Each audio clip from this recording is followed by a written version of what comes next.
What's going on, my peoples? It's your boy, Mr. OBF, back one time for your mind. Welcome to the OBF, the network. People, make sure you guys hit the like button, hit the subscribe button, hit the bell button so you guys get the live streams when we go live, people. And if you can, donate to the channel. Go to OBF, the real Cash App, and donate to the channel. People, we highly appreciate anything you guys could donate to the channel.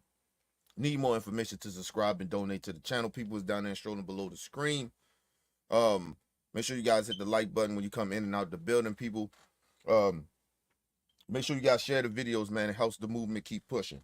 All right, man, let's get right into it, man. Listen, man, y'all know I don't celebrate 4th of July. Nah. I actually wish I worked today, but I work tomorrow. So I said, let me go ahead and do a show. I was supposed to do a show yesterday, but I was so fucking exhausted, bro. I mean, that heat'll fuck you up. But I was so exhausted yesterday, so I just went on and just laid the fuck down, took some medicine. My body was aching a little bit. Allergies acting up, still acting up. And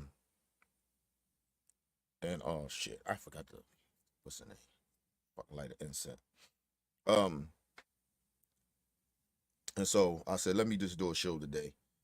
And yeah. But anyway. People,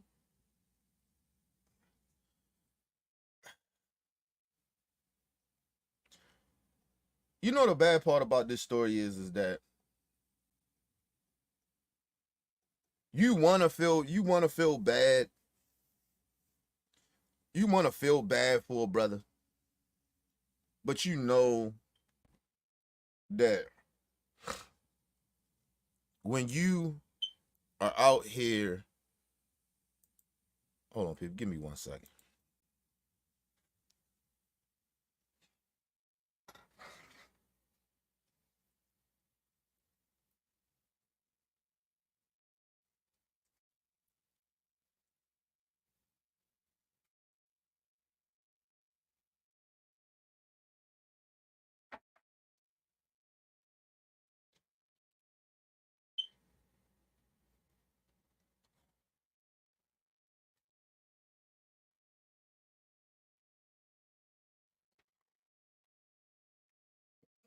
Excuse me. All right, people, I'm back. I had to light this goddamn incense. It's burning now. I gotta blow it out though. But yeah, you know, you like I said, you want to feel bad, but for a brother, right? But you know that somehow black people do this shit to themselves, and then they pretend that you know that wasn't their intentions and shit like that. 1 second. Blow that bitch out. All right, people. My bad. I'm back. But yeah, it's like, but you know that the story is deeper than what it really is. So I don't know if some black folks think black people are stupid, or they I don't know if they think black people are stupid, or they just that damn stupid. Right? But when they tell y'all money is the rule of all evil, it actually is. That's why I don't glorify money or act like it's the most important thing in the world. You know what I mean? But in society, to a lot of people, it means more to them than anything, because that's the only way sometimes some people think they can be seen, right? Because you know, in society, if you mind your business and just, you know, be a regular person and shit, nobody knows who the fuck you really are. Nobody, a lot of times, half of the time, people don't really give a fuck about you, right? They don't care, right? So people put themselves in positions, regardless if they do it the right way or the wrong way, they put themselves in positions to be seen, to be somebody, for somebody, so people can recognize who they are or how important they may feel about themselves, but they don't feel like other people feel it about themselves, about them. So we just live in that time right now, right? But it's always been this way, but it's just it's over, like people are overdoing it. So this black business owner from Atlanta decides to allow Brian Donaldson, Ben Carson, a whole bunch of house niggas to come into his barbershop and suppose have did a black business owner roundtable. And this brother didn't just lie, right? He didn't just lie. He tried to deceive his customers. He tried to deceive the black people in his community. Listen, you can have a different point of view about politics. We can have discussions about it if you're really genuine about it. But when you are trying to get when you're letting money disrespect your people because you're hungry for money, because that could be your ambition, whatever it is. But that's fine. That's one thing. The other thing is he decided to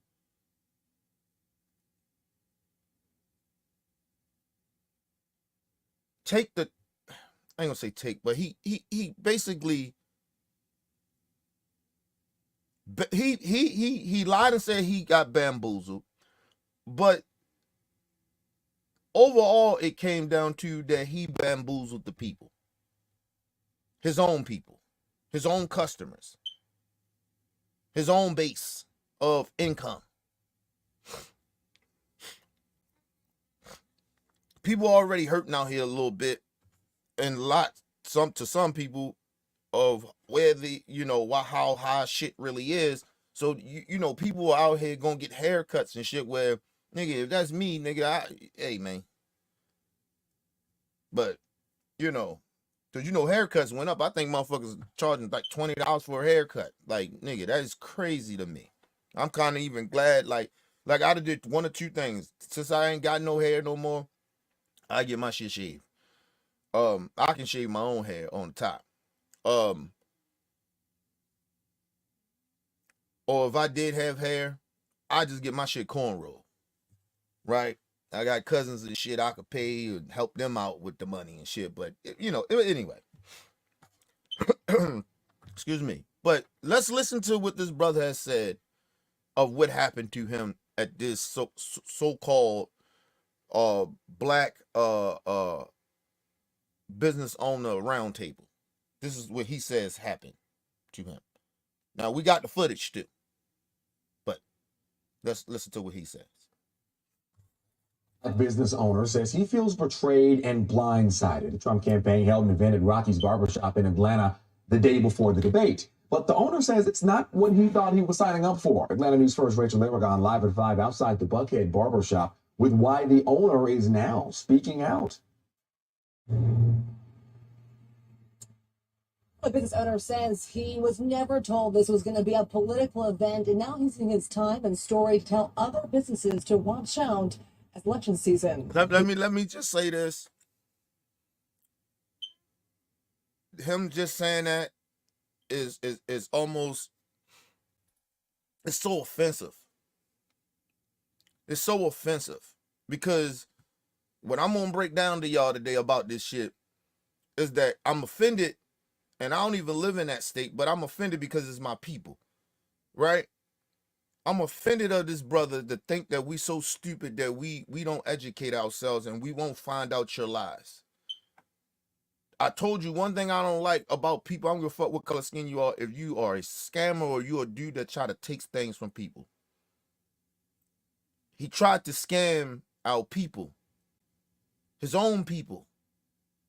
And the shit backfired on him. And now he's out here trying to play victim and out here trying to pretend he knew nothing about this. He didn't know this was a political stunt, a political photo op for Donald Trump.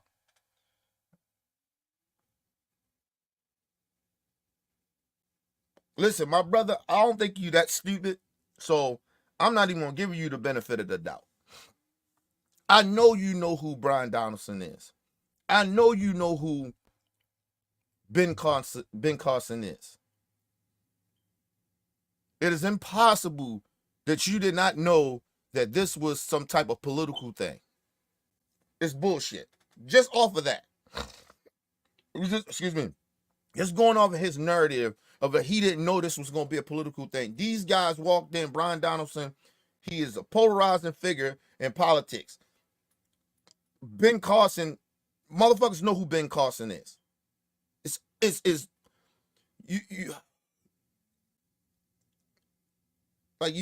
insulting at this point, bro. You trying to insult our intelligence, bro. But anyway, let's move on. Now these other niggas that's up there, I don't know who the fuck these niggas is. I ain't even gonna lie to y'all.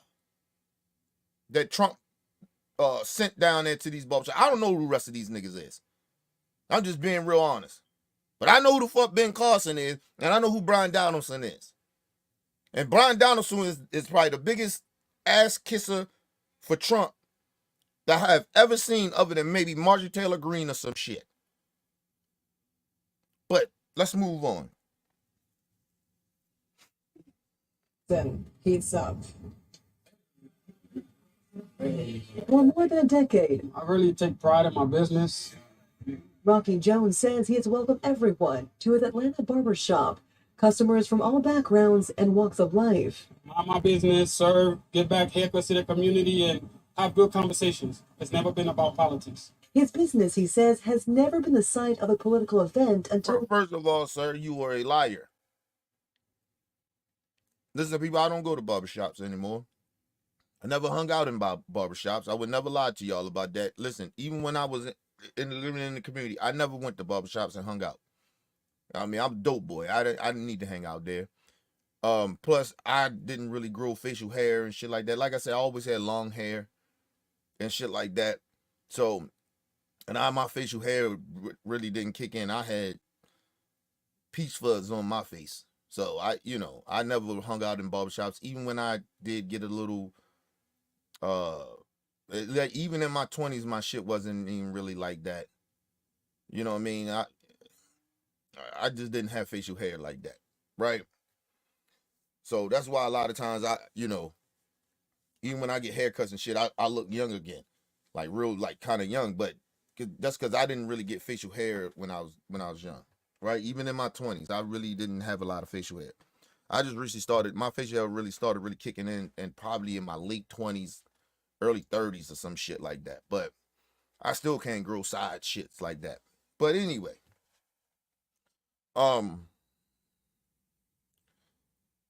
But that's a lie. As I know people that hang out in barbershops. Listen, they talk about any and every fucking thing in a barbershop. Especially a black barbershop. They talk about sports and shit. They talk about women and shit like that. Cars and politics. They talk about all that shit, bro. That is not true. He is lying. He is lying. Now, if that's his thing saying we don't talk about it, listen, it's a very possibility he could be telling the truth about that. We don't talk politics in here. Like, I don't allow it. If he say I don't allow that shit because or whatever, but him saying that we don't talk politics in his barbershop, just don't. That's not true. It's fucking is politics season, if you want to say. You know what I'm saying? So he's lying. But anyway, let's move on. The dude already lying, man. Until Wednesday, when prominent Republicans packed inside the day before the highly anticipated presidential debate in Atlanta. I hope I'm being well represented. Former President Donald Trump even calling in at one point. I feel like I've been betrayed. Days before the debate, Jones says someone who he thought was a friend reached out to him about being the host site for a small black business roundtable. He says there was never any mention this was a political event. Jones adds he never heard from a Trump campaign representative. He's a liar. He's a liar. He's a liar. He knew exactly what this was. He said a friend. Well, name the friend. If the friend bamboozled you and you feel like that, I name the friend. If my friend did some fuck shit to fuck me over like that and knew that I wasn't with that shit and did some bullshit to me like that, I'd have put his ass on blast. What the fuck is you on TV, local TV, and speaking on this shit if you got bamboozled, but you ain't gonna mention the so-called friend? See, this is what I mean about people deceiving, trying to deceive us, but at the same time, if you are a friend of mine and you put me in a situation, I'm blasting your ass. Because you knew better to put me in that situation. So you try to make me look like a fool, but I ain't going to mention your name when I get the chance? No, I'm putting your ass on blast. Now, because you helped the community turn against me, make me lose business, right? You would think that this nigga ain't really your friend. But he's lying. He's lying. He knew, his friend told him what it was. This so-called friend of his. But okay, let's move on. Shit get worse. Representative either. I asked him if the timing of the event raised any flags, this would be political. I honestly didn't think about it. It was just, once you say black small business, give back to the community, it's like, okay, I'm doing it. Jones says he feels used. And let me just say this about, this is why somehow black people don't support black-owned businesses. Because of Negroes like this. We can't trust some of you niggas. You niggas get in them circles with them white folks. You use us, or you want to use us to help build your business. But then you get with them white folks, and then you start betraying us. This is why a lot of black people don't support black-owned businesses. This is the real reason why. It's because niggas don't have any principles when that money, because that money is the rule of all evil. I'm keep telling y'all. Now, people, I get into that later. I get into what because I'm going to expose this dude for who he really is.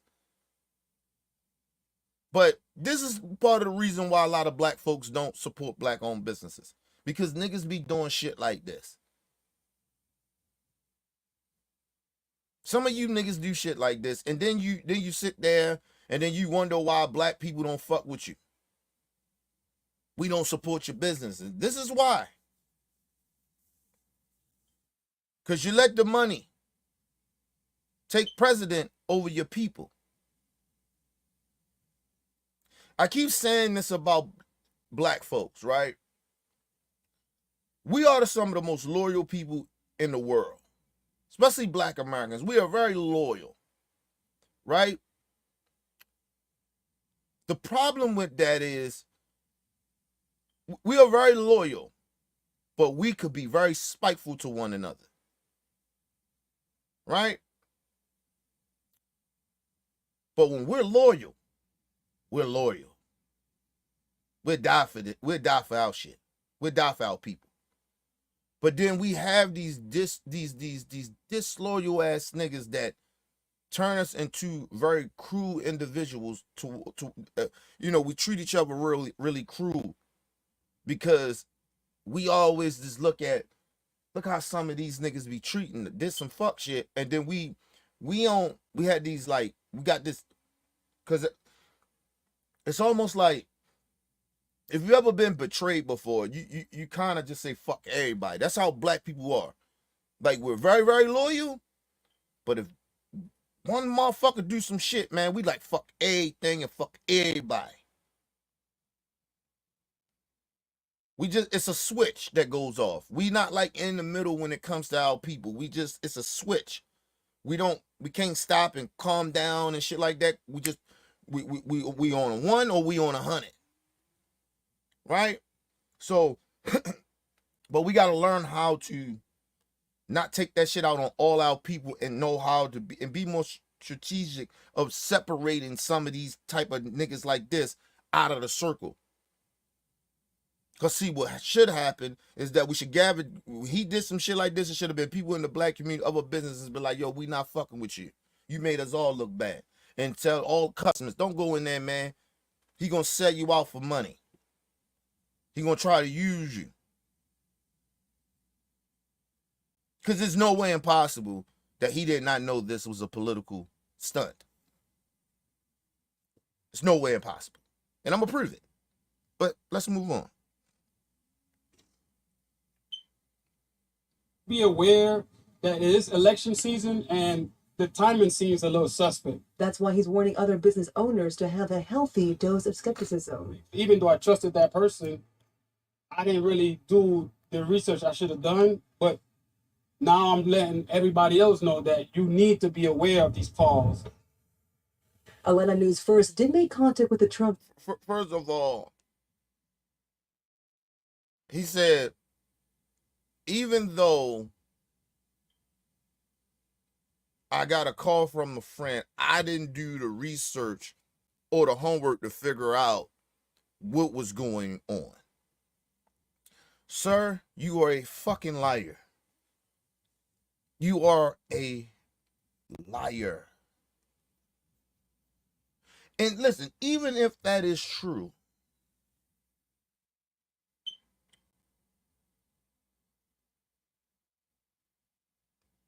it looks even worse to me.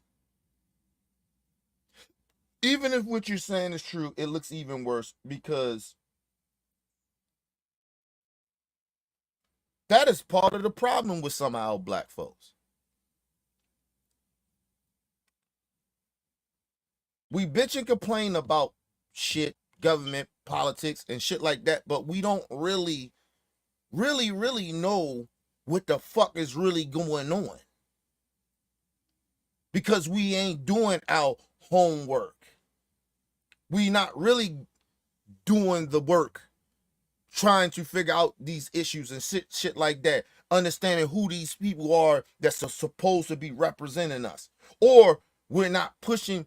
He said some shit one time, I don't tell people to vote this way or that way. Right? Well, maybe we should. And not just tell people, look, you go vote here or vote for this person. Sit down with your people.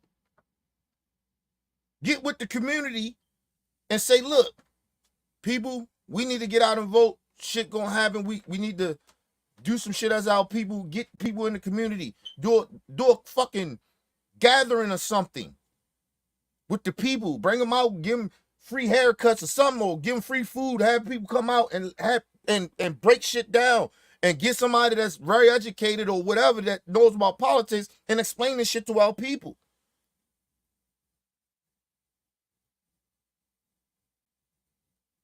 But that's the problem.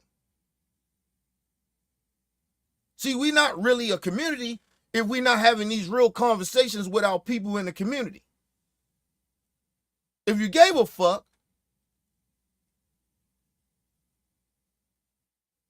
you would do that. But he, this is the part of the problem with our folks. Oh, I don't want to tell people who to vote for. Or maybe we should. But at the same time, educate them of why you're saying it.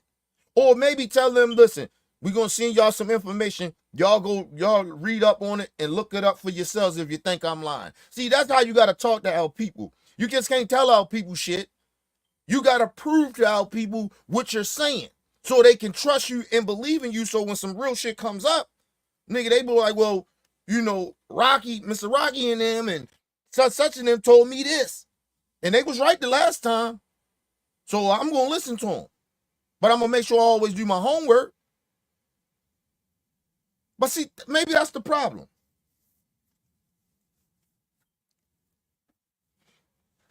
And that's why we're not unified. Let me tell you something about white folks. I ain't going to tell you that shit about the Latino community and the Chinese community. They get together. They talk about shit like this. Black people want to act like we don't. Yeah. Fuck that. That's why we the most disrespected in this country, and we the ones built this motherfucker. We the ones that get the shit, most shit they steal from us and claim it, and we never benefit off of the shit that we created. Because we don't stick the fuck together. And we won't educate our people about shit that we need to do. We need to have a correlation with our people of let's get together and Let's start our own motherfucking movement. You can't come get our votes unless you talk to our big dogs. And we need to see, we want to know for sure we're going to get something. And if we don't, you ain't got to worry about us the next time, Democrats or Republicans. You ain't getting our motherfucking vote. See, we got to do that shit. They want talking about weaponizing the government or some shit. We need to weaponize our vote. We need to get something out of it. But we don't think like that. But all of it are minority groups, even them white folks. They do that, but we don't. And that's why, off his lying ass narrative, just say he telling the truth, that's why his ass got bamboozled. That's why a lot of our people get bamboozled. Because we don't be real with our people. A lot of us all out here, just every black person for themselves and shit. Because we've been brainwashed to do that. But anyway, let's move on. With the Trump campaign, they acknowledged our request, but they were not able to get us a response by airtime. Because the one thing that the Trump campaign, the reason that you ain't gonna hear nothing from them, is because they probably feel betrayed by this dude too. Because he's lying. He's lying. He is lying. So they probably feel like, damn, we want to respond, but if we respond, we may lose some black votes by calling this black brother a liar, because they don't know how to speak to black people.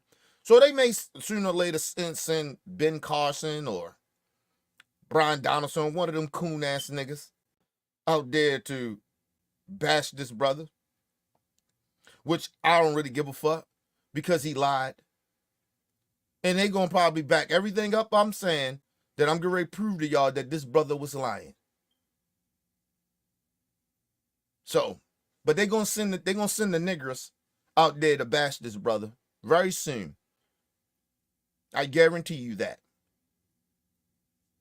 It only been a week. They gonna get his ass, especially if this shit keep running. But they hoping the story goes away, and it most likely do. But like I said, if the story keep circulating, oh, they're gonna send them. They're gonna send the niggers out there. They're gonna send the niggers. They go out there and bash that brother for lying, because he is lying. I did the homework. I know he lying. But anyway, let's move on.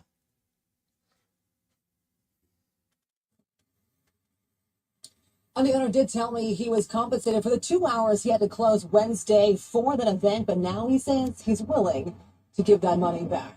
Reporting in Atlanta, Rachel Aragon, Atlanta. The brother said he got compensated for the 2 hours that he had to shut down his business.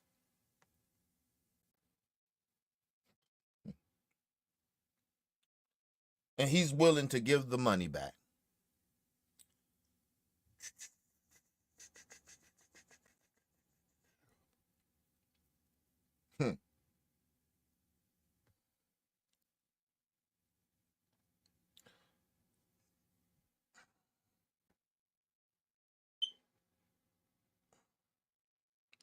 Let me say this to this brother, because I'm ready to prove to you that he lying about everything he's saying.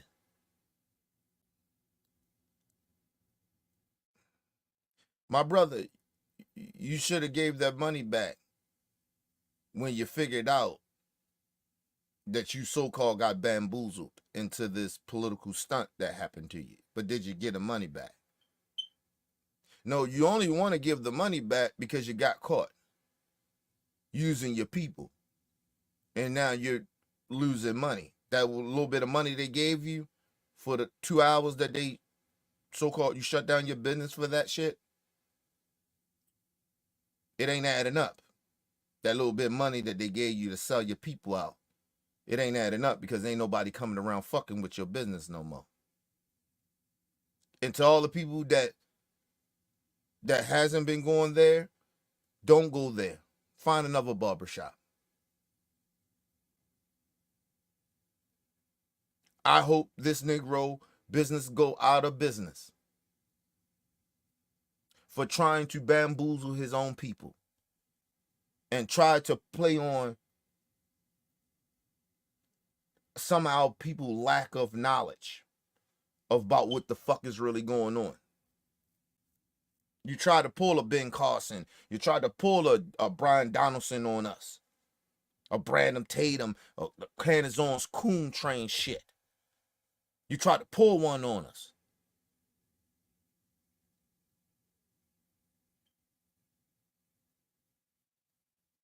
So to all the people in Buckhead, I think it's Buckhead, in that area or whatever, those people that was going to that barbershop and stopped going because of this nigga, what he did, don't go back. See, niggas got to learn lessons of selling us out. Don't go back there, people. Don't go back there. To all those people who are watching this shit, don't go back there. This nigga got to learn a lesson. Because I'm gonna break it down how I know this nigga was lying. I did my homework on the nigga. Oh, yeah. Oh, I did my homework. But let's get into the part where they do the little round table.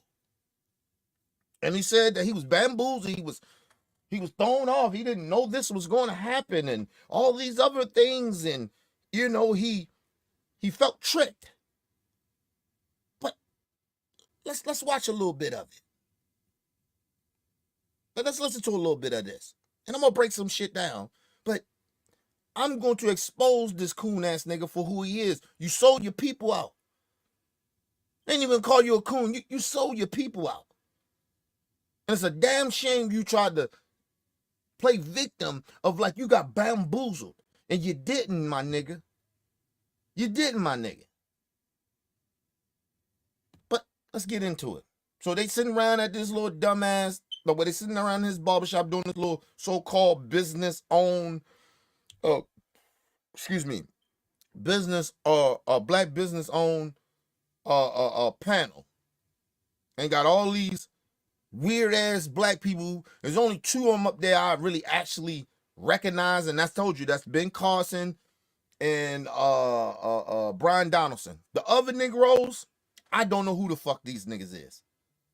But let's move on. I think I heard of one of them, but it is what it is. Let's move on.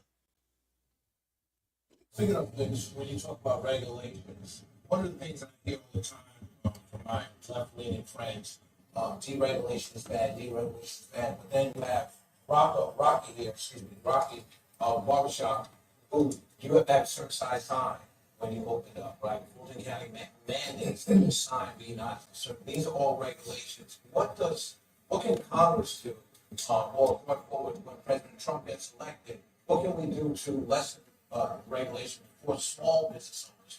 We're not talking about the water, clean air. We're talking about small business. Let me tell y'all about regulations, because you're gonna hear a lot of bullshit. Regulations is here to, a part of it, it seems like is it's just the state or the federal government is getting money from us, right? It feels that way, right? Listen, wouldn't deny the feeling. The other part about that is the safety part of it. Regulations is actually very dangerous. Y'all seen the shit with the planes and shit where they flying planes and parts was flying off and shit like that? Or like, if you ever seen the one shit that where like, it was a while ago, was black people was working at this Popeyes, and it was rats and shit inside of the Popeyes. That's regulations. You need those regulations. You need people to go out and do inspections. You have to. People can get sick and die, or something like that can happen. It actually helped these businesses out from getting sued. Like, honestly. So regulations actually helps deregulating shit actually puts people's lives in danger. So now companies don't have to go by regulations. So now they can just, if they building the plane, nigga, they miss a screw, fuck that screw. They ain't got to clean the machine.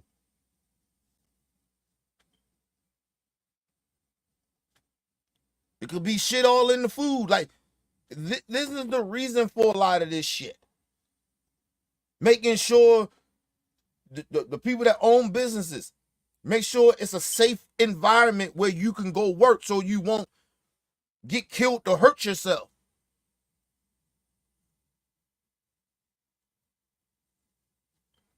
If you don't have that, then, hey, it'd be a lot of bullshit going on. So people, this is what I mean by people need to educate themselves. Do not allow these people not to explain what this shit actually means.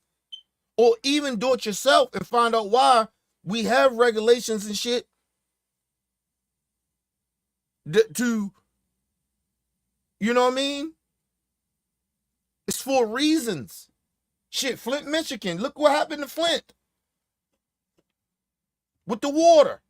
Same shit. Like, all that shit is the same. When they deregulated shit, look what happened. Water fucked up out there. They ain't keep up on the maintenance. It's like, yo, like I worked at schools, so I know this shit. Listen, it's like when you go into school and shit is too fucked up in that school. They will shut up if a motherfucker really like that, like the fire chief or something like that, or somebody inspection people coming in, and that school fucked up like that, where it ain't safe for them children or anybody in it, nigga, they will shut that bitch down. They will shut it down.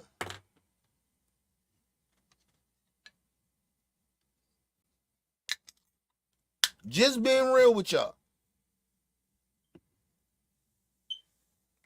But a lot of times, businesses be buying off these people too. That's the bad part about it.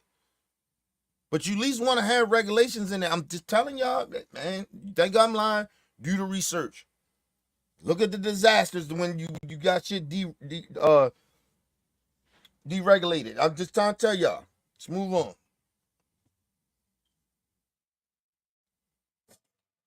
Well,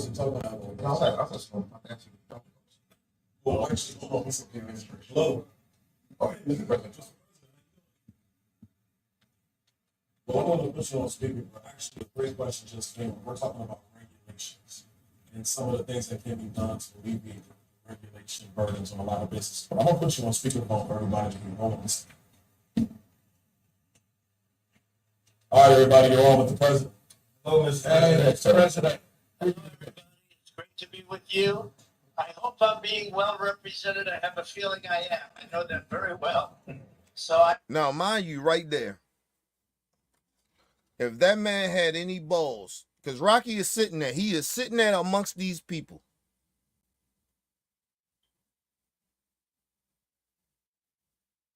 But even before we even get to that, remember he said that he didn't know that this was going to be some type of political situation. I call it a stunt, but he didn't know. He felt like he got bamboozled. He knew nothing about it. People, if you go back, go find this video. Go and look in the back, right behind these sellout niggas. It says blacks for Trump. Broad as day. Now, people, he says that he doesn't talk about politics in his establishment, his business. Well, why are you, if it ain't, you don't talk about politics, so we're gonna take your word for it. So we know that this black for Trump sign, you didn't put that up. Because we're going off of your word that you said that you don't talk about politics in here. You don't tell people who to vote for. So why did you have a Black for Trump sign on the wall in the back? Because you had to set it up somehow of how all of y'all was set up sitting in barbershop chairs. Because that's not how barbershop chairs are set up in the barbershop. So a motherfucker had to put that up there. You had to see that. So you already knew then. Just say all other shit you saying that's true. We're just going off your narrative. But when they were setting everything up, and then they had the fucking Trump, Blacks with Trump sign up there, ain't nothing go off in your motherfucking, in your brain, nigga. Huh? So you're lying. And I knew you was lying. But that's one part of it. So you still didn't figure that out. So you must be a stupid motherfucker or you're intentionally lying. But either way, it's fucked up. But that's number one. Then number two, remember he said he'll get the money back. Right? Well, sir, you know what you should have did in the midst of all that shit if you had balls? Because ain't nobody, listen, I don't give a fuck how important somebody is. Or they come off as that. We all humans. It's my business. Especially if it's my shit. Oh, no, yo, we shutting this shit down. Soon Trump would have called in, hold on. The president, talking about Biden? No, that's my first reaction. You talking about Joe Biden? Oh, Joe Biden, you know. No, we don't do politics in here, man. We're not doing that. Right? And then number two, when you found out it was Trump, you should have shut that shit down. When they said, Mr. President. First of all, Trump is not the president. We don't even listen, Barack Obama was the former president. He was the president. We don't call him President Obama.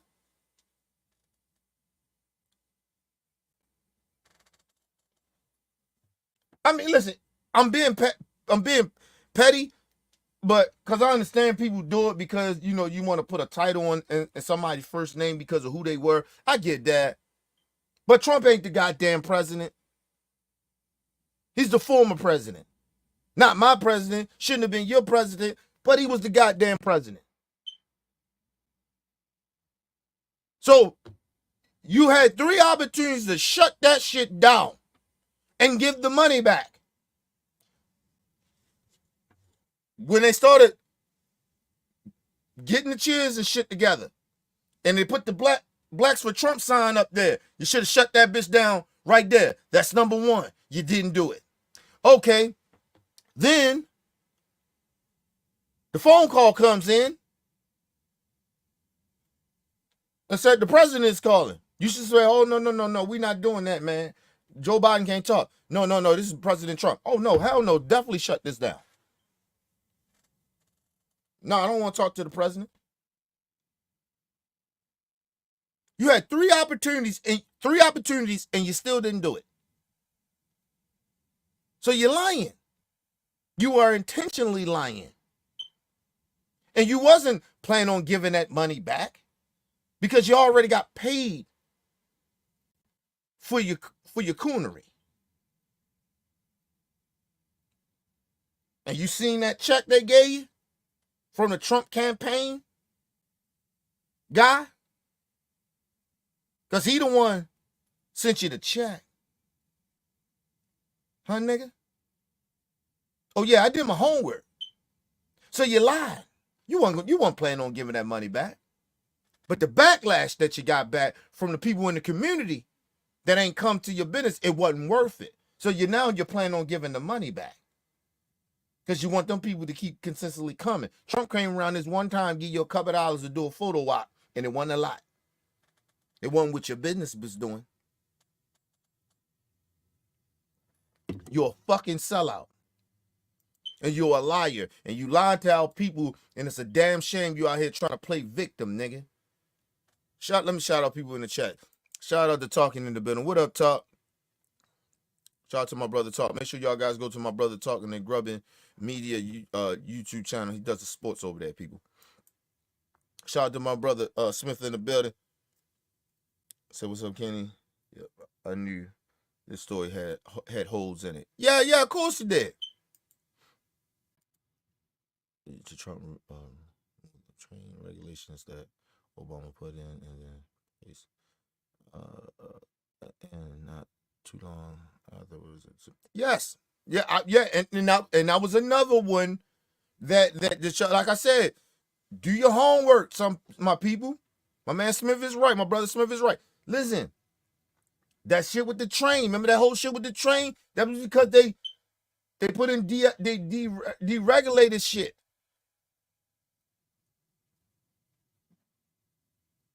And when you put in regulations, you can't have these people working so many hours of the day and shit like that.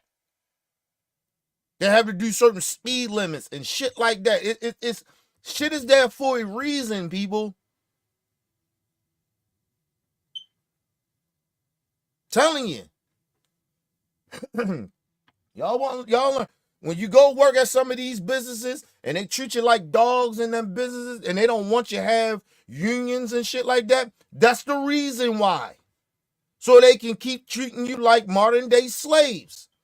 Have you working in work conditions that can damn near kill you. That's why regulations matter. That's why having unions matter.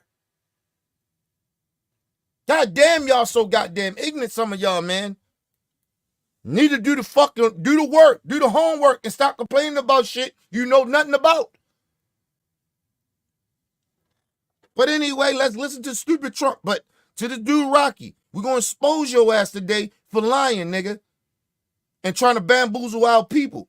Because you didn't get bamboozled, nigga. You took that check. Because you thought you seen that little bit of money. But it ain't work out for your ass, did it? But anyway, let's move on. I told you, money could be the root of all evil for you motherfuckers. Some of you niggas lose your morals and principles. You even sell your own people out. You probably sell your own family out for $1. Some of you disgusting motherfuckers. But anyway, let's move on. So I hope so. No, you are, sir. But a question came up about regulations. And so what's your view of what we need to do with regulations when you come back into office? Well, as you know, we cut taxes and regulations more than any other president. We had the biggest tax cut, and bigger even than the Reagan tax cut. And let me say this. He said he cut regulations and he cut taxes. He said I did it bigger than any other president. Whatever, right? But what he didn't tell you is, did that help you regular black-owned businesses? Did that help you regular folks that work at these corporations? Did that help any of y'all? Hell no. And it doesn't help you. Goddamn buffoons. Like, oh, man. I mean, what's going on in America? A lot of you niggas are slow. These people tell you any goddamn thing, you be like, that sound good. Yeah. And don't do no homework of what this person is saying. Nigga, Biden said some shit about low black unemployment in a while, right? Black unemployment went down. Nigga, I went to research it. A part of me really didn't think he was lying about it, but I still did it. That's why I tell you, if I tell y'all some shit, I hope y'all go research everything I say. Because you know why? Because I want you to next time come back and believe me again. Well, it'd be like more and more of it. It's like a trust thing. You don't want to just keep lying to people. Like, yo, I mean, I get people make money off of lying. I get it. It happens all the time on YouTube, on these social media platforms. I get it. Mainstream media get paid for lying. Politicians get paid for lying. But I don't like to get paid like that. I don't like to work for. My hard work makes me feel better about myself.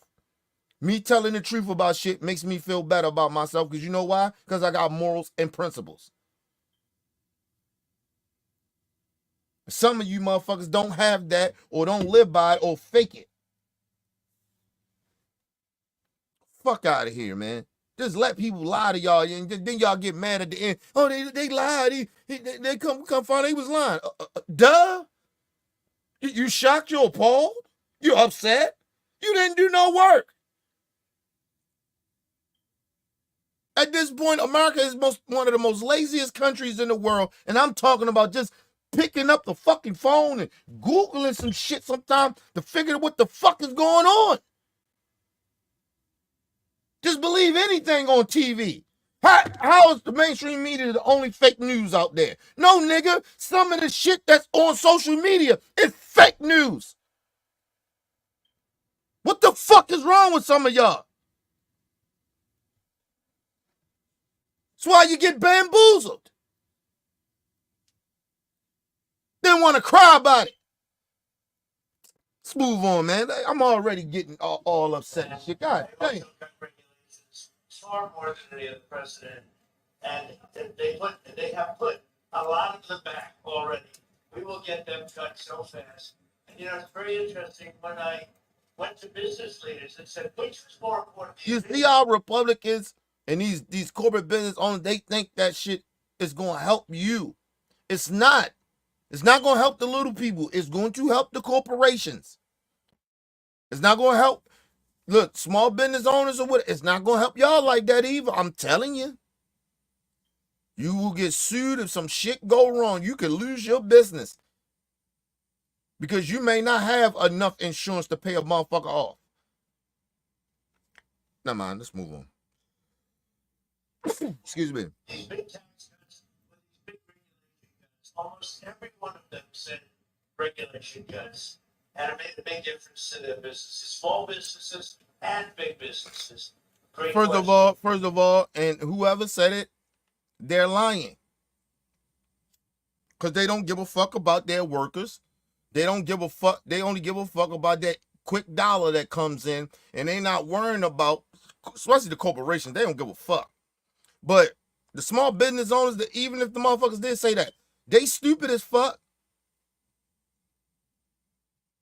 And I wouldn't want to work for that business if they feel that way. Like, come on, man. Like, yo, this shit ain't rocket scientists here, people. Seriously, man. They don't want to be held accountable for shit.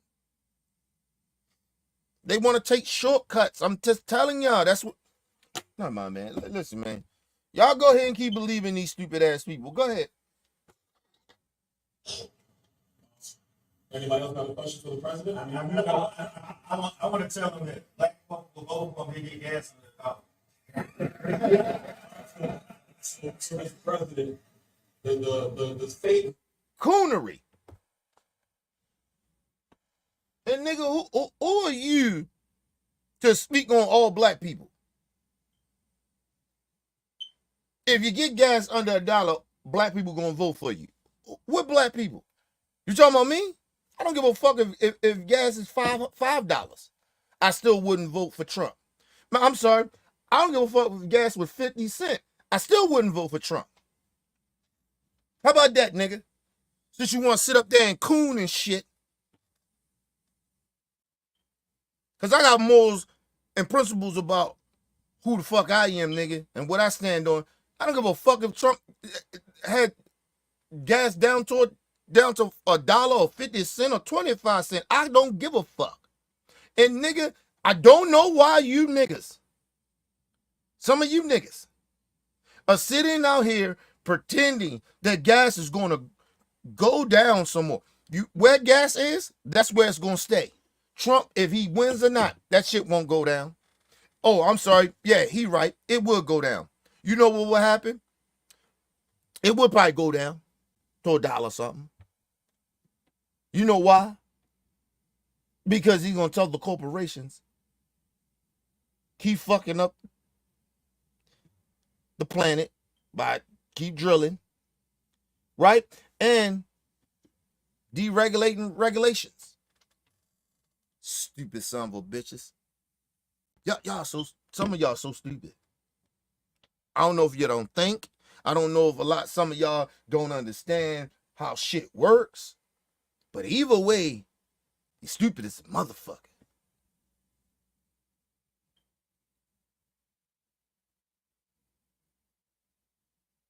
The reason, listen, the reason that shit is high, we're kind of past inflation shit.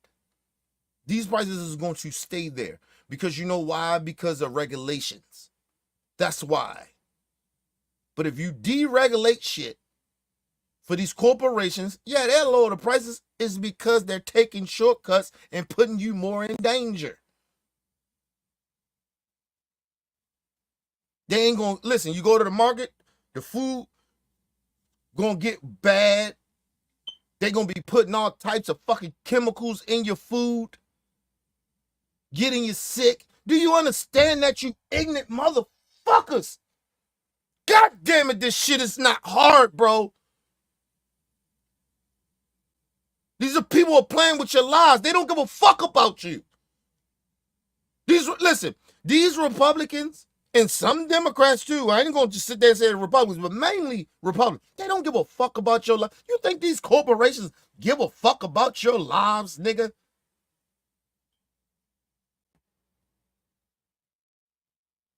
They will keep poisoning your food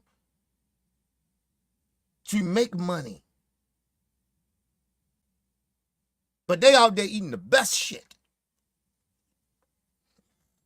A lot of the motherfuckers that sell us shit, is a lot of them corporate motherfuckers are vegans. They don't be eating this shit that they have us going to the market and buying.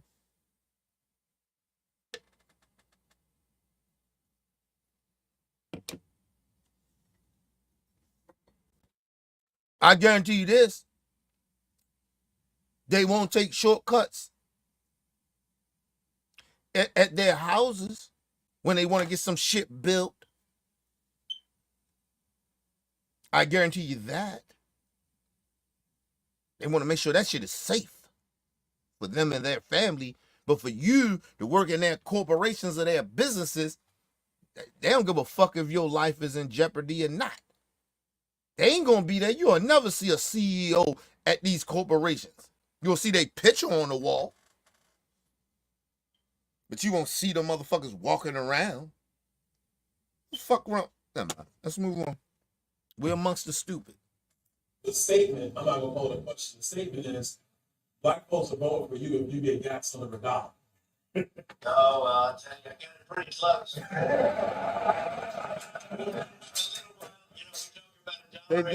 They think this shit is so hilarious. Everybody like, fucking coons. You niggas are disgusting. All you niggas sitting around, y'all are disgusting Negroes, man. I swear to God. You niggas just jump off the roof and kill yourselves, man. You niggas are a waste of flesh. Y'all are a waste of a somewhat of a spirit. Y'all just waste. Y'all waste. That's so fucking funny to y'all, huh? I'll get it down to $1. Yeah, but we know how you will.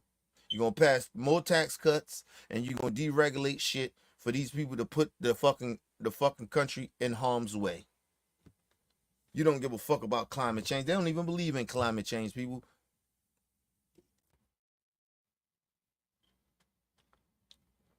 People, we used to have seasons.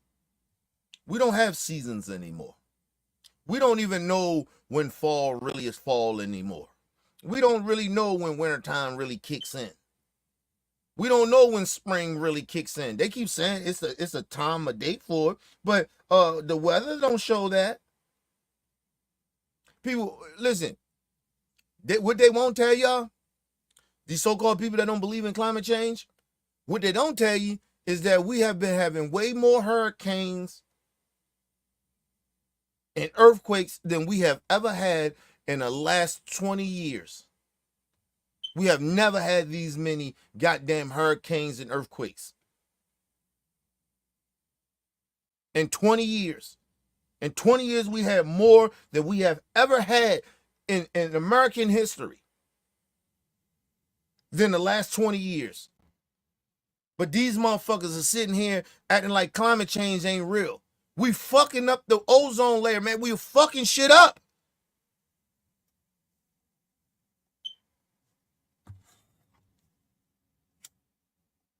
People, there's some shit in Florida. You go down deep, all the way, the fucking water is hot. It's in jacuzzi levels and shit. And then probably not just in Florida, it's probably a whole bunch of other spots. Why y'all think, listen, why y'all think there's more shark attacks and shit like that happening? Usually the sharks don't come out fucking with people, man. The sharks be trying to find somewhere where it's cool at. That's why they in the ocean. Nigga, they so close to shit now because it seems like it's more cooler to come up, not down. It's a reason why. Oh, the animals will tell you what's going on too. All the dead whales and shit, nigga, it's too hot down there.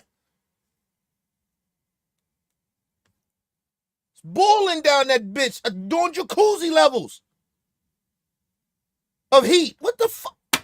All right, man. Never mind. They all sitting there laughing and giggling with these dumbass Trump outfits on. This nigga Brian Downson's out there trying to look like Trump every day. Yo, come on, bro. You're a sucker. And then the bad part about it, you're a corny ass black dude at that. Then how you about our people? Nigga, listen, I ain't got no problem with people having interracial dating. Long as you about our people. And really about our people. But nigga, you married to a white woman. Nigga, I don't get mad. Nigga, I can't listen. Listen, I'm not trying to disrespect interracial dating, but I'm just telling black folks, if you fucking with somebody outside our race, I'm very skeptical about you. If you married and had kids and shit, I'm skeptical about you. We in 2024. I'm not gonna sit here and pretend like that shit don't matter. People want to sit here and act like we cool my yacht. No, nigga. You got interracial kids, you married to a white woman or somebody outside our race, nigga. Listen, nigga like me, I'm going to watch you, nigga. I'm watching you. I'm watching you. I ain't saying I'm judging, I'm watching you. The fuck out of here, nigga. This black shit. You black. Where's your white wife? I don't see your white wife out here. You notice these niggas always talk all this black shit and you never see these niggas' wives or their girlfriends, and then what's his name? Tim Scott, all of a sudden now he come out with a woman. But you know he ain't come out with no sister, he came out with a white woman. Oh, and she ain't even all that. These niggas be getting the ugliest white women I have ever seen. And I know I've seen some pretty ass white women. But these niggas get the ugly. You know why they get the ugliest white women? Because these women are ugly in the inside. And these niggas are ugly in the inside. So they get the most ugliest shit. Oh no, nigga, I'm gonna keep it real. I ain't gonna bite my tongue. I ain't saying all white people like that, but I'm just saying, you notice these coon niggas always get these ugly ass white women and try to bring them out and act like they still about us. No. Nigga, I know some hood chicks look better than that goddamn, that damn, white silverback you got. And we just going off looks.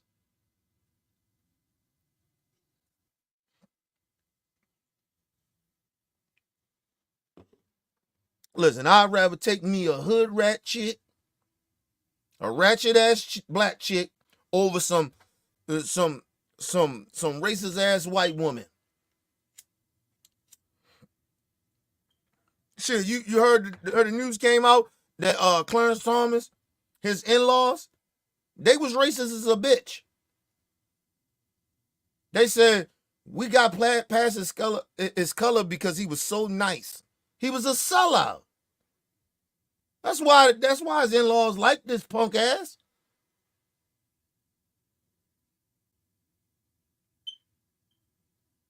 And people are like, well, Ken, you know, she could have looked good back in the day. No, Clarence Thomas' wife was ugly as shit back then. The bitch was in a coat back then. Niggas just ignored that.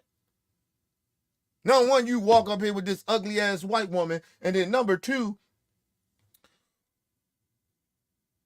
she was already fucked up. This bitch had to go through, I guess, reprogramming of getting out of a cult.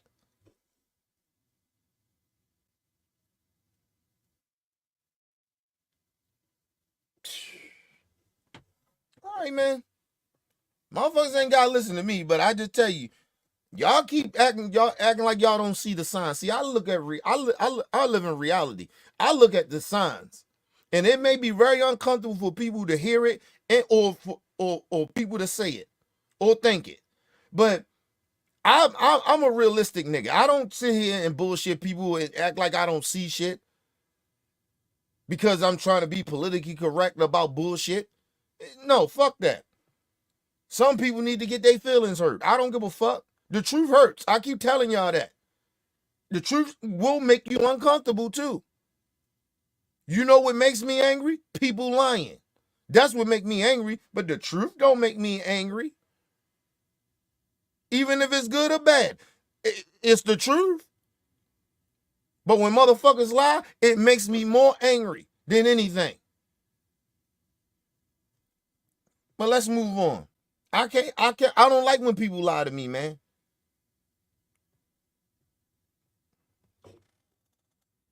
$1.87, and now it's on its way up, as you see what's going on. I'm seeing $4. I'm seeing $4.50. Depending on where you buy, but we actually headed to. First of all, it depends where you live. Listen, people, if you live in California, just let's say in the South, right? The gas is like $3 and something, right? But the economy is different in some of these southern states, right? This is just say Alabama, right? So it says 3 something. I mean, if you go to Georgia, it might be close to 4. It might be 4. You go to California, it's probably $4. The economy is different in every fucking state. Every state is not the same.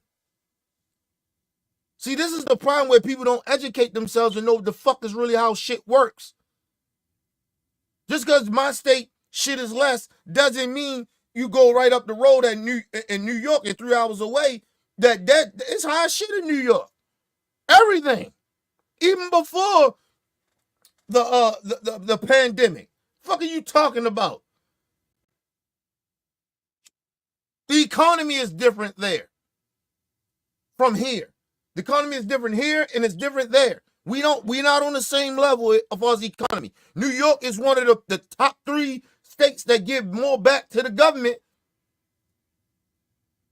than any other fucking state other than California, maybe Texas, I think.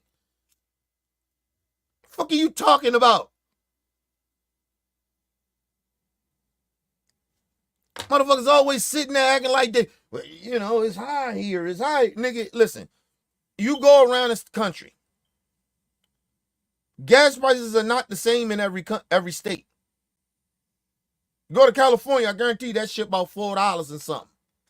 Here in Baltimore, it's probably about, I don't really go to the gas pump that much. Because once I go, I don't put no gas. I don't drive like that in my car. I just drive to work and shit. So, you know, probably like $3.25, $3.50 or some shit like that. I can't remember how much the gas was. I don't even look at how much the gas is no more, nigga. Listen, I don't drive like that, so nigga, I put $20 in that bitch and I'm fine for about 2-3 weeks, maybe 4. Depends where, if I go anywhere outside of work. I just put $20 in my motherfucking tank, and it got me to I'm at a half a tank. Nigga, that's all I need for about 3-4 weeks. I don't drive my car that much. I only work 3-4 days a week. So I don't be driving like that. Plus my job ain't no more than like 15, 20 minutes away. So nigga, yeah. It depends on people. Like, I don't be bitching complaining about gas, but my wife is different. She got a truck, so her shit is different. She might spend 100 something in her truck.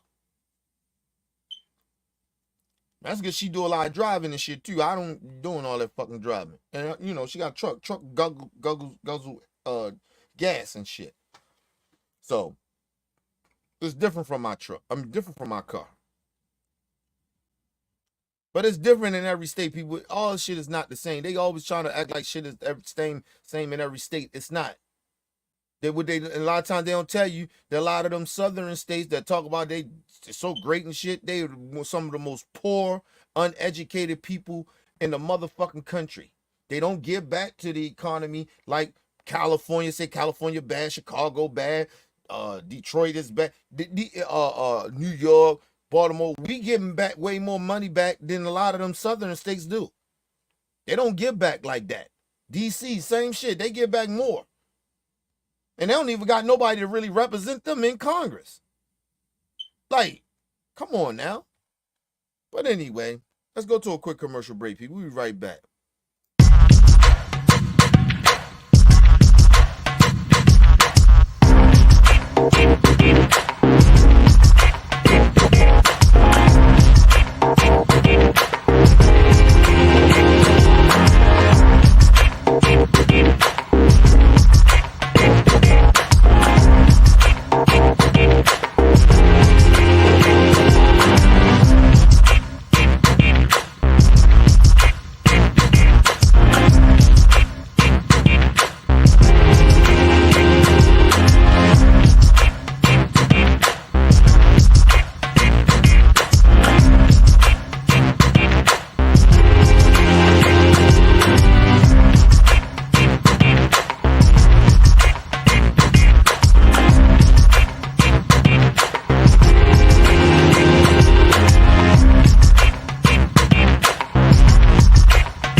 All right, people, we back from quick commercial break. Make sure you guys hit the like button, hit the subscribe button, hit the bell button so you guys get the live streams when we go live, people. And if you can't donate to the channel, go to OBF The Real Cash App and donate to the channel, people. We highly appreciate anything you guys could donate to the channel.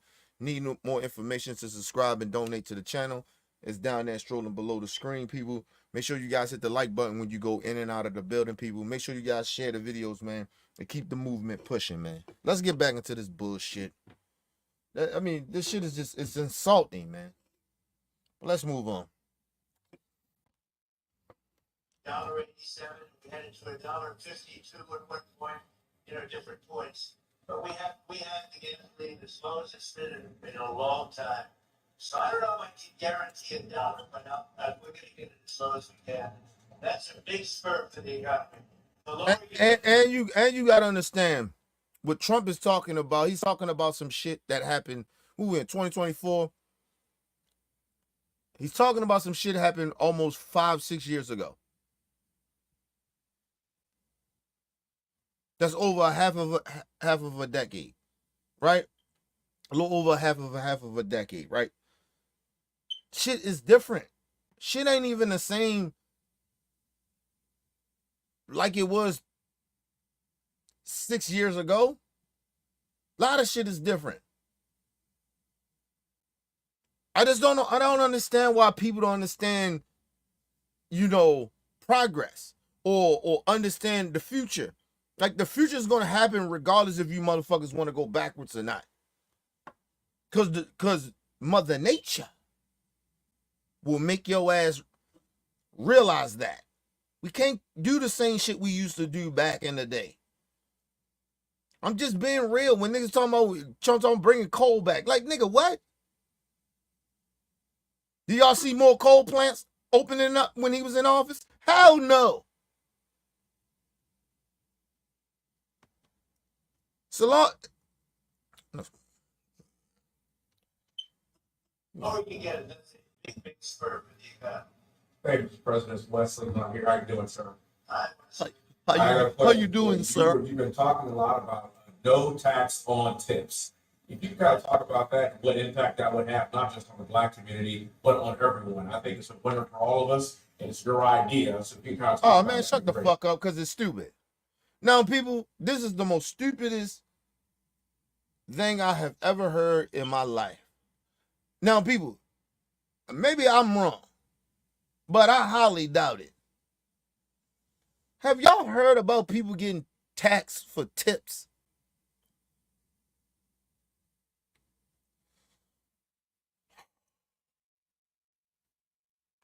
I have never heard that. I have never heard people getting taxed for tips. Well, if that's the motherfucking case, then a lot of strippers are getting taxed like a bitch, ain't they?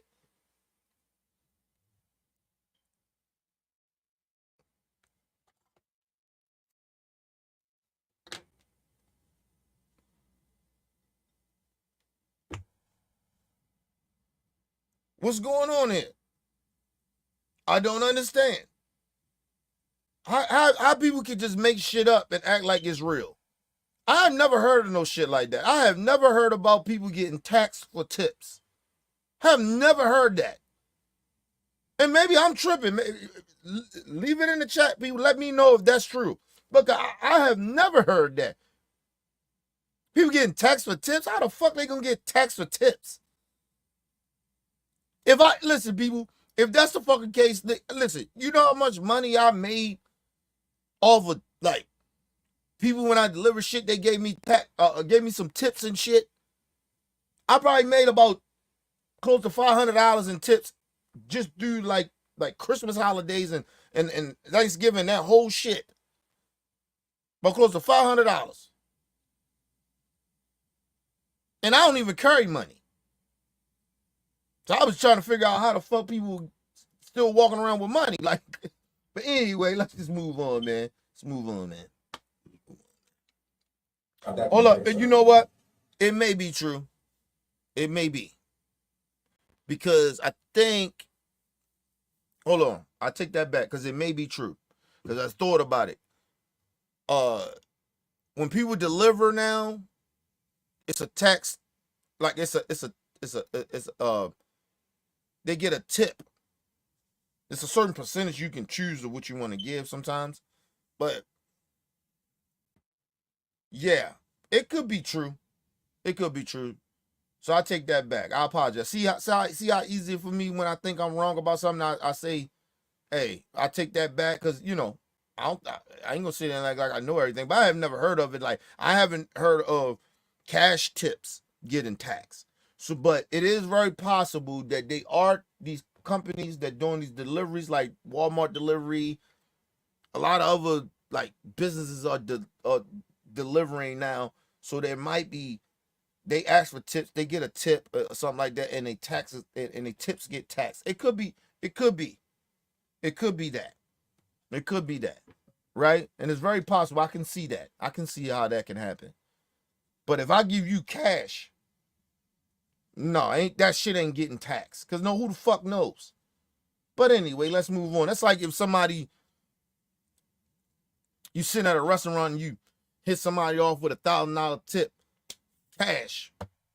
How the fuck anybody know? First of all, her bosses don't even know that unless she go around telling people. But you still can't tax that. That's just me saying I gave you some money. But anyway, let's move on. So about a month ago, I was in my building in Las Vegas having dinner with some big people, business people that were, planning some big developments and things. And the waitress came over and said, how you doing? How you doing? She said, oh, the government is after me all the time for my tax or tips. I said, really, they do that? He said, yeah, they just made the regulations much tougher. And it's no. Understand. I don't know if this is true. I'm gonna have to look this up. But I have never heard of that. I haven't heard people complaining about that. But like I said, this is something new too, because usually, like, say like somebody like say I order from a Chinese joint, and the Chinese people come and they be like, they didn't used to have on a slip of tax, or tips. And I slide them an extra $5. I used to play cash for a lot of shit too. So it's different now. People don't really have cash like that. So like giving people tips now, it's like automatically now they give people tips, right? Even in your order. So I can see that happening. I could see that, but I haven't heard that people are getting taxed for that shit. So is but is that more of the government doing that, or is that more of the company doing that? So that's some shit that we gotta. I say for me and everybody else, like we gotta really like do our homework on that because I don't really understand how they can do that. But then in a sense, I can see it because it's not like it's cash, it's using debit, like or using credit cards or some shit like that, and they automatically say that you gotta tip the driver, right? Or even some of the waitresses, you tip the waitress. Like I didn't, so it's very possible that that shit is happening, but I just don't know for sure. So y'all let me know in the chat if y'all know about that shit, about that tax shit, about the tax and tips, because it's very possible. I don't work in that type of industry where I get I get tips, so I don't really know. And if I do get tips and shit like that, people usually give me cash. So, and I don't even like taking cash from people. Money is dirty, right? People, so many people hands and shit on it, but it's germs. So I usually when they give me tips and shit, I usually have gloves on anyway. So, but still, you still gotta touch that shit. But anyway, but yeah, but so let me know in the chat, people. Because I think it's very possible of what he's saying is true, but I haven't heard of that. I haven't heard people complaining about that shit. So I could be wrong. I could be right. I could be wrong, but I just don't know. I probably got to do more homework on that. It's up now an exact sort of tip. And I said, how would you like to be no tax on tips?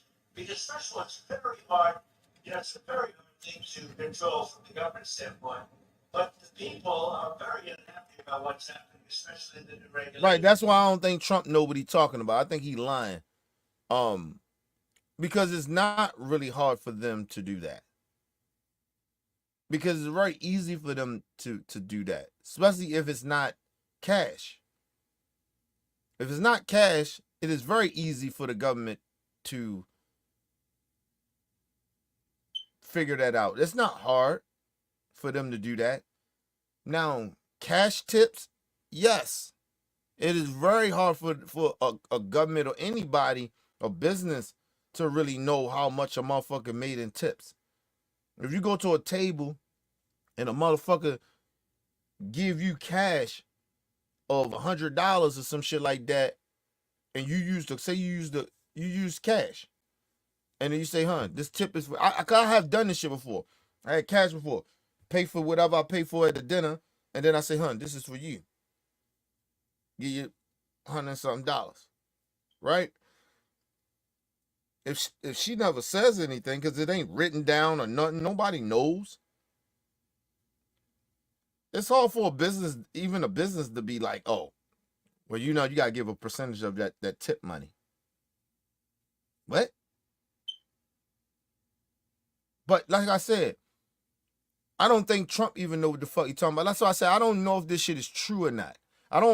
It's possible, but I don't know if it's true or not that the government is taxing people tips.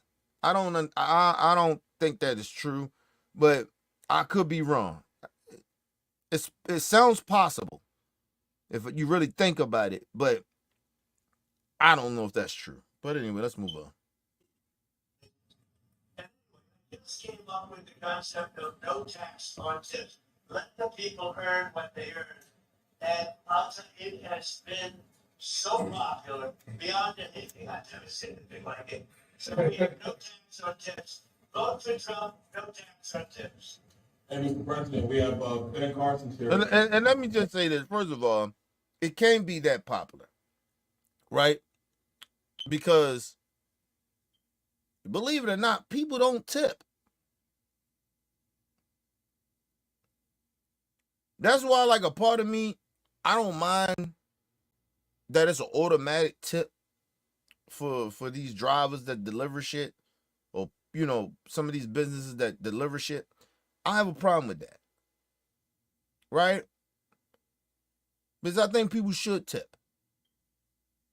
It ain't easy to do these people job. You get what I mean? Some of these jobs, the people don't make that much money and shit like that. So I get it, but I have just never heard that shit. I never heard of that. Like people complaining about that shit, about like they getting they getting their tips taxed. I have never heard of that shit. And it doesn't really make any sense in a way. But then it does, because it's possible that it can happen. Business could be doing that. So it might not even be the government. It might be the business that's doing that and getting over, for all the fuck we know. Because I ain't hear about the federal government taxing people for tips.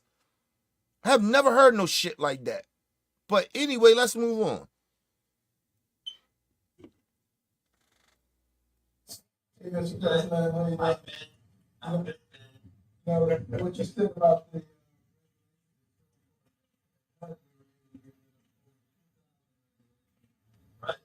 so much easier to get things done. But I just want to encourage you to speak out. Tax on you. And let me say this. These are black people, and I'm not trying to count people's pockets, but I'm not trying to knock people for their money, right? But these are all black people that's in there, other than maybe two of these dudes that the one dude Rocky Barbershop, he's sitting up there, and this other dude that just looked like a fucking black hillbilly. But anyway, these dudes are in a certain different tax bracket. So they're talking about shit. They're not talking about black owned businesses, really. Like they're talking on some shit of these dudes are millionaires. These dudes are worth a lot of money. They're millionaires. You talking about black owned businesses? They barely hitting $1 million. Barely 1 million. And then, like I said, just hitting that. Like a lot of that money goes back to putting that shit, paying property taxes and all that other shit, paying for utilities and shit. So, like, they're not really making that much type of money. They're not on the same tax brackets of these dudes. Shit, fucking Brian Donaldson. Him just being in office every year, he's making $250,000 a year. After taxes, he's probably about shit. Taxes ain't even really like that. But I mean, he might be doing about, and then you find loopholes and shit. He probably paying back in taxes $50,000. So he's still making a $200,000 a year. You get what I mean? So like these dudes just being in office for 2 or 3 years wind up being millionaires. And then they got other little side shit going on. Like people don't really realize that shit. So these dudes are talking to dudes that ain't even making nowhere near that a year. Even from black-owned businesses, they're not making that type of money every year. Let's move on, man.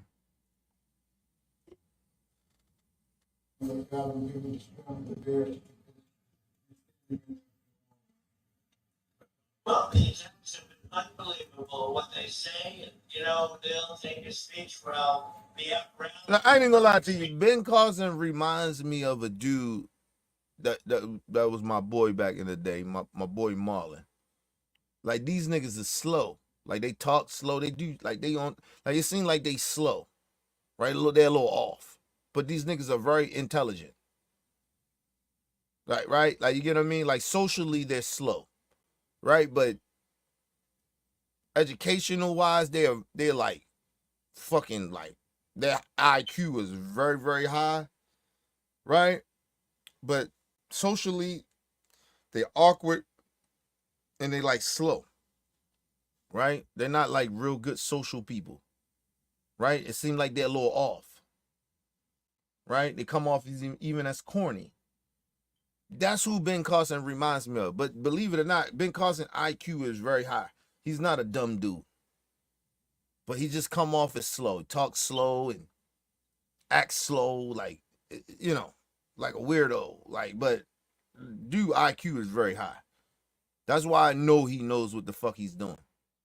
And listen, no lie to you, my man Marlon was very like that too, but nigga, socially, no, he wasn't very bright.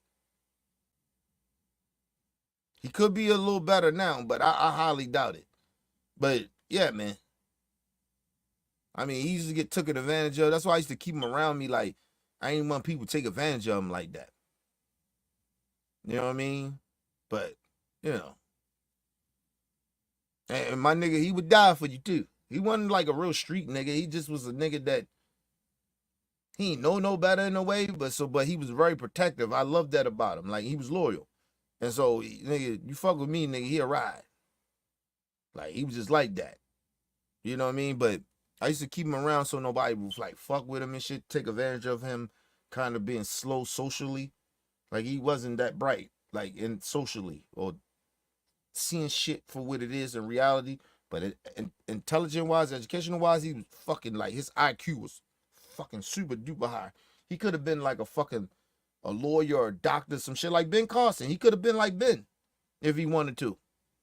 You get what I mean? Had the right people around him.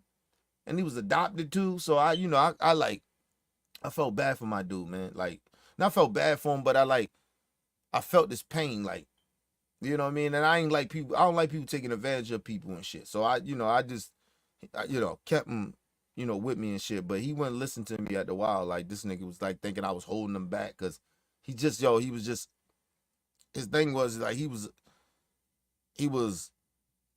didn't get pussy like that, bro. You know what I mean? But his weakness was women. Just was a simp nigga. He just was. Like, we call him in Baltimore, we call niggas sucker for love ass niggas. Like, but he just was one of them sucker for love ass niggas. This nigga just came to a woman, niggas call it simping, but I call it sucker for love ass niggas. You know what I mean?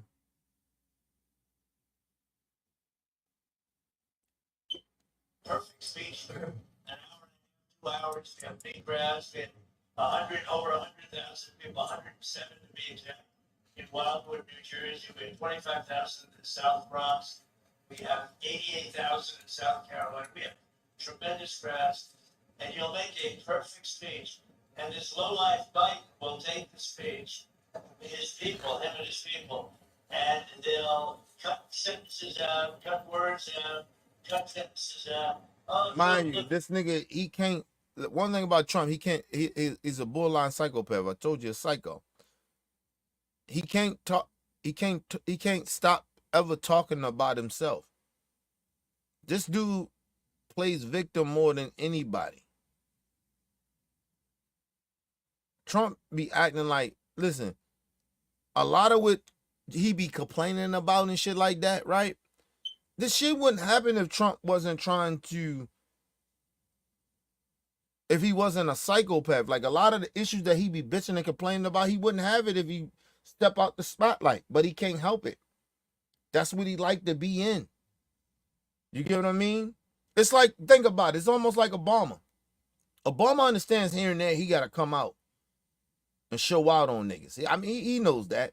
But a lot of times, do you all really even hear about Obama?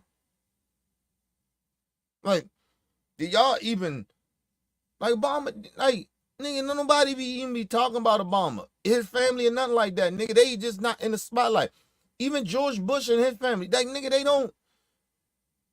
don't really be out there like that, nigga. But this nigga Trump, he can't help himself.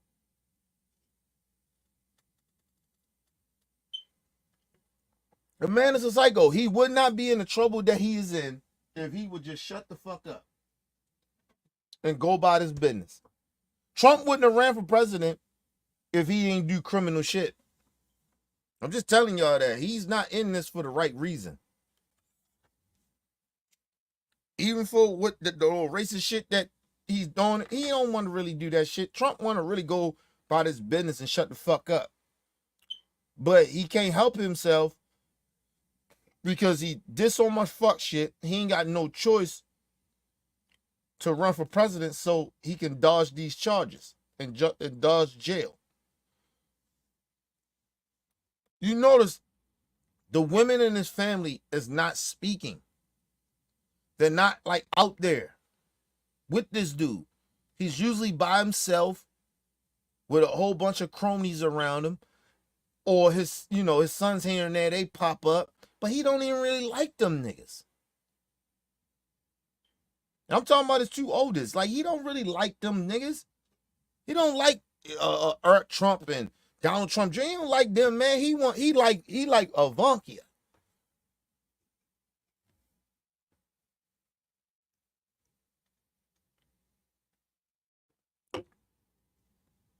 I believe my opinion. I believe that he's a motherfucking pedophile.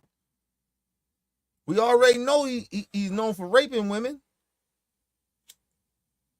Fuck out of here. He don't like his sons, nigga. That's why his sons, they do the most extra. You remember when Ivanka Trump, when he was running first time, she wasn't really out there like that. Hearing that shit come out and speak and shit like that. But she wasn't really out there like that.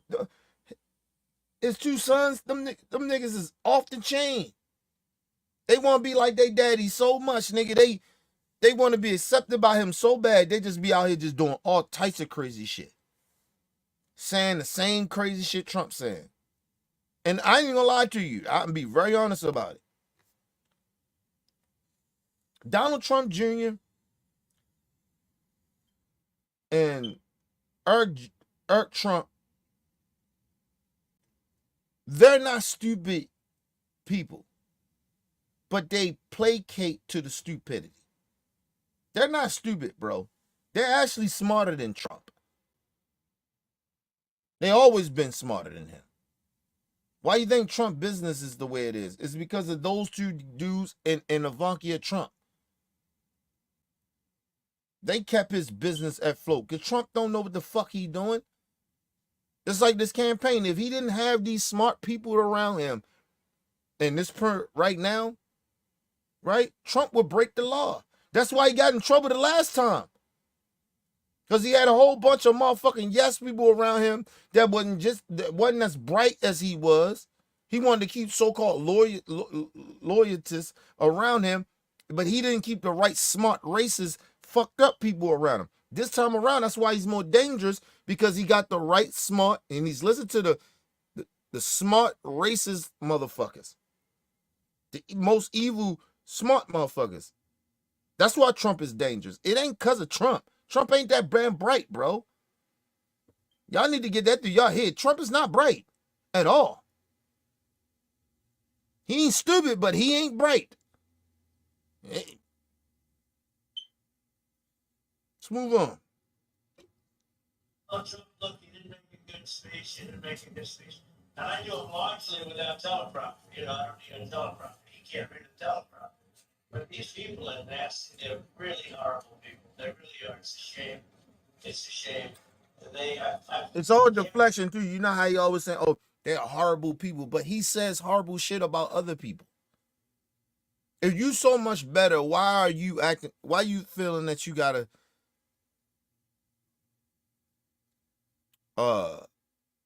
say horrible shit about other people? If they're doing horrible shit and they horrible people, why are you saying horrible shit about them? Because I thought you was, you religious, you Christ-like, right? And this is go for a lot of Trump supporters. Stop acting like y'all Christian, like y'all not. Because real Christians don't talk like that. They don't if you do something bad or evil to them, they don't, it's a line they won't cross of saying certain things or doing certain things. They allow you to be that, but they won't do that. That's the difference. It's like me, right? People be like, "Oh, Ken, you being petty." Listen, I can say much more worse shit on here, but I have morals and principles and integrity that I won't go. I won't cross certain lines. I won't say certain shit because, yeah, I always want to keep this thing that it's different. Like it's different from me and some of these folks. But don't get me wrong, I can get petty. Listen. I get down and listen. I never said I was religious, nigga. I never said I'm the representative of God or some shit like that. No, I don't do that. And never will. But listen, I get grimy with you. But it's a certain level I won't go though. Certain level. But with Trump people, it's no bottom for what they do and say. It's just it's no bottom. And a lot of people don't pay attention to that shit. They always talk all this shit about the left and all that, but you the ones always crossing the line and saying fuck shit.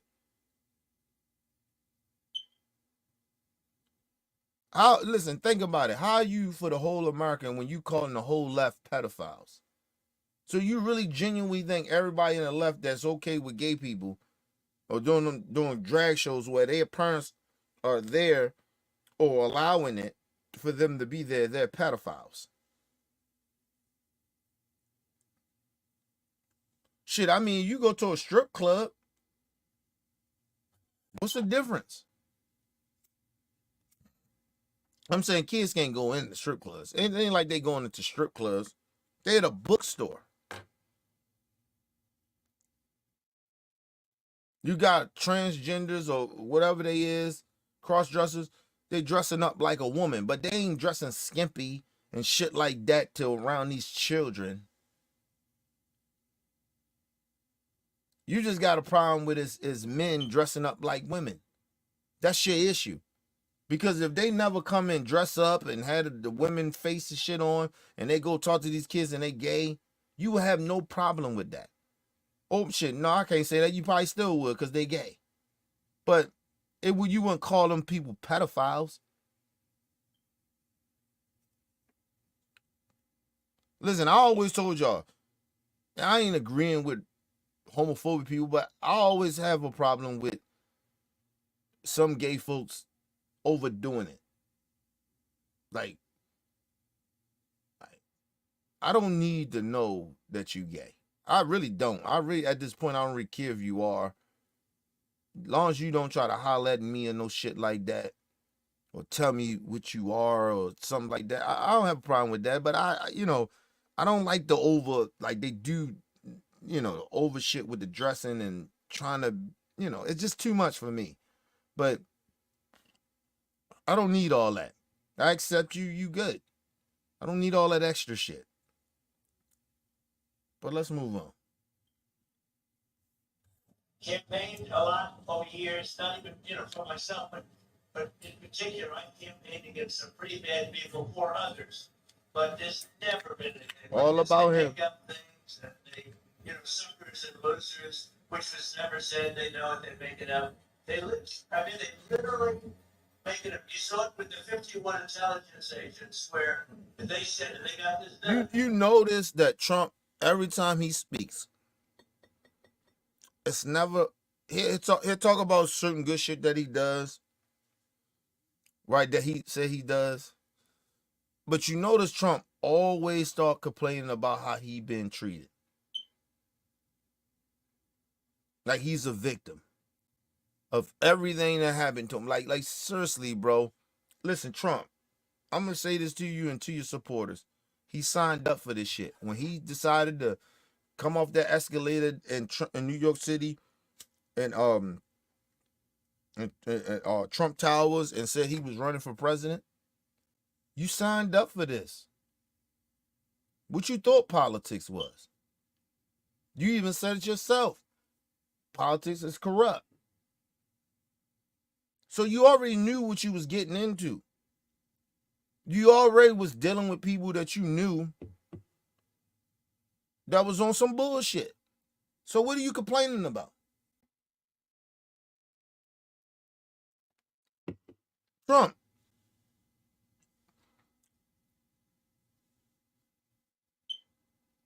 At the same time, you didn't fix anything. You actually done exactly what they do.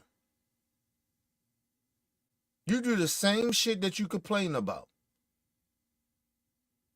that they do to you. You do the same exact shit. So what's the difference, bro? You didn't come and change the politics like that. All you did was, it was already there, but you just opened the door up on more how corrupt shit is. That's it. And you still do the corrupt shit that they do. That's it. You like dictators. The fuck you think politics is? You think a person being a dictator they ain't corrupt? Like, what are you talking about, bro? That's why I don't even like hearing Trump complain. Like, yo, it's just, this shit is just, at this point, it's just annoying at this point. Like, stop complaining about shit that you do anyway. You mad at them, but you doing the same shit that they're doing. Let's move on. Where they said that the Hunter laptop from hell was all Russian disinformation. And, it's just a total made-up thing. Let me say this. Nobody asking him about none of this shit. People, this conversation started off about regulations. Somehow, some way, this motherfucker turned this shit about him being mistreated.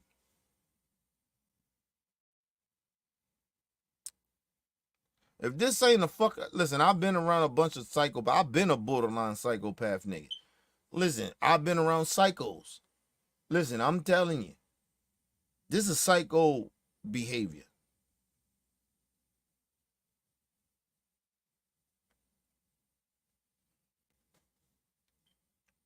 These people, so you're right about that, Ben, when you say it really is a shame.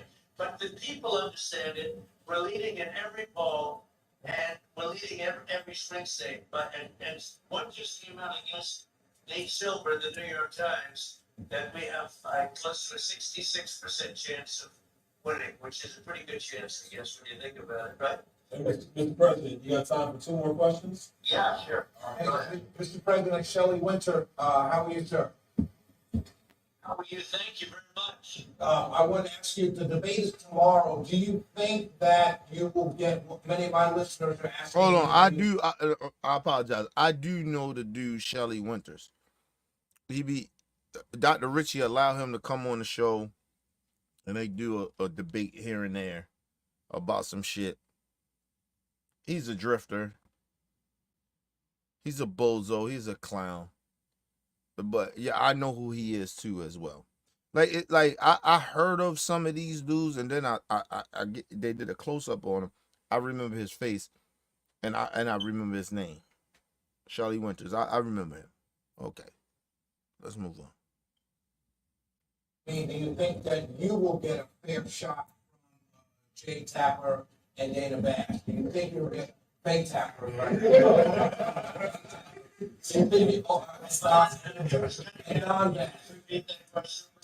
What do you think you're going to get a fair shot from Jay Tapper and Dana Bash tomorrow night? Well, I think it would be good for them if they did it. I think probably not. It's very interesting. During the primary, CNN covered me, very, very tough, but they covered me all the time. And I won it very quickly. Mind you, I thought this was about, I'm still trying to figure out why Rocky hasn't stepped in and said anything. He could have shut this shit down. It's his business. But he didn't shut it down because he got that, they paid him to allow this nonsense. And so that's why I say he's lying. You're just letting Trump people come in and do this photo op with you, and it's like, come on, brother. But now you want to play victim. Nah, bro, you did this shit on your own. You did this on your own. You made this shit what it is, and then now you want to be mad because the people were like, nah, fuck that. We ain't come to support you. You got your paper, and he could have shut this shit down.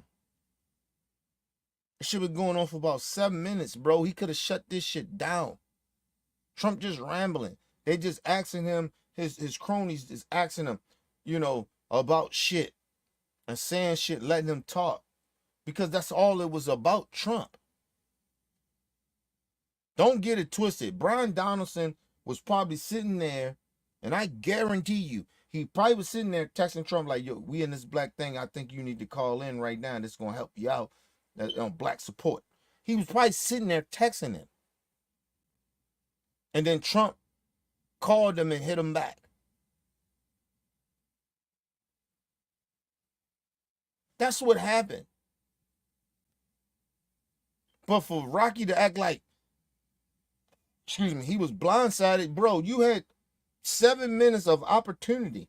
Even before then, when they were setting the shit up, but let's just say the 7 minutes. You had opportunity to shut this shit down, and you did no such thing.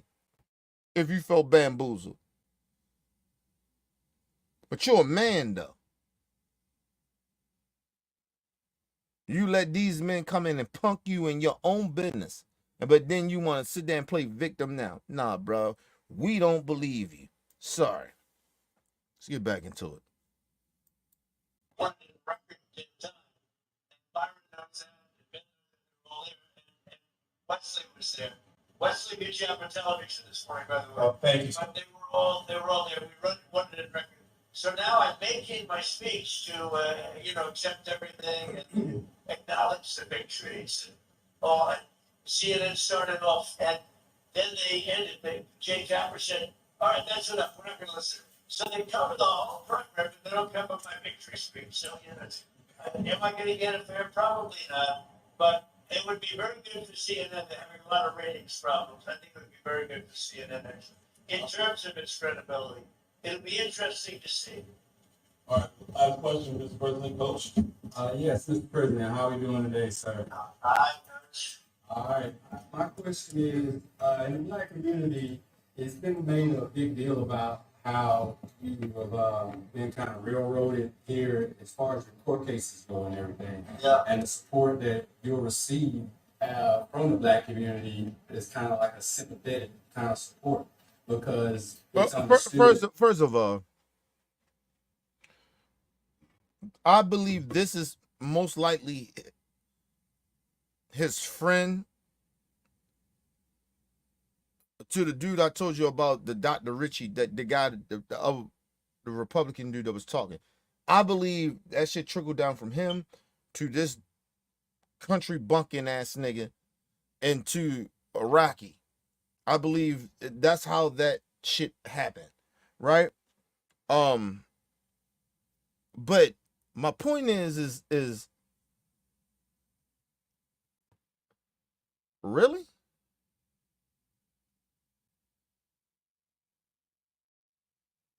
If you ain't out here doing bad, right? Because we know some innocent people that's in jail. We know this. We know some charges can get trumped up on us, right? No thing of saying Trump, right? But, of being trumped up. But, people have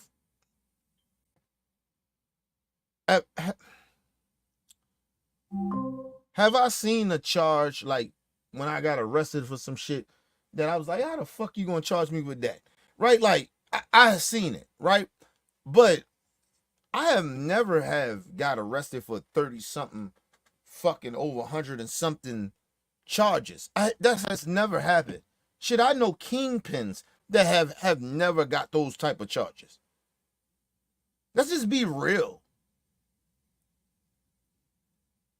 Like, so no, we don't have this connection with Trump because of the government. We felt like law enforcement treated us wrong. But I thought that there's no such thing as racism. Because black people tell you they think a lot of this shit get trumped up on them because of the color of their skin, right? So that's number one. Then number two is black people don't get arrested for what Trump got arrested for. Not motherfuckers where I come from. So how we got something in common? We don't even get charged with the same type of shit.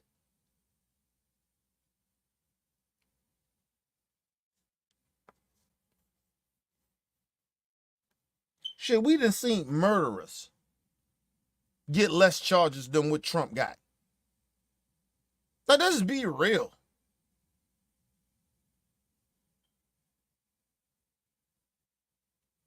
The fuck is he talking about? But this is the coonery that goes on. And there ain't no empathy and sympathy there. Or we, and if black people are doing that, then you should be ashamed of yourself. If some black people are doing that, you should be ashamed of yourself. Trump has nothing in common of how many charges he got or whatever.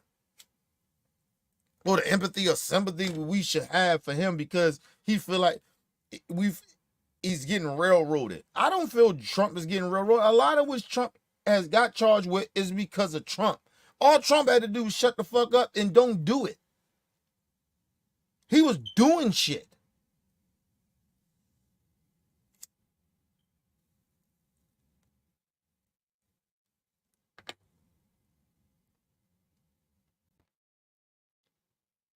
All his lawsuits and all that shit. Trump is so fucking foul and ridiculous. He says ridiculous shit out of his mouth. That's why he got sued. First time you got sued for the shit you said. Okay, you lost. You go right back and say the same exact shit that got you sued. How's that the government? How's that the government? That's not the government. The government didn't sue you, nigga. That came from Stormy Daniels and Aline, the other lady that sued him to say he raped her. She sued you once. She won.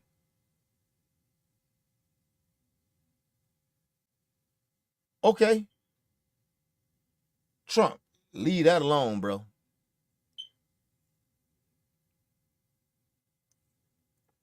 He decided to get on campaigns, go on TV shows, and continue to discredit this woman after you got found guilty, regardless if you think you didn't do it, but it was the way he did it. So that's on you. Nobody told you to go back out and speak on that woman. You know what I would have said? All right, listen, I didn't do it, but you know, the course or whatever, but I didn't do it. She won a lawsuit, it is what it is. I'm not speaking on that woman no more. And he could have left it as that. First of all, his lawyer probably would have told him, a real good lawyer would have told him not to do it. But, you know, he keep all these say people that always trying to get a check from him, so they just let him do and say whatever they want because they know it's a check coming. So that's number one. That's number two. But number three is nobody asked Trump to say this shit. The government didn't come at you. E. Jean Carroll, that's her name. E. Jean Carroll, lawyers came back at you for defaming her again. That was you. That got nothing to do with the government. The government didn't sue you. That wasn't the government. That wasn't Biden.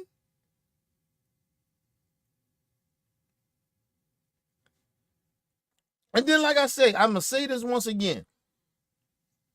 He's in trouble for the document shit because of him. Trump lied to the government. He felt like I was the former president and they stole the election from me, so I get to say and take whatever the fuck I want to take, and I ain't gonna give y'all shit back. That's a psychopath. When Biden Found out he had some documents that he supposed to have. He called the government. His people called the government. We got these things. We sending them back. We didn't know we had them or whatever. They interviewed Biden, everything. They did an investigation. They found out he ain't do it on purpose. Okay, they was like, all right, well, he's a Democrat. He's in office. He's the president. Okay, fine. Well, Mike Pence got in there. Mike Pence is a Trump person. Regardless if Mike Pence did the right, correct thing on January 6th or whatever. I mean, yeah, January 6th or whatever.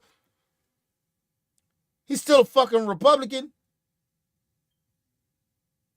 And at that point, he wasn't a no-Trumper at that time. He still was going to vote for Trump.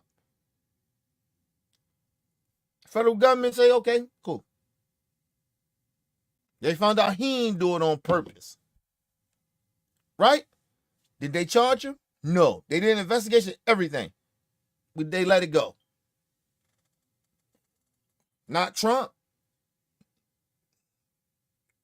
He kept on fighting the government.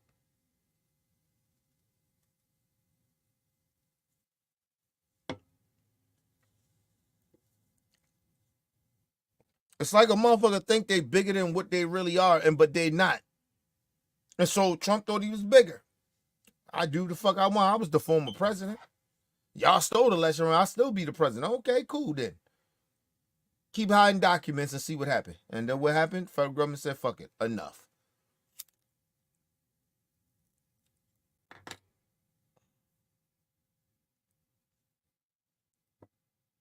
Understood that we've received a similar, not even similar, but basically we've been railroaded since the day we came here. So if you can acknowledge that you are getting support from Black people because of this, then we can kind of acknowledge that we have been getting railroaded. So my question is, what can you do about those Alvin Braggs on your side that have been doing such railroading from the time? What can we do about those Fonnie Willis's and Alvin Braggs that are, right now sending some poor Black person to jail for some crime that they're doing? First of all, let me just say this. Nigga, you should be ashamed of yourself. But anyway, talking about Fonnie Wilson and all that. Okay, listen. Young Thug, I don't wish jail on a young brother. But I don't watch the trial. Because I told y'all about certain shit that I don't fucking watch no more. Or I don't do. I keep up on it and shit like that. But I don't watch that shit. Young Thug is locked up because of the simple fact that he walked around for years, brung that gangster shit, and this is what I told y'all about gangster rap, right? When niggas bring gangster rap into an entity, you fuck the entity up. Yeah, it sells. It does all that. But, nigga, the outcome of that, you gonna die or go to jail. It's like street shit. You bring that street shit, you'll be a part of street shit, nigga. There's only two ways out of that shit, jail or death. It's very rare people can escape it. I'm one of them rare people. But, listen, you keep pushing that gangster shit. Okay. That's what he did. He made made millions off of it. Nigga, you got what you got out of it. But you still kept bringing that street mentality to what you was doing in business. I'm not saying the brother is guilty or not. That ain't for me to decide. Listen, but you don't bring that shit and you don't... Listen, let me just explain something to y'all. I don't hang around my former street niggas like that. If my niggas come around me, niggas on some positive shit, don't bring that gangster shit around me. And if you still doing that gangster shit, nigga, you can't hang around me. Believe it or not.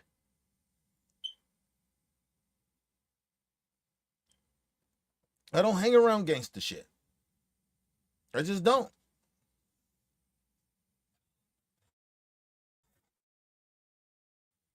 It's not even just really about me. It's about my daughter. Now, when she get a certain age and she can comprehend of who I used to be, I will explain that shit to her. Of course I would. I wouldn't lie to my daughter. At the end of the day, I'm a success story. Everybody don't make it out where I come from. It is very, very, very rare to come from where the fuck I come from. I told you, a lot of my homies are dead or in jail. A lot of my little homies dead or in jail.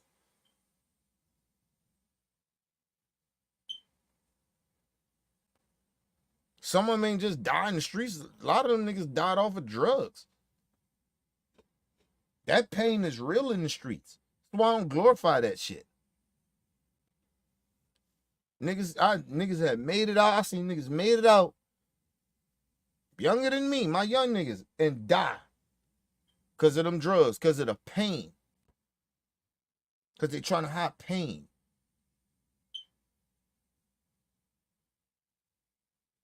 And them niggas get high.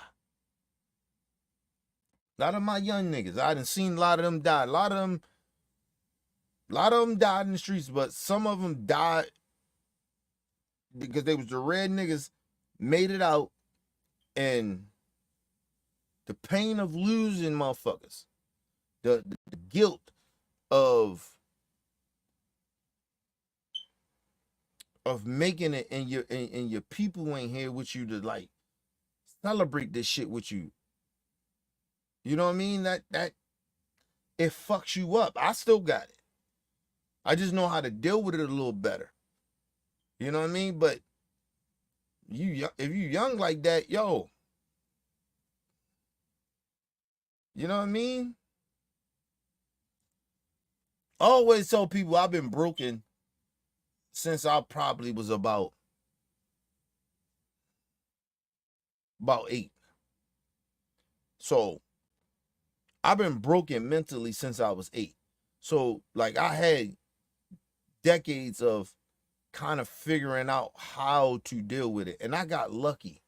I got very, very lucky.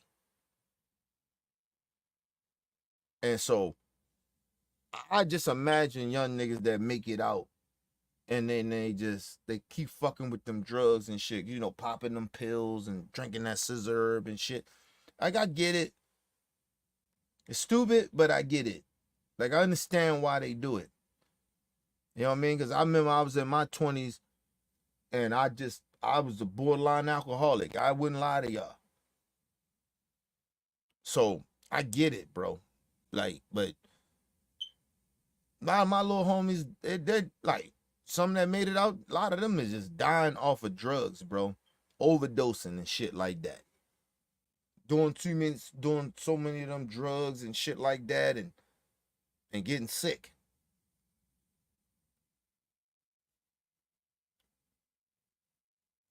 Having strokes and shit. Panic attacks and dying. Like, honestly.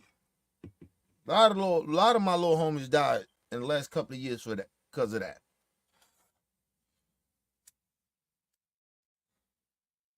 Just crazy.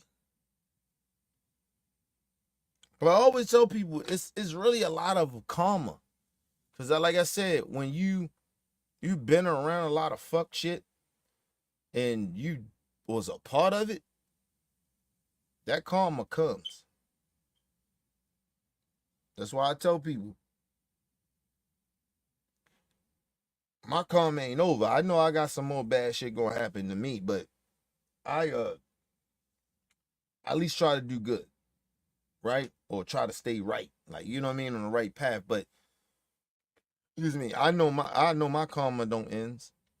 I did a lot of fuck shit. I was part of a lot of fuck shit. I seen a lot of fuck shit, and I ain't do shit about it. Like, listen, that shit real. So listen, it's not the same of somebody like Donald Trump. He intentionally does shit. There's no reason that he should do a lot of the shit that he does, right? But he does it because he can get away with it, right? Like, it's like this, almost this arrogance. It's like almost like a drug dealer in a way. Like, a gangster in a way. Like they know that they shouldn't be doing it. But the only difference about the gangster motherfucker and Trump is that a lot of niggas do what they do because that's the lifestyle. That's sometimes they ain't got no choice but to do it to survive. Trump doesn't have to do that to survive.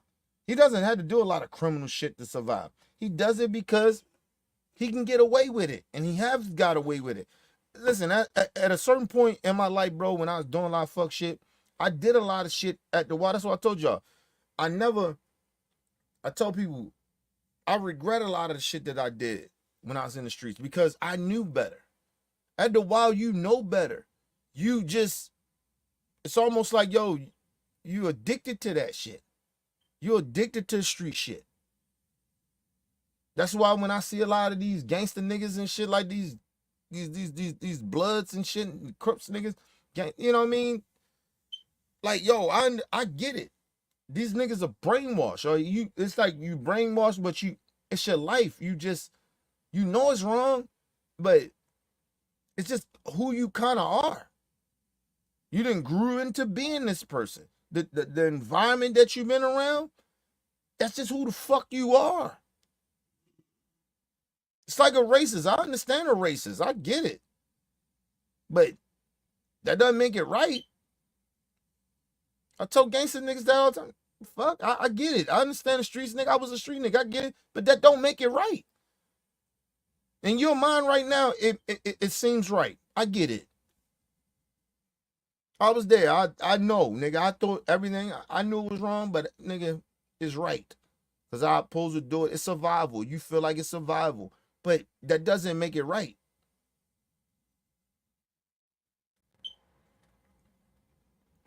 And it's even worse for the younger niggas now. Because they ain't got an old nigga, OG nigga that gave him game. That gave them game. A lot of niggas like me are in jail or dead. Or a lot of niggas my age, no lie, still trying to act like they real young street niggas. They're almost allowing, condoning that shit. So it's like, okay. So I see why the young niggas are a little fucked up. That's why I don't shit on the young niggas like that, because I get it. It's niggas, some niggas my age that made it and still out here trying to fit in, or they ain't made it yet, but they still out there trying to fit in. That's why you hearing about 36, 37 years old, niggas in their 30s dying. Because them niggas still trying to be something that they ain't no more. Nigga, your time is over. That street shit, it's a cap on that shit. That's why you see the whack 100 of the worlds of them goofy ass niggas. Them niggas, they have found a way how to use them niggas because they already used them anyway to bring them into the organization of gangsterness. Of gangster shit. So yeah, it's always been niggas like that.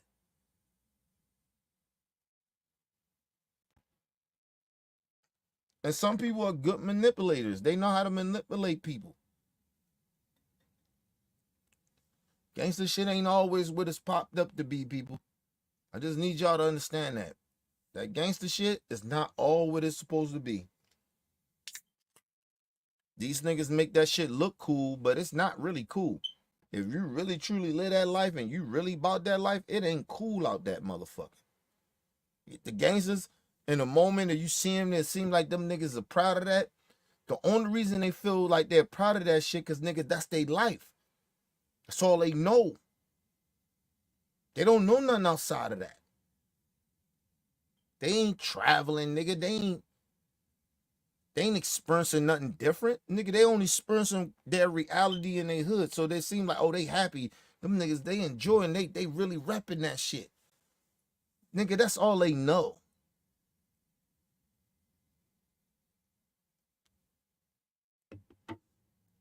That's all I knew.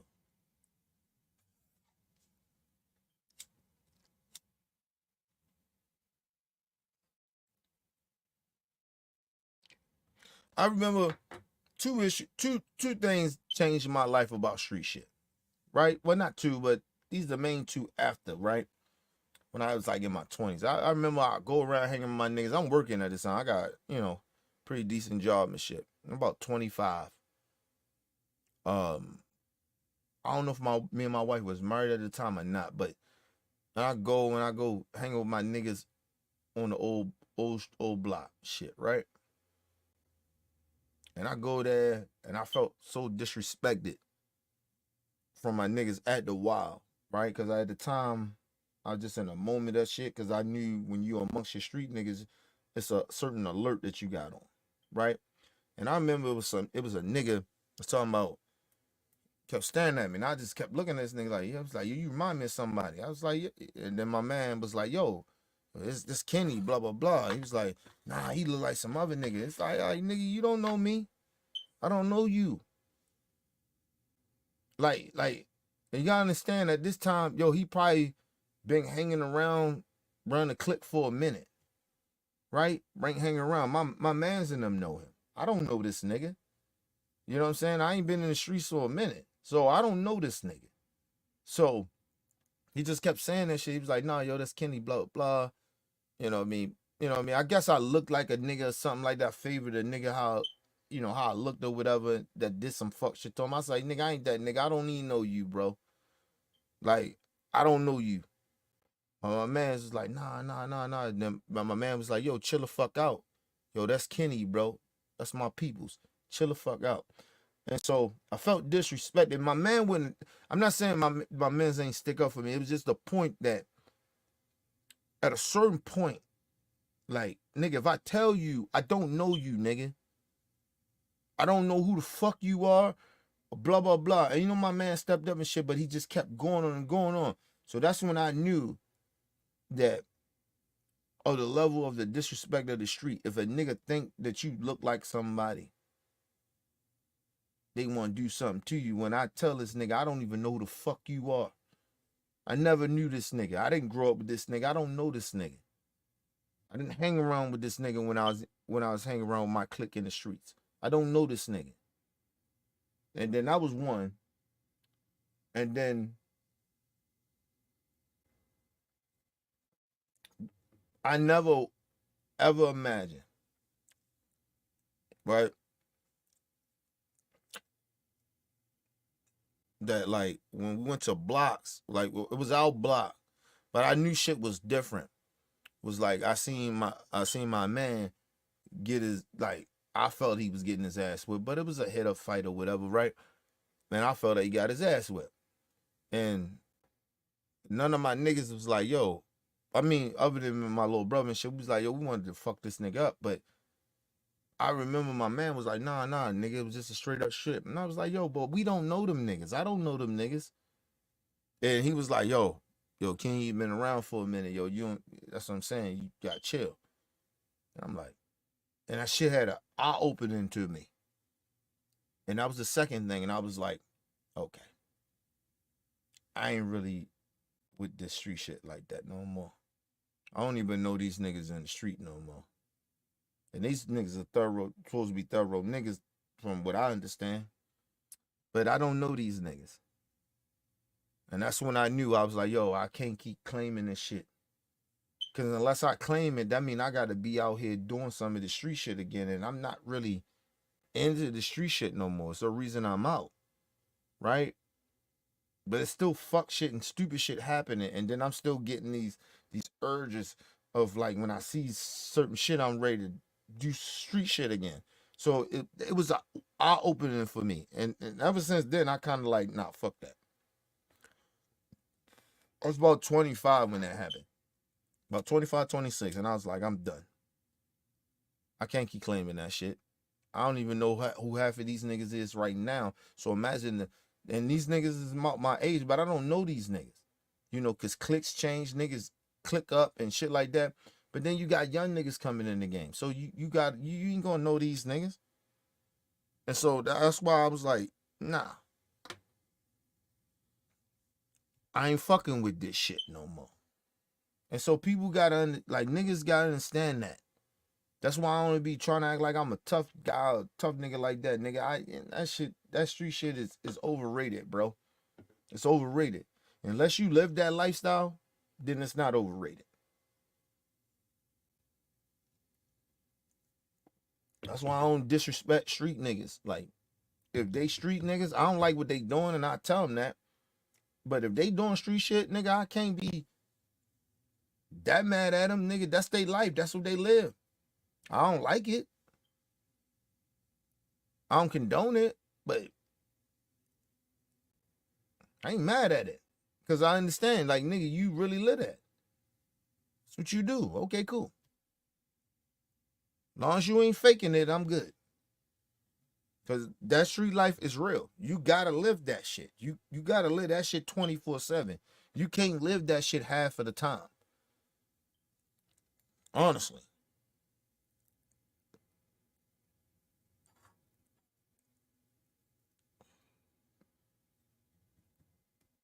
I seen drug dealer niggas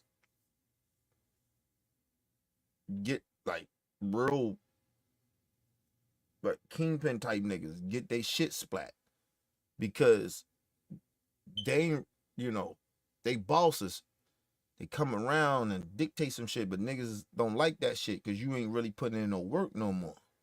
So them niggas that's putting in work, niggas feeling themselves. And they wind up getting you set up or clap your ass or steal from you. Listen, the streets is grimy. That shit happens. But niggas don't understand that when you ain't really about that life and you ain't come from that life like that. So, but I didn't seen niggas that you would think that like, yo, nigga, you making way too money. Why the fuck are you still hanging around? But those niggas understand if I ain't putting in work like some of these my young niggas or the niggas that I'm over top of, them niggas going to wind up trying to clap me or you know what I mean? So I get it. Like people don't understand that. People like, yo, that's dumb. No, it's not. Because you can get clapped either way. The game is the game, nigga. You can be out the game for a minute, or you could be this big time nigga and you ain't coming around like that. Niggas ain't like, this nigga ain't putting in no work.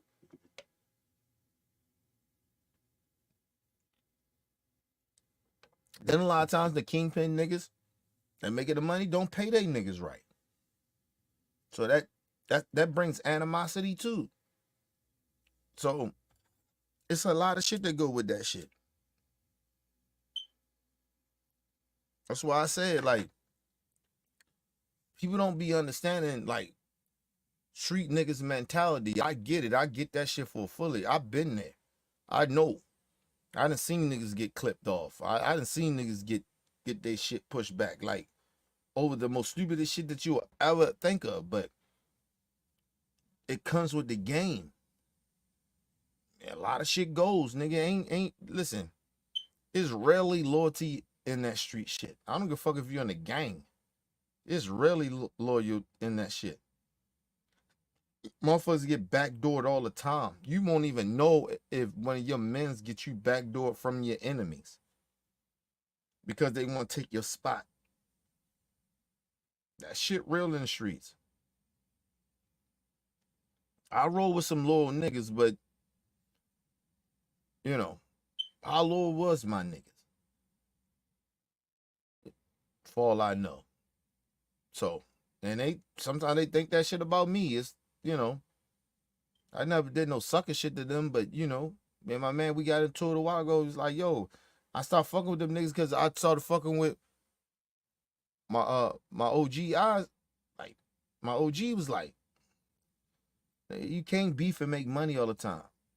Like, you can't do that shit. And you can't hang around niggas that bring that type of energy all the time. Nigga, we ain't gonna make no money doing this shit. I was like, I had to think about it. I was like, he right. So I was about money. I didn't cut my niggas off. I just didn't hang with them like that.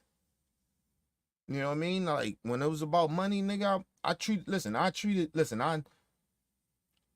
selling dope like a job. Honestly. That's why when I hustle, like when I work, I call that shit hustling. I hustle. I hustle no different than how I work a 9 to 5, bro. Like, I'm not I understood. Like, for some odd reason, that shit clicked when my OG told me that. My niggas, my homeboy and shit that I got into it with a couple weeks ago, he didn't understand that. Like, he still don't to this day. Niggas 20-something years out of that shit. And he still don't understand. He felt betrayed. Okay. Like, nigga, I still got shot with you. You know what I'm saying? I still, nigga, was beef with y'all, nigga. I still almost got killed fucking with your niggas. My niggas. Fuck, nigga, I always had y'all back. Like, but when it came to me making money, it was different. I knew how to separate that shit. I still was a wild nigga though. Like, you get what I mean? I just didn't hang around niggas when I was selling dope. Like when I was out there like that, I just didn't hang around my niggas. My niggas was wild. I wasn't as wild as these niggas was. I just was like, yo, I was about money and getting pussy. That's what I was about. But nigga, if I had to get in that lifestyle and had to pull guns out and, you know, do some shit, get violent, I'm always with that when it comes to my niggas. But I knew how to separate it. He didn't. He thought we supposed to do all this shit together. Like, nah. Like, cause we never started off selling dope, nigga. Like, so when I got in the dope gang, shit changed for me. It didn't change for them. They thought that shit was supposed to keep being the same. But for me, it wasn't. But we never have that conversation because he gets upset at me about it because he don't like my response to it. But it is what it is. But let's move on. But my whole point is that how can Donald Trump relate to me? Because he got arrested for some shit that I didn't feel like the government came after me, nigga. I got arrested for a lot of shit because I did it. Now, is there injustice going on? Yes. But Trump, you're intentionally doing the same shit that I was doing. You breaking the law. Fuck are you talking about? And normally, and you know that you're doing it. Or if you're too ignorant to know about it, that's even worse. Because I know I was ignorant to certain shit too, but the fuck? That's probably the only thing we got in common. But as far as like, because I'm not a criminal nigga. I'm not doing criminal shit. I'm a grown-ass man. You 70-something years old still doing criminal shit. Fuck out of here. How we got anything in common? But anyway, let's move on. Well, you know, it's an amazing thing when this happened. And as you saw, all the legal scholars say these are not cases. These are not cases that should be brought. It's just a terrible thing. It's weaponization. And it comes out of the White House. Even when it's city and state, it comes out of the White House in order to attack the political opponent. But since that happened, the black support. But Trump, you said that you're going to do the same thing when you get in office. So how you different? How you going to be better? You saying when I get in there, I'm going after them too. So how you better? I keep asking people, how is he better if he's saying when I get in there, I'm going after them too?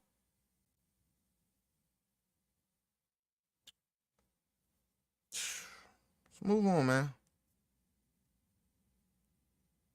Black support, I think my representatives will tell you this, the black support has gone through the roof.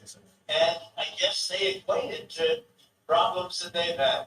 But since this has happened, like the mugshot is the best thing. It just beat Elvis Presley and Frank Sinatra by a lot, by the way. Beat it by a lot. But the number one mugshot of all time. It's really an amazing thing. Since it happened, the support among the black community and the Hispanic community has skyrocketed. It's been amazing. Really been amazing. It's been actually very nice to see.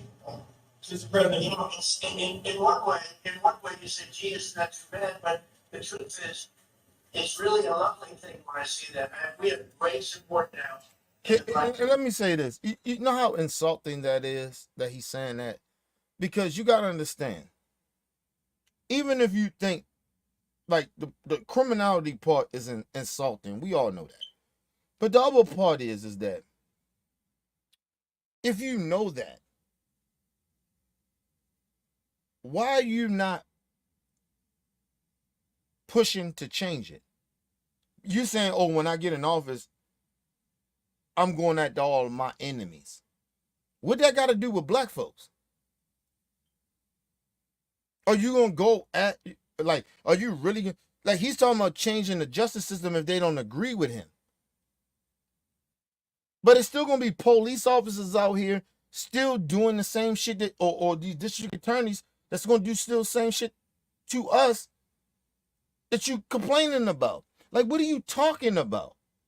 You're not talking about a policy that you're going to put in. It's not a policy. That's why black people should be insulted by what he's saying. He's not talking about a policy to stop the shit. If they weaponizing the government, okay, well, what's the policy for that? He doesn't have one. He said, if you let me back in office, I'm going to stop what they're doing to me. Not you. But I get more support from y'all because now y'all understand. Now y'all can relate to what I'm going through.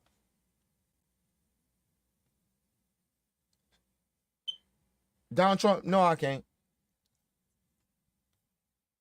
Our shit is totally different.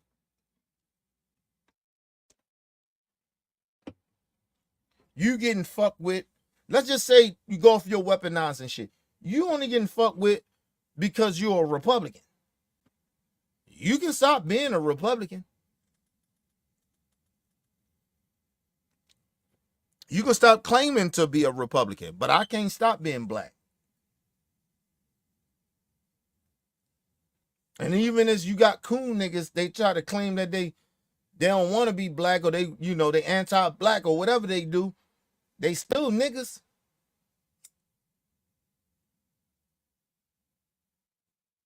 Just being real. But, anyway.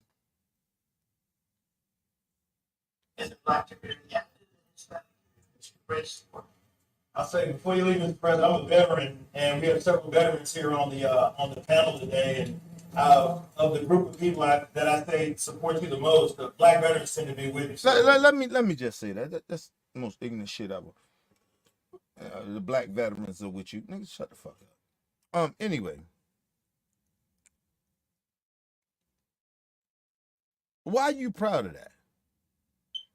But I thought race don't matter. I thought the party of Trump and the New Republican, which is the Trump party, I thought race doesn't matter. Why y'all keep bringing up the black veterans are with you? Why y'all keep using race? I thought race doesn't matter. That's what Tim Scott and the rest of these coon ass niggas they keep telling us. Race doesn't matter. But every time you turn around, they keep using race. They keep saying, oh, blacks are Trump. Oh, the black veterans are with you. But I thought the race doesn't matter. I thought you don't see race. I thought race doesn't matter in some of these things. So race does matter.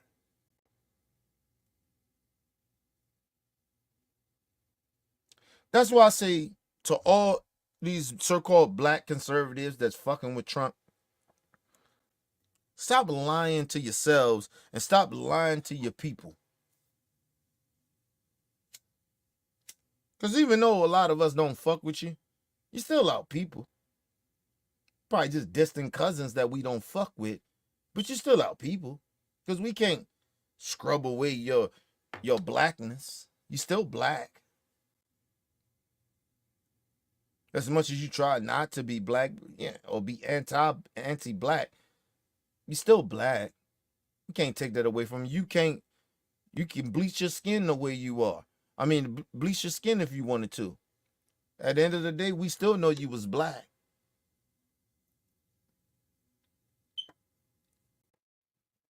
I know some people don't believe that Michael Jackson had vitiligo or whatever fuck he had, right? Had that disease. But at the end of the day, we still knew Michael was black. You notice Michael fucked with more black people than he fucked with white people like that?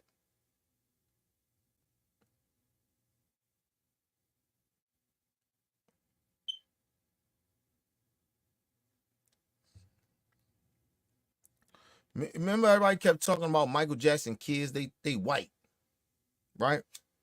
Did y'all know that when that Vigalago shit, I did the research on it.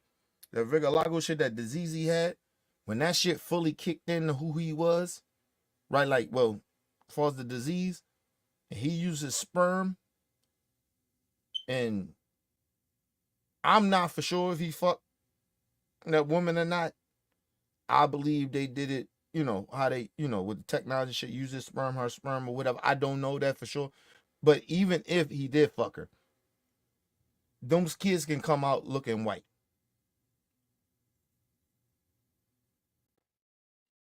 I did the research on it. It's a fact.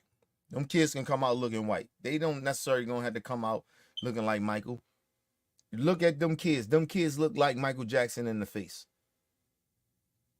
They look like the Jacksons, nigga. I'm sorry to tell y'all that. Y'all be like, well, they white like that. Like, okay, nigga, have you ever seen an albino? Nigga, they black. They just got a disease. They look black. Look at a lot of them. Just trying to tell y'all.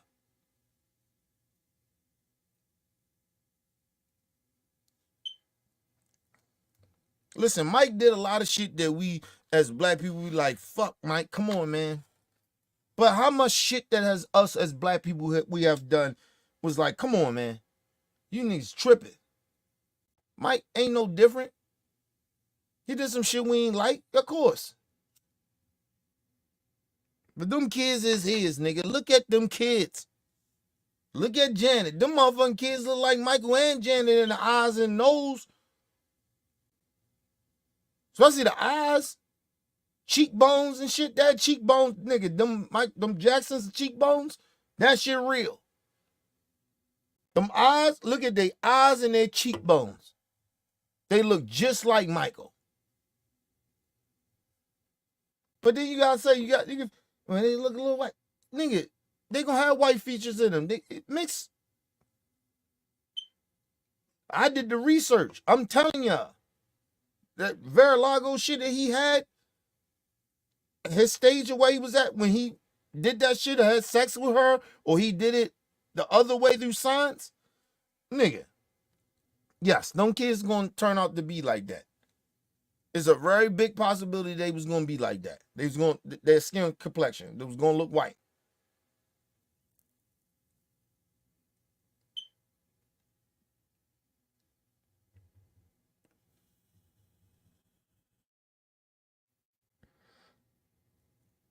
Think about it. There's only two people in that family that's alike like that. That's Mike and LaToya. They both had it. They both had it.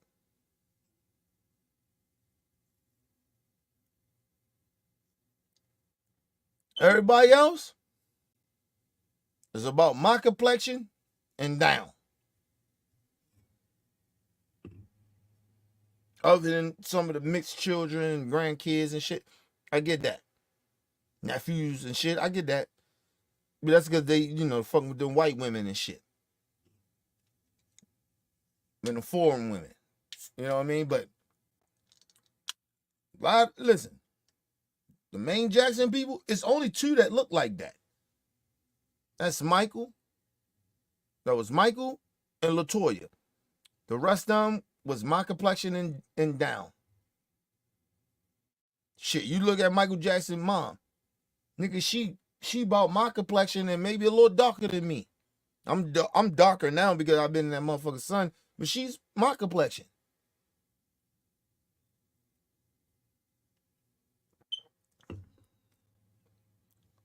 You know when niggas are bleaching their skin? You can tell.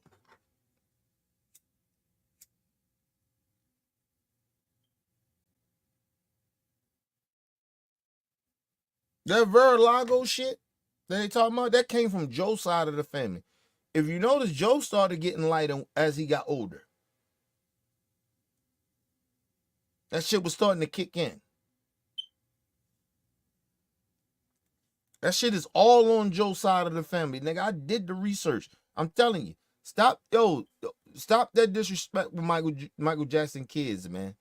Look at them fucking kids, man. They look just like Michael and Joe all in the face. Yeah, they got some plastic surgery and shit. I get all that. I'm not talking about the kids, but Mike and all them. I get that. But their eyes did not change. Shape of their eyes, that whole, it's like my daughter, bro. Like my daughter, she look more like my wife now. But nigga, she still got my eyes. That are nothing, that won't change. She got her daddy eyes. That shit will not change. It is certain shit about a kid that will never change. A certain feature, it won't change. Your kid always, like when they get older, they all look a little different. It's like my sister and shit. My sister always looked at like my dad's side of the family. I never looked like my dad's side of the family. Until now, I'm starting to look a little bit more like them. Maybe because I'm getting older or whatever, but I you know, shit, I look more like my dad when he was around my age. I got the pictures to see that shit, but certain features do not change. It just doesn't.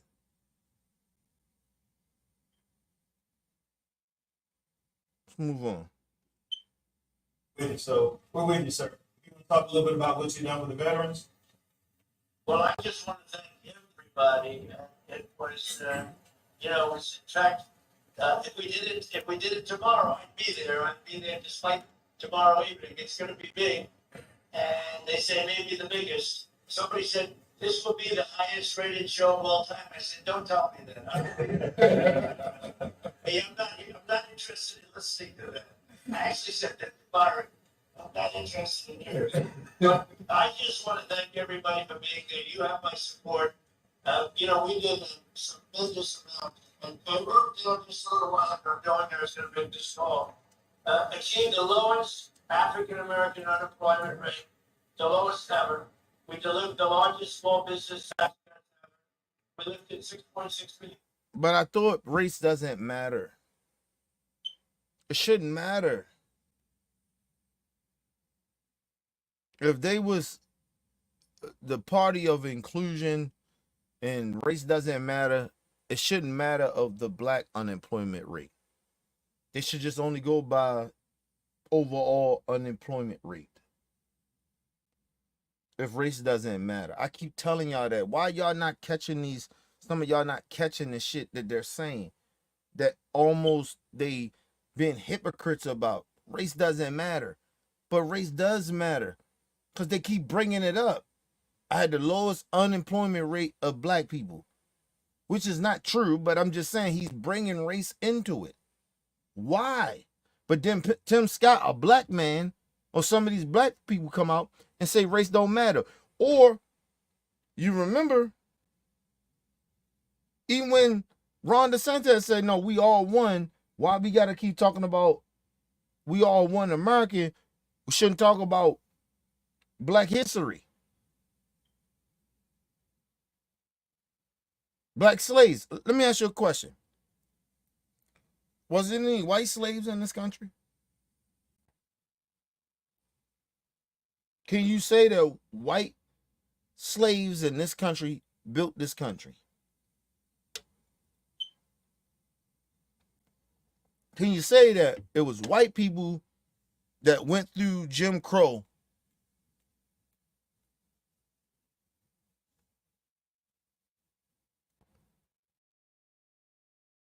No, you can't.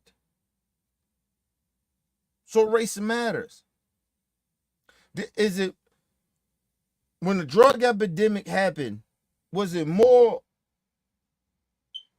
white people or equal to white people and black people equally was on drugs? No, it wasn't. Did they put drugs? Did the government put drugs into the white community, or did they put it into the black community to destroy the black community for generations? White people just got caught in the crossfire. The poor whites. Not even just the poor whites. But just say the poor whites. No, they didn't put drugs in their community. Listen, people. I'm put you on game. So some of you young niggas, right? Young folks. White people don't have to come to the black community to get drugs anymore. It's in their community already. Okay? In the 80s and the 90s, white people had to come to the black community to get those drugs. Why is that? Tell me why, my people. Leave it in chat. Tell me why. Because they never put that shit in the white community. They put that shit in the black community. It wasn't a drug epidemic when it came to white folks. They was getting high too. A lot of them. But it didn't destroy their community like it destroyed ours. Because the shit was in our community. The white people had to come to our community to get their drugs.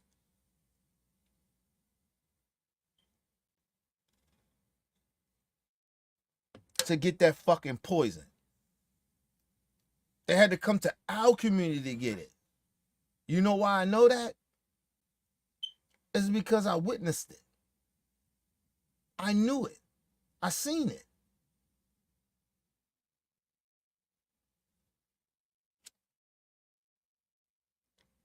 I seen a woman, a white woman, I served back in the day, that came to the community right after, because listen, Baltimore is small. The city is small. John Hopkins is not that far from where I'm from. I seen a white woman she was not from where we was from. She from nowhere in the city. She came with another, I guess a black dude, or I'm sorry, a black dude that she knew that knew about getting dope. The good dope, because they used to come to get the good dope. They some of them get some bullshit if they only can get some bullshit, but people used to try to get the good dope, right? Came from her job. She had a scrubs on. She was a nurse, white woman, and came and copped from me.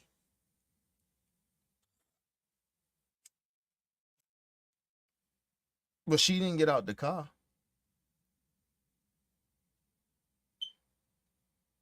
She didn't get out the car. She let that black nigga do it. And at the same time, that's how it was, though. No white people can get out the car and be coming and try to get dope from us. We don't trust white people coming in our neighborhood. This is a fact. We were just as segregated and biased and maybe as bigoted as white folks was. And came to the community. This black dude get out there. I told him, man, hey man, park that shit around the corner, man. Don't get the fuck away. Don't park right in front of my shit. Oh, I'm sorry. Park that shit around the corner. Or tell him ride around and come back and get you. I think it was something like that I said. But I sold it to him.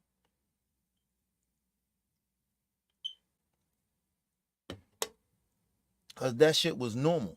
No white people can get out the car and buy dope in our neighborhood back in the 90s. No. You better knew some black person that in that community that could do that.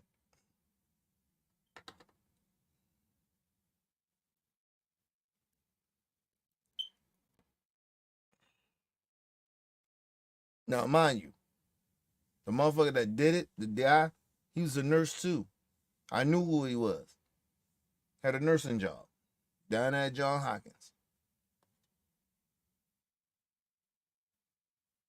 I knew who he was. He didn't have his scrubs on, but the woman, the white woman that was in the car with him, had her scrubs on. Come right from jail. Maybe called the motherfucker, he was off or whatever, I don't know. But he didn't have his scrubs on. But I done seen him a couple times come with his scrubs on to come get dope.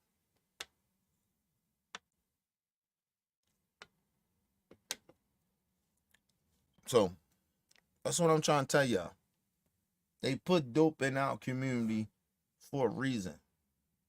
They wanted to destroy our community. That's what the civil rights are. They did that shit on purpose. It's documented that they did that. So I ain't lying about it. I gotta make it up. It's a fact. They ain't think that shit was gonna lead to the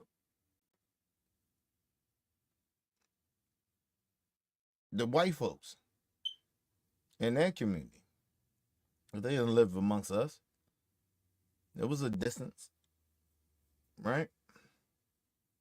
We was very segregated in the 90s and the 80s.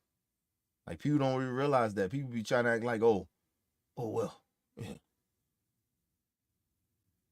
It wasn't segregated back then. Yes, it was. In the 90s, yes, it was. In the 80s, yes, it was. It was very segregated. Very racist. Very lot of bigoted shit going on. Just being real. You know the crazy shit about that was that all the own businesses that was around us was white folks. I mean, I'm sorry, Chinese people. They was making a killing off of us.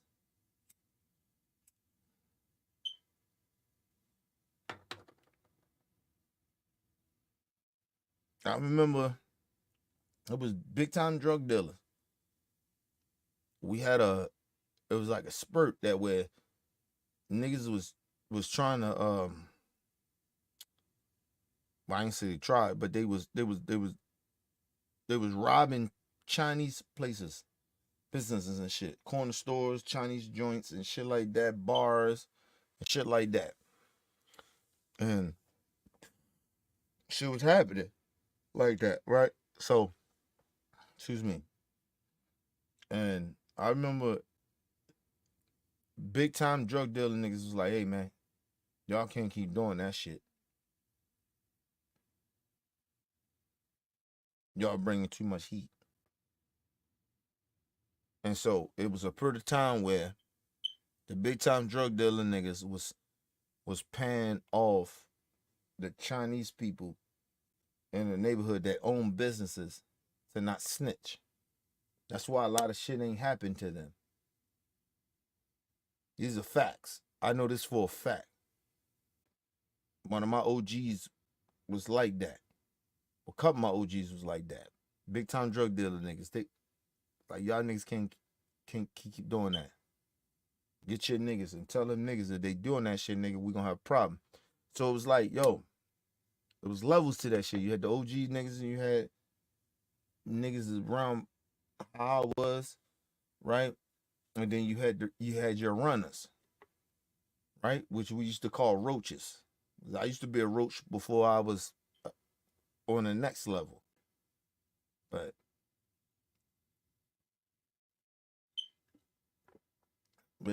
they call them runners. But to us in Baltimore at that time, niggas was roaches. I used to be a roach, and when I was a roach, I didn't understand it. But when I got on that other level, I started to see shit. The next level, I started to see how shit really was how shit was moving. OG niggas was like, yo, come on, man. Always violence going on, but man, we can't bring all that attention. That's different fucking with them Chinese people. These niggas was This niggas was killing Chinese people. They was robbing them, killing them, all types of shit. Shit got so bad where a lot of those places now, when I grew up at, shit got bad at the Wild. A lot of them Chinese people, they moved the fuck out. They sold that business. And then, like I said, I always keep telling y'all, that's why I understand coon niggas in a way. Yo, if it's like Chinese people, I can see how they can hate black people. Listen, if a motherfucker, certain black people doing, a certain population of black people doing something to you or hurting you in a certain type of way, I can see how that shit can turn to hate. Yeah. I can see it. A lot of y'all sit there and pretend like y'all can't see that shit, but I can. I can see how motherfuckers can hate black people. Motherfuckers robbing you, taking, stealing, whatever. But like I said, but if you don't know the background of why niggas do what they do, then yeah, I can see why you hate niggas. Honestly. We do a lot of shit that we do on Real Talk. We do a lot of that shit we do in the neighborhoods is because, nigga, we ain't got shit. We ain't got a motherfucking thing. Niggas out there trying to survive. We think doing all that reckless shit, it give us brownie points in the hood and shit like that and make us feel like we tough and we somebody, right? But the other part with that is that shit is normal. That's what we do. That's what we do in that lifestyle. That shit ain't it's not a respected type of motherfucking situation. Niggas grind, niggas go to the extreme to hurt people. That's what you do in the street. You try to make a name for yourself. You try to listen, a lot of times people do that shit to survive, to make sure nobody fuck with you. Like a lot of that shit, have your name ringing bells in the streets. Oh, nigga. That's what niggas is striving for and pushing for. You see any of them niggas in the street now. Even now, it's no different than now or 20 years ago or 30 years ago. No difference. Shit, our government is like that.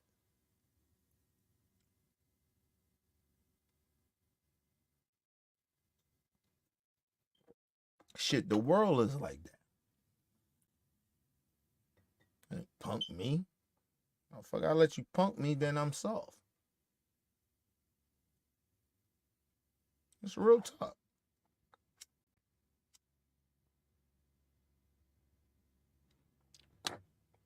But let me say about this dude, Rocky Barbershop. You're a liar. I just broke it down that you're a liar. You're a trash. And I mean that. You lied. And like I said, can I say this too? I didn't say this through the whole shit. So I want to move on real quick to this little shit with Keyshawn Davis, I'm sorry. This is how I know he lying. Because I did the research. I seen the contract. Look it up, people. Go do your homework like you're supposed to. He signed a contract with Trump people. Never denied it. Never said he didn't do it or nothing like that. Said he took the money and everything. He already admitted it. He took the contract. So for him to say, oh, I didn't know what I was getting into was a lie. You know it was from the Trump people, so you know it was going to be political. But we seen the contract. Well, I seen the contract. I put it that way. So him to come out and lie, the only reason he come out playing victim and act like he got bamboozled was because of some fact He thought this shit was gonna boost his sales and his business of doing this shit, associating himself with Trump people. Whoever his friend was told him that. And he probably fell for it. Maybe he felt bamboozled because he thought that this shit was gonna boost his shit up, and it didn't. Right? He didn't think he was gonna lose customers. So that's probably why he kind of saying what he's saying. But at the end of the day, people, he knew what he was doing. It's a contract out there. He got money. They didn't pay him under the table, people, because they couldn't. That's number one. So that's why I say he tried to sit out here and lie. Oh, I didn't know what it was about. You're a liar. You know what it was about, because they couldn't pay you under the table. Because if they did do that, and motherfuckers found out, that the government found out about that, you be in trouble and they be in trouble. And you did live and you did that shit. No, it had to be a contract there. And I found the contract. You signed it. You knew what you was getting up to.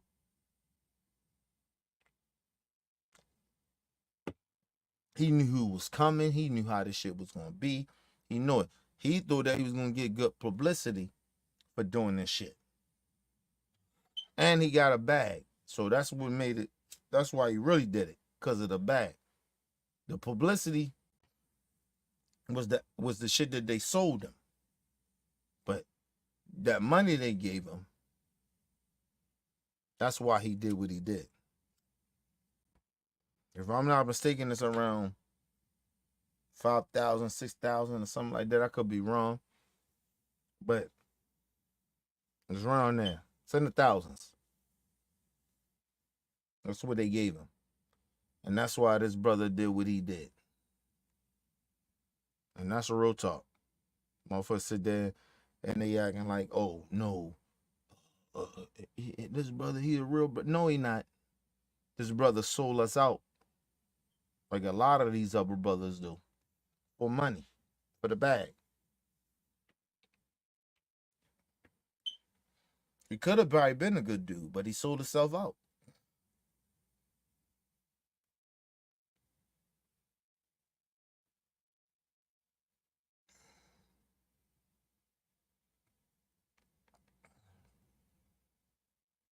But I seen the contract. Look it up, people.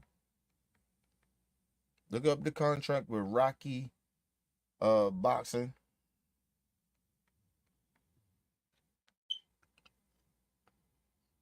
And the Trump Foundation. With Trump people. It's the Trump campaign, I'm sorry. And I guarantee you, you'll see the contract. So why Trump people ain't said nothing? All they did was make it noticeable. Well, not noticeable, but they put it out there of showing that he's lying. They ain't saying they ain't lying. They ain't saying nothing because all they did was just put the information out. He knew what was going on. So they did. Actually, Trump people did actually respond to it. They put the contract out there. Nope. You know what I mean? He didn't put the contract out there. So who put the contract out there? Right? Trump people did. So that lets you know, dude was lying. But anyway. Let's do Keyshawn Johnson. I want to speak on this shit before I get out of here. Keyshawn Johnson is a boxer from Top Rank. That is one of Shakur's friends. And he's in the 135. He can fight in 142 because he's a big dude for 135. And he decides he got a brand new fight coming up. I mean, he got a fight coming up Saturday. He decides, just like all those niggas do, is to mention, not even say they mention Tank, because a lot of bosses just bring up Tank name because it don't be on them fighters like that.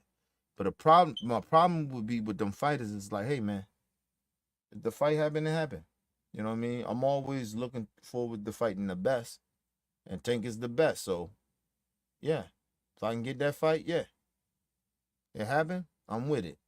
It's a way you do it. It's a respect level, because you know you ain't even on that level, but you decide to pretend that you are. That's my issue with Keyshawn Davis. But let's listen to this. What's up, fight fans? Matt Tucker here with the businessman, Keyshawn Davis. What's up, buddy? So, got a business meeting on Saturday. Topic, kicking ass. Yeah. Talk to me about the fight. Miguel, man, I see in his eyes, man. He really thinks he's gonna win. I like fighters like that. You know what I'm saying? Bring the best out of me. And let me just say this. He's not even headlining. Shakur's not even. Listen, Shakur is named. Like, his name is out there in boxing. But he's not a big name. And you under his undercard, but you calling out Tank. Okay, cool. Big fun fights. You know what I'm saying? He's a power puncher, 28 knockouts. The fans will be the winners at the night, but also the businessman. Businessman, come to get that bag. Speaking of getting that bag, you were talking about fighting Teofimo for a minute. Did you catch his fight on Saturday? And if so, what did you think? And that's the problem with these niggas. Please acknowledge that you trying to get a bag. Please acknowledge that this is a business.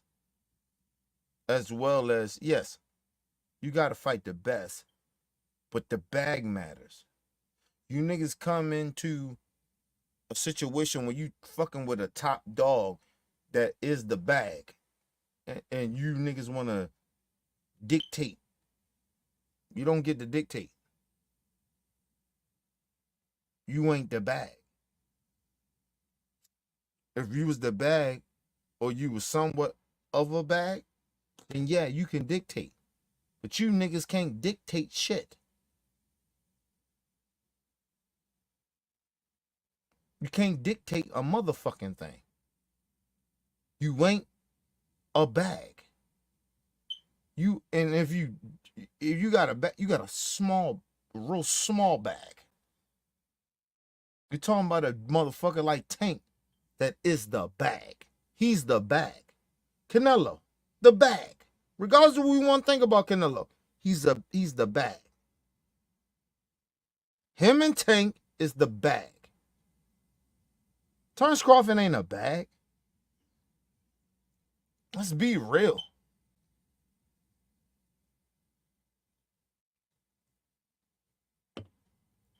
I'm telling everybody this straight up, and I'm being honest about it. And I ain't trying to hate or nothing like that. I ain't watching Terrence Crawford next fight. He got in August. I prefer people don't support him at all. Some of us don't even know, don't support Tank that Terrence Crawford anyway. He fighting nobody. We don't know who this motherfucker is. You come off one of the biggest fights in the world. And people, I heard somebody saying that, oh, this kind of like, this dude is dangerous. Listen, fuck out of here. Well, if this dude is somewhat dangerous, why he ain't fighting a dangerous fighter? Fuck, he could be a dangerous fighter. How about he fight a fighter that is dangerous? After you even fought Earl Smith Jr., you beat the shit out of Earl. Fuck are you fighting some less fight for? And please, man. Let's go to a quick commercial break, people. We'll be right back.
back from quick commercial break.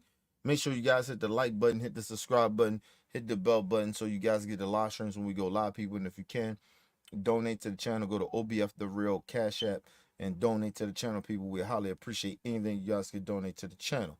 Need more information to subscribe and donate to the channel? It's down there scrolling below the screens, people. And if you make sure you guys hit the like button when you come in and out the building. Show the love, people. And at the same time, people, make sure you guys share the videos, man. Keep the movement and keep the movement pushing. You get what I'm saying? So we can keep pushing. But anyway,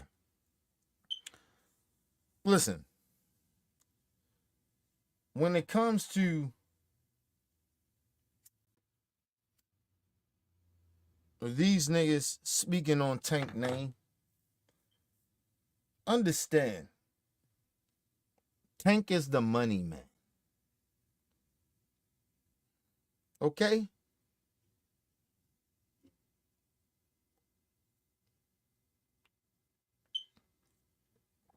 Let me say this. It is not Tank's fault that he's the money man. Not his fault. The problem is that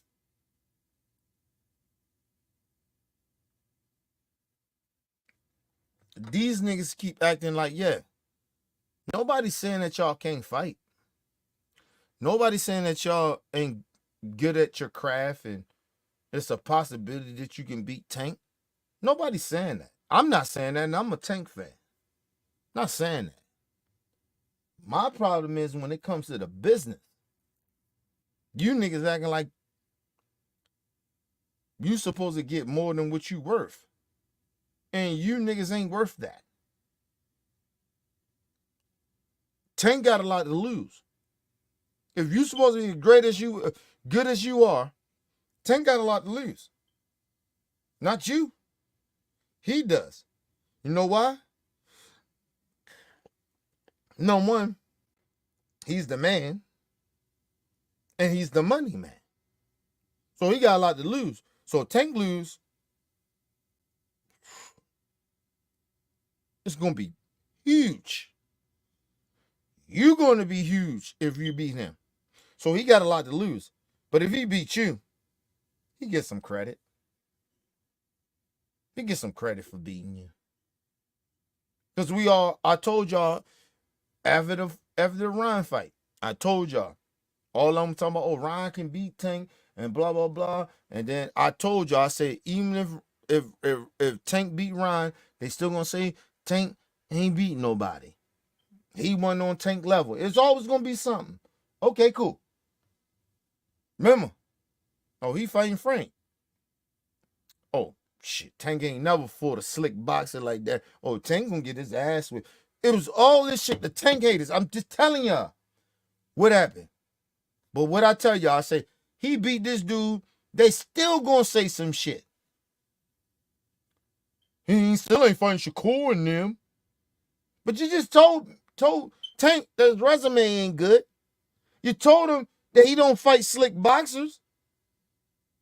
But he just a slick, great boxer, a good boxer. That wasn't enough. But I told y'all that's what was going to happen. So it is nothing. If Tank goes out, he beat Loma. Loma is too old. He passed his prime. They already doing it now. So why would, listen, I'm asking y'all a question. If Loma's too old, why should Tank even fight him then?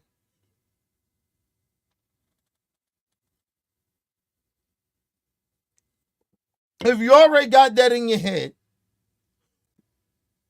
why should Tank fight him? He should skip Loma, right? Loma, you too old. You can't fuck with me right now. I'll put it like this.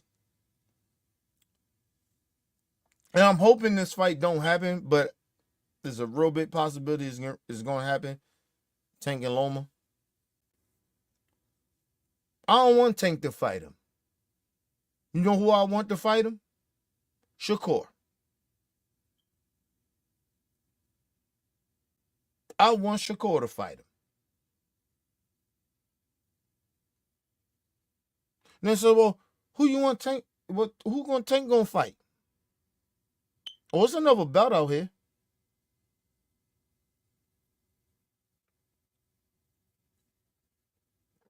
But Tank is so much on a high level that he gotta fight. He gotta fight Loma. And Shakur, the reason that you're not getting this fight with Tank right now is because your last fight was trash. Regardless of how you was hurt or whatever, nigga, whatever, but your last fight was trash. And at the same time, nobody comes to see you like they come see Tank. These are facts. You don't sell out arenas like Tank. The pay-per-views, you ain't never did a pay-per-view, but 0. Fuck you go act like you on another nigga level and you ain't never did a pay-per-view. Shakur. You ain't never did a pay-per-view. Ask your company why they ain't never put you in a pay-per-view. First of all, you on the same side as Lomachenko. They should have gave you that fight. Why not? Why they want to do it with Tank and not you? Ask yourself that. You can't do a fucking pay-per-view. You don't sell, nigga. Loma got a little sell, but he don't sell like Tank either. But listen, him fighting Tank, it's gonna boost his shit up a little bit just because it's Tank. It's like the Ryan shit. Ryan ain't that big.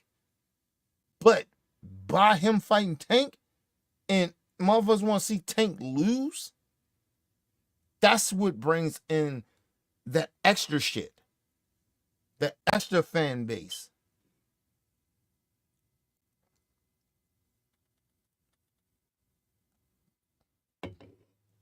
I told y'all what they was going to do with Tank pay-per-view sales. It was low. I know this from the sources I know. On Real Talk. Ain't got to lie. Listen.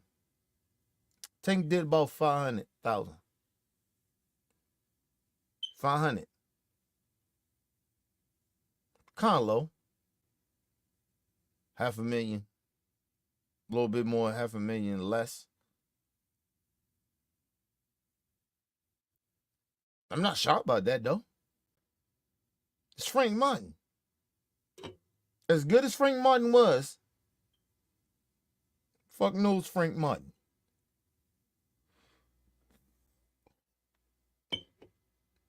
Regular boxing fans knew who the fuck Frank was.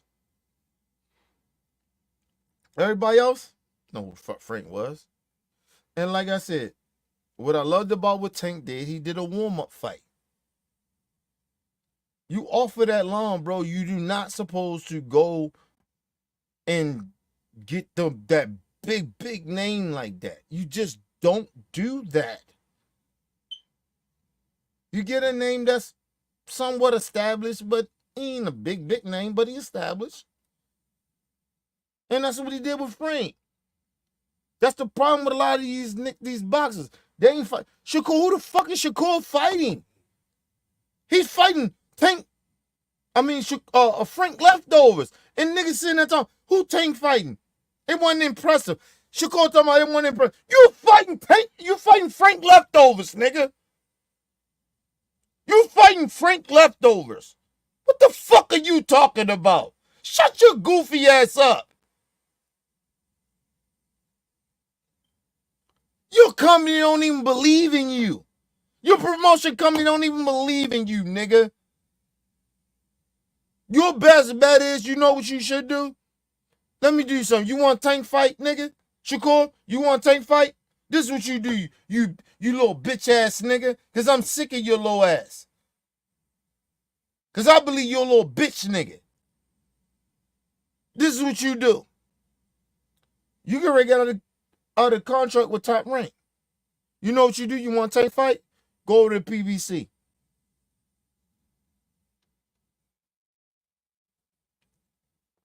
Go over there and fire. Go over there and fuck with them for a 3 contract deal. And don't be like Canelo, bitch. You bitch ass little nigga. Don't be like him.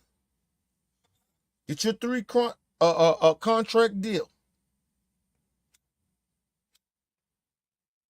Because you ready to fight now. You can fight at the end of the year again. So as if you do what you're supposed to do in this next fight, since you like that, nigga. Okay? So it should be easy for you.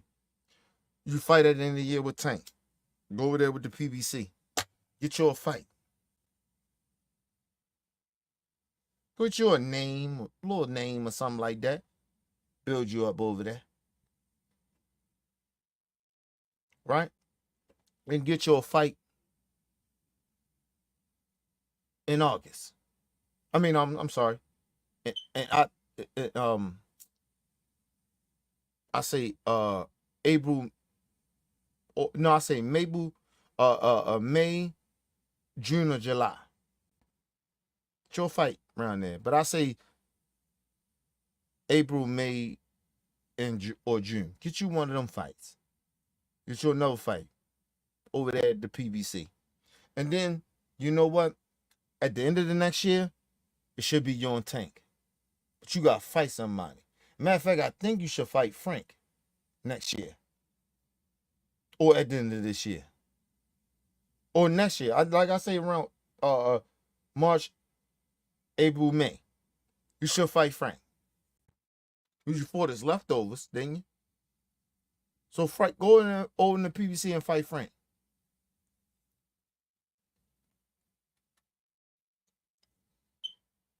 And if you beat Frank, then you deserve a motherfucking Tank fight. I'm sick of your goofy ass. Shakur, you're goofy, bro. You ain't fighting nobody, nigga. You ain't fighting nobody. You fighting Frank Martin leftovers, bro. Now, you can blame it on your promotion. I told you your promotion is trash. You better not go back and sign with him. Better not do it, Terrence Crawford, goofy. But you know what you should do? And don't be like Terrence Crawford either. Go over there and sign over there with the PBC and get 3 fights. And tell him, hey, if I sign with y'all, I want a Tank fight. It gotta be on my motherfucking shit. And they say, oh, well, listen, okay, cool. We can give you a warm-up fight over here at the PBC. And how about you fight Frank Martin next year? And then at the end of the year, the next year after that, if shit work out the way it's supposed to, then you fight Tank Davis for that super fight. How about that? How about that, Shakur? Nigga, you gotta put the work in. You can keep talking all that shit you talking about. We know you don't sell, nigga. Go to the team that sells. That's the PBC. You were the promotion company. You said they don't push you to sell like that, but go to the PBC. Goddamn goofies.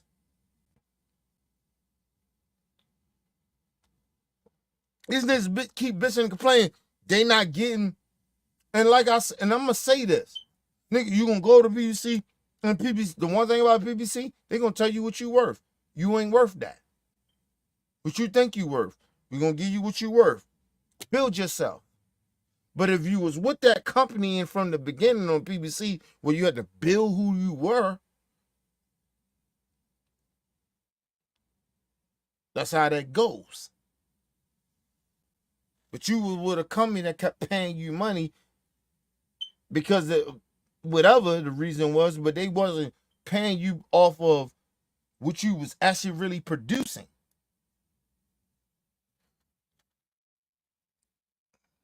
Fuck out of here, bro. I don't want to hear shit from Shakur. I don't want to hear shit from you, Shakur. Shakur, your last fight, it better look good. Even if it doesn't, you better take your ass over to PBC.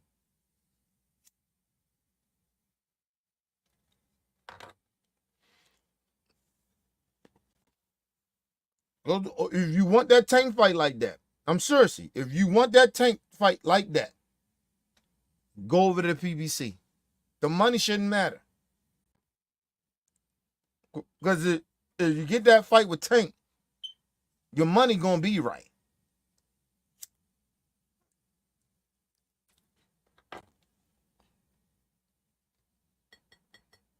Name any fighter when Tank was that guy.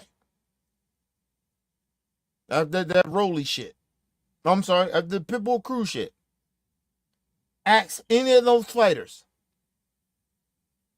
Even Pitbull, from Pitbull Cruz and up. Ask any of those fighters, was their money right? Was it more money they ever made in their life? In their whole career? From one fight?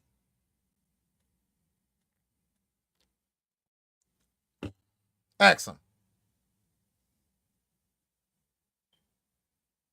Did they make buku money? Fucking with Tank. So, Shakur, if you really about your skills, fuck all that talking you talking about, bro. If you really about, you really truly think you can beat Tank, you gonna get your money. You gonna see the most money you ever seen, even over at Top Rank that they paid you. You gonna see the most money. Terrence Crawford seen it too. I don't know what the fuck his goofy ass is on, but anyway, because he fucked that fight up. But don't do a Terrence Crawford and fuck this fight up with Tank. Okay? That's why Canelo is rich, nigga. Canelo do what he want to do. He with the PBC, nigga, he do what he wanted. You know why? Because he see that money. See, you niggas don't listen. You don't learn. But let me give you some game. If you really want that Tank fight, you really want it?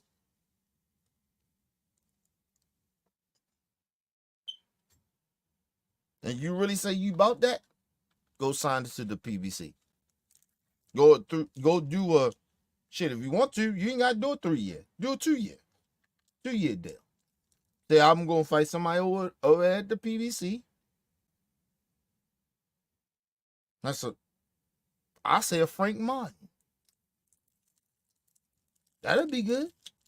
I think Frank will take that. Now Frank got money. He rich now. He got paper. Frank will take that fight now. With you, especially y'all on the same side. Frank will take that fight.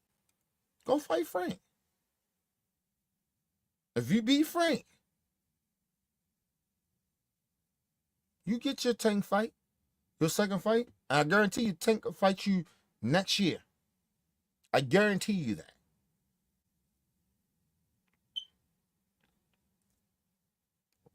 I guarantee you that. I guarantee you that. Go over to the PBC. You already get out your contract. Go and fight Frank Martin. If you want to do a 2 year deal, 2 year deal. I want to fight Frank. Okay, cool. I guarantee you Frank will fight you. It'd be a nice, good fight. It's gonna bring some views. It's gonna boost your shit up a little bit because he's just for a Tank. So it's gonna be big. Your name is okay. Not saying you ain't nobody, but your name is good. And Frank name is big too. Go fight Frank. You want to do a 2 year deal? Go fight Frank. And then if you beat Frank, then next year you fight Tank. Facts. Tank gonna go fight Loma. Then he'll fight you next year. That'll happen. And the reason I know that'll happen is I know people in Tank camp. People. I put it like that. I know Tank people. Some of Tank people. It'll happen. Do that. But you gotta be willing to sacrifice a little bit, nigga. You ain't big as you think you are, Shakur. You ain't big like that, nigga. Frank is bigger than you right now. And he lost. He's bigger than you.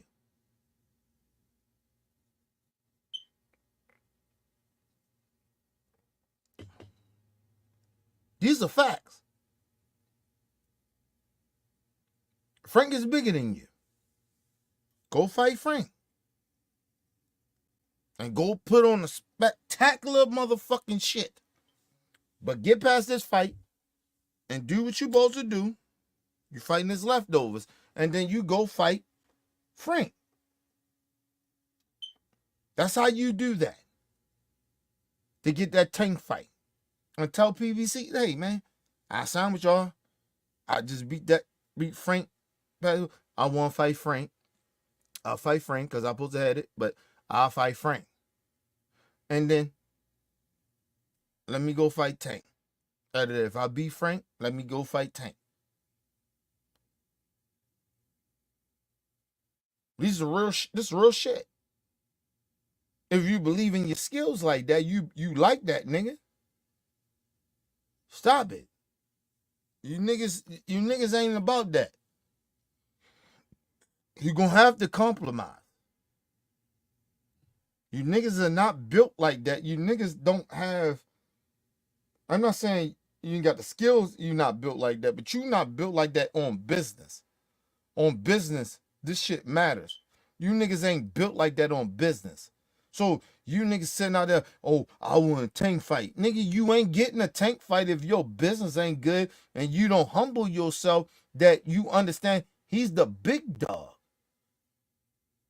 He's the money man. You're not. And you with that big promotion over there, but they still won't do that with you. Why Bob ain't do it? Because he told you don't sell, nigga. And the reason that you don't sell like that is because you ain't fighting nobody. You keep talking about Tank ain't fighting nobody. You ain't fighting nobody either. If Tank ain't fighting nobody, you ain't fighting nobody. What motherfucker you know that has fought somebody of Tank caliber fighting somebody like Frank Martin on your side? What? Name him. Name him, Shakur. Name him. You can't name them. The fuck out of here. Oh, they was champions. I don't give a fuck. But they ain't Frank Martin talent. They ain't Frank. Ain't nobody on your resume that can beat Tank. Beat Frank. Nobody. And I want to give Frank his props. Man, listen, Frank did his thing. He did what he's supposed to do. Was he scared? Yes. He was scared as a motherfucker. But he ain't fight like that, though. In a way. He didn't fight like that in the beginning. He felt like, nigga, I ain't scared of you, nigga. I'm going to throw these shots at you, and I'm going to do what I do. But shit goes on. Yeah. Remember he kept saying, you trying to play psychological shit with me, Tank. Well, all that psychological shit worked at the end. All that shit that Tank did to you psychologically, it worked at the end. He beat the dog shit out you. And you was scared at the end. I don't think Frank was scared in the beginning, but he was scared at the end. He was fighting scared at the end. That nigga was shook because, like Tank told him, you took this fight too early. You took it too early, nigga. Like, nigga, you know who the fuck I am? It's like Floyd telling you that shit. You took this fight too early.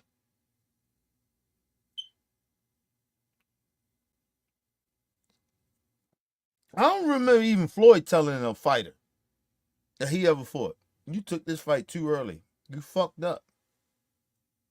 You took it way too early. You should have waited. I ain't never heard Floyd say that. But when Tank said that shit, I knew that shit was real.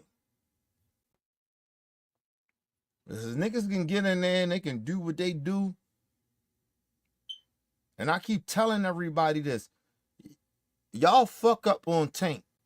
Is that your thing is you think you can get in there, yeah, I'm going to show my skills and I'm going to do what I do to Tank. Right? It's all in your mind. Build your confidence. Tank fuck you up like that. And then you niggas don't understand when Tank turned that bitch on and you gotta fight him, after you done waste so much energy trying to prove that you supposed to be in this same atmosphere as him, he already played you dumbass niggas. He already played y'all. You remember when Ryan got in there? Listen, the most dangerous fight Tank ever been in was with Ryan. And I'm gonna tell you why. It wasn't just because Ryan wasn't scared of him. It was because Ryan genuinely thought his power was bigger than Tank's.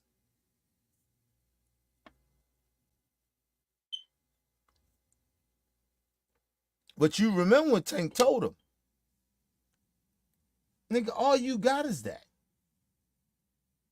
All that you got is that left hand power. That's all you got. And if you watch the fight, he neutralized that motherfucking left hand. Tank neutralized that bitch. Even with Frank.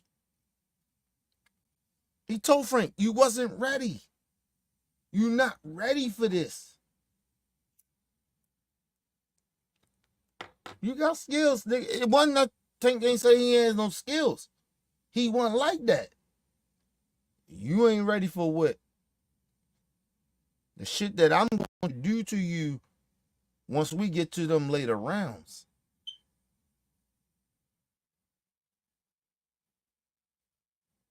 What you gonna do? What you gonna do when I get to them later rounds like that? And what happened when Tank get to them later rounds?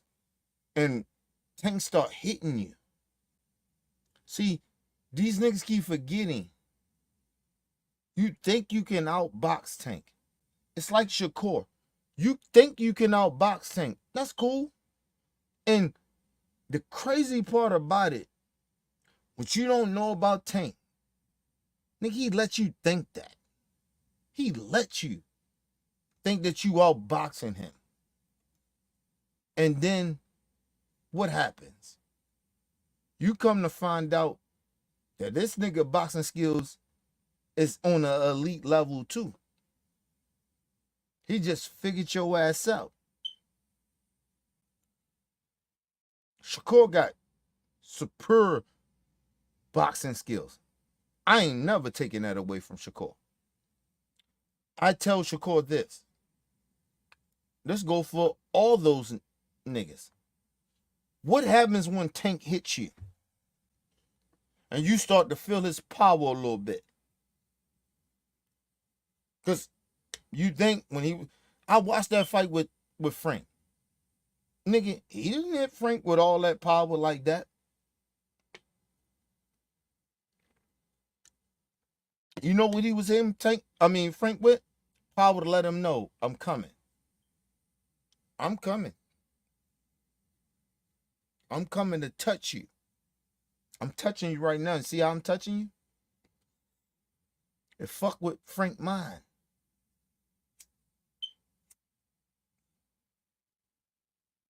You can have all them boxing skills all you want, nigga, but when I touch you, I got boxing skills too.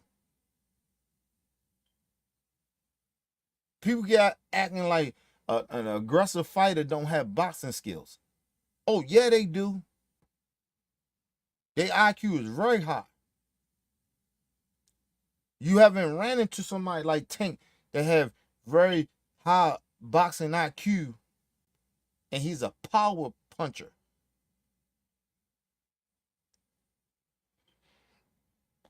Y'all playing around with Tank. You ain't play with him. Shakur, you play around with that power.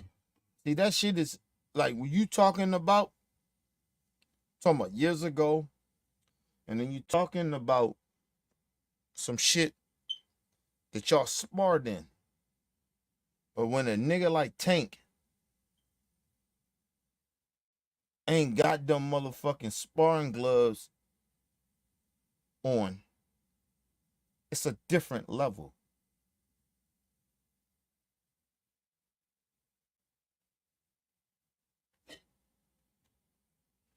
You're not gonna stand in front of Tank. Ain't none of you. Listen, it is only rare motherfuckers that got power like that stand in front of Tank. Rolly did it, and he got his ass knocked out. Ryan Garcia. I'm sorry, hold on. I'll go back before that. Pitbull Cruz stood in front of Tank. His chin is way better than both of theirs put together.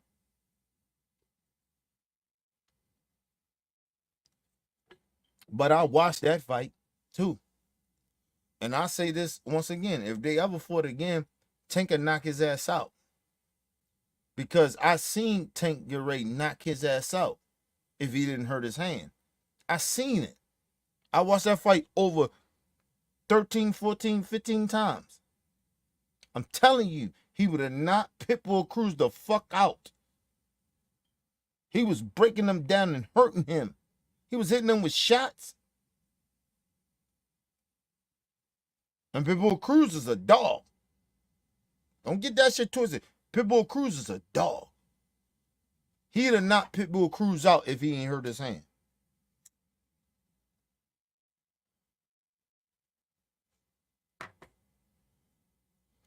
I always keep saying this to niggas that's taller than Tank. Right?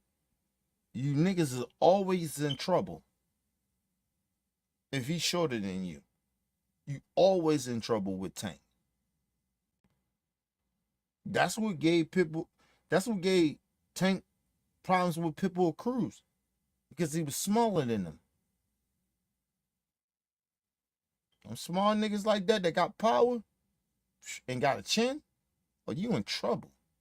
That's what gave Tank problems with Pitbull.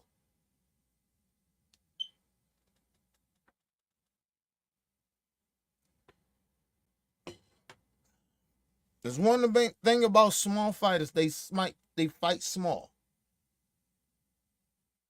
They fight small. And Pitbull Cruz, he fights small.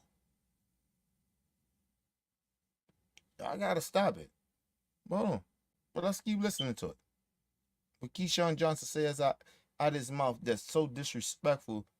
And nigga, I'm gonna break your corny ass down because he a corny ass nigga too. Let's move on. Yes, it was a good fight. He weathered the storm and he did exactly what he was supposed to do, honestly. You know, Steve Claggett, tough guy. Yeah. You know, but I feel like he needs to try to unify, maybe face some tougher competition. What are your thoughts on that? Who do you think you should face next? Tio for me. For Tio. Tio, I think he should face me next. Yeah. Me versus Teofimo Lopez. We could have went to the Madison Square Garden and sold that out, but he wanted to fight in a bar. Fight Steve Claggett. So let me say this. I don't think Teofimo Lopez is a big draw like that.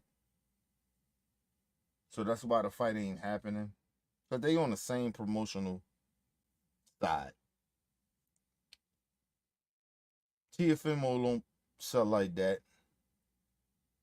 And I believe they pushing Teofimo Lopez to continue to be who he is. Like, you know what I mean? But Keyshawn Davis. You only got 10 fights, bro. Nobody give a fuck about you, bro. Honestly. Only real boxing fans know who you are, but even real boxing fans that know who you are still know you ain't nobody. You ain't shit. Fight Teofimo Lopez. Nigga, that's an easy fight to make. You know why they ain't making that fight?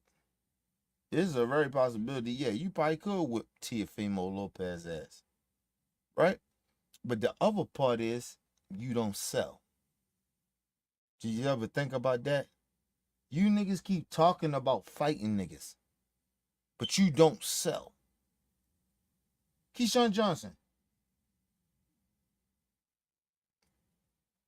when are you selling out arenas like that? You talking about we could sold out Madison Square Garden? No, you can't. You're nobody. Nobody knows who the fuck you are, bro. Nobody. Nobody knows who the fuck Keyshawn Davis is. I'm sorry, Keyshawn Davis. Nobody knows who the fuck he is. Nobody. The fuck are you talking about? If we ain't cordial boxing fans like me and others, we don't know who the other people outside us don't know who the fuck you are. We don't know who you are, bro. Even to fight Teofimo Lopez, and he don't even sell like that. The fuck are you talking about? You ready to fight in New Jersey?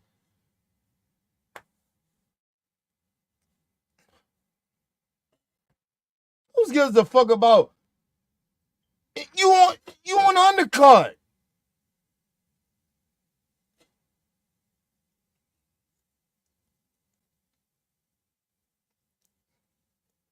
Listen, first of all, I put it like this. It was something that Earl Smith said a while ago. Ain't no friends in boxing. And until these niggas understand that, nigga, this is about business and ain't no friends in boxing, nigga. And until you on that level and you can say, hey, you know what? I ain't gonna fight this type of person. You remember when Canelo said, oh, I'm not fighting no more Mexicans no more. How long that worked out for him?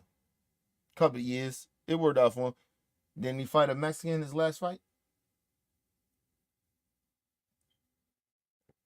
Who else he gonna fight?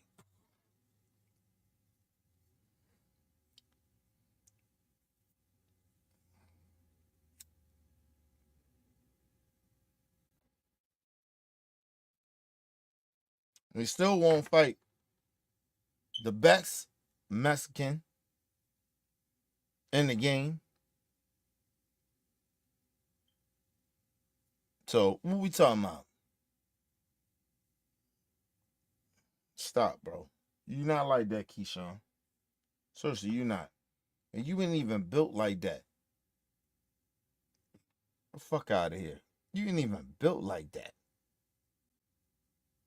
You ain't got no motherfucking push like that to be talking like, oh, we could have did this together and sold out of Madison Square Garden. What? When? Who know you, Keyshawn? Other than the motherfucker like me, casual boxers that know who you are. Other than that, nobody know who the fuck you are, bro. Nobody know who you are. Let's just be real. Outside of casual boxing fans, nobody know who you are. Stop it. You goofy ass nigga. Stop it. You are goofy. Nobody know who the fuck you are.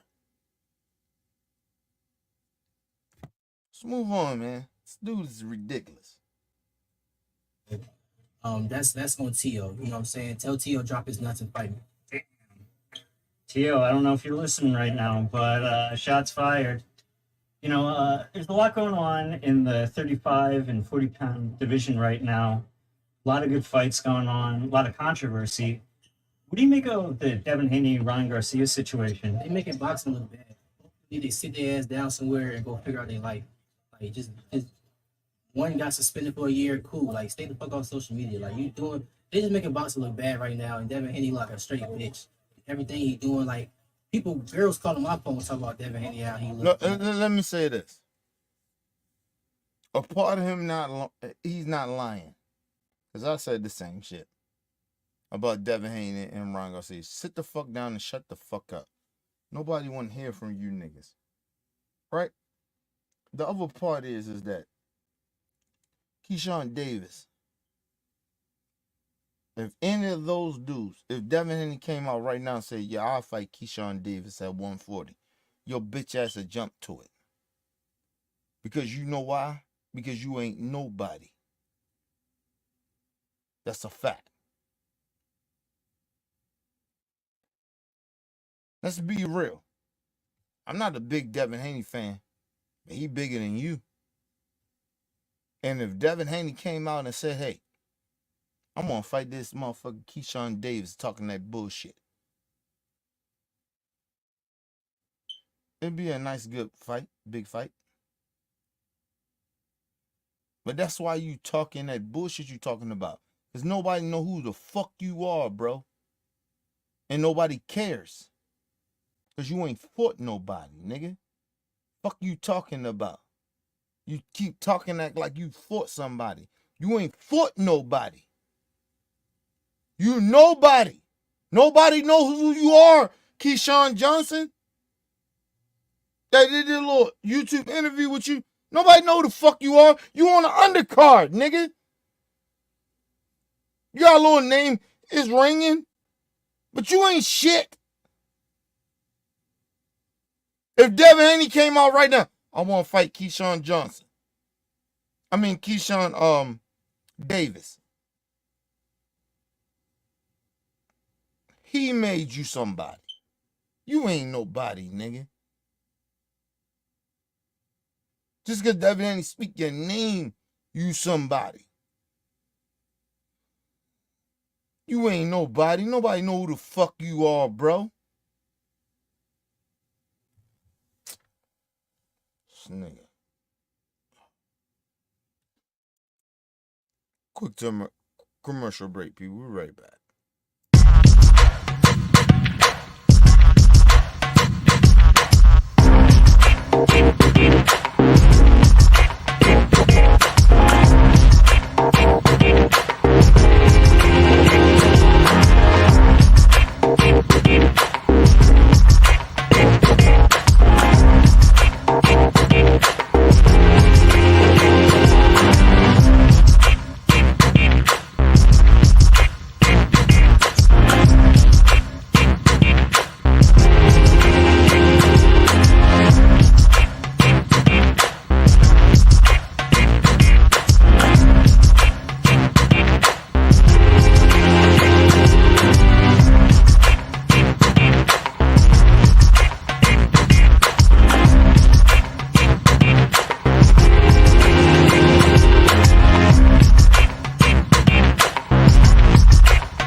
All right, people, back from quick commercial break.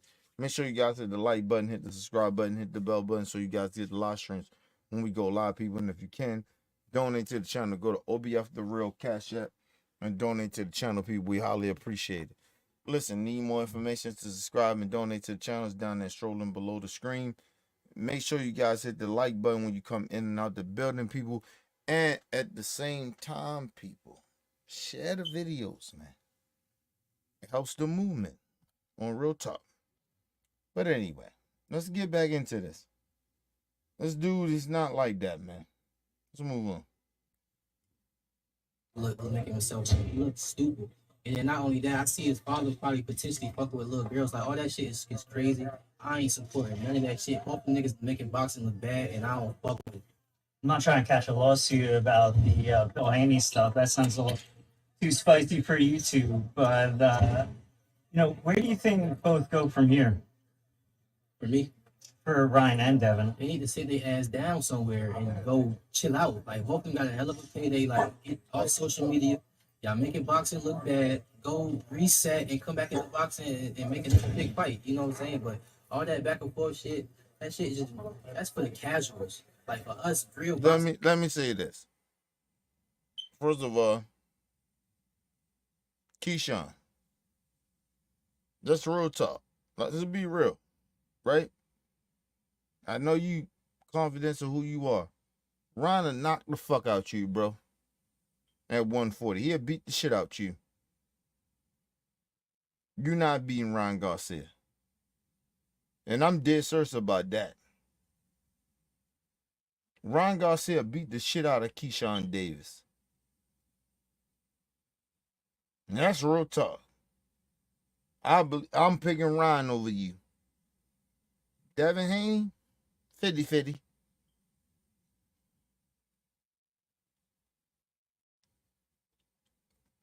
You got 10 fights, bro. You ain't fought nobody, bro. Not on the elite level. You haven't fought anybody. Now, let's be real. That's what bothers me about these niggas. They always keep talking like they fought elite dudes. They haven't fought elite dudes. You get mad at Tank. Tank ain't fought no elite dudes. Listen, some of the Tank niggas that he fought, you niggas ain't fought and can't beat. I guarantee you that. I'll put it like this. Has Shakur, and I'll put Devin Haney to the side. We just seen he get his ass whipped by somebody that Tank fought. Did Shakur or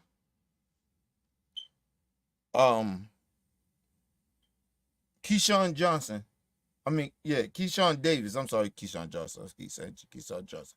Keyshawn Davis, has you fought somebody that Tank fought?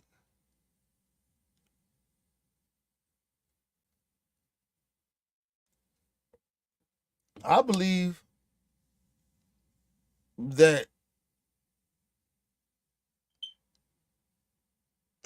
my honest opinion, I ain't gonna lie to you. I believe Rolly Romero will beat the shit out of Keyshawn Johnson. Keyshawn Davis. I believe he'll beat the shit out of him. He ain't never felt no pressure like that. Where a nigga can hit like that. He ain't never fought no fighter like that. Pitbull Cruz will definitely listen. A lot of these niggas keep talking, but they ain't fought nobody like Pitbull. Until you fight Pitbull, I'm being dead serious about this. Listen, Pitbull Cruz is elite. He's elite. He's an elite fighter. He's not a B-level fighter and shit like that. He's an A-level fighter. I'm not saying he's a minus A-level fighter or he's a A+ fighter. He's an A+ fighter. And I'm telling you, a lot of these niggas that's talking that shit out their mouth, even about Tank, they can't beat Pitbull Cruz. I'm telling you, they can't.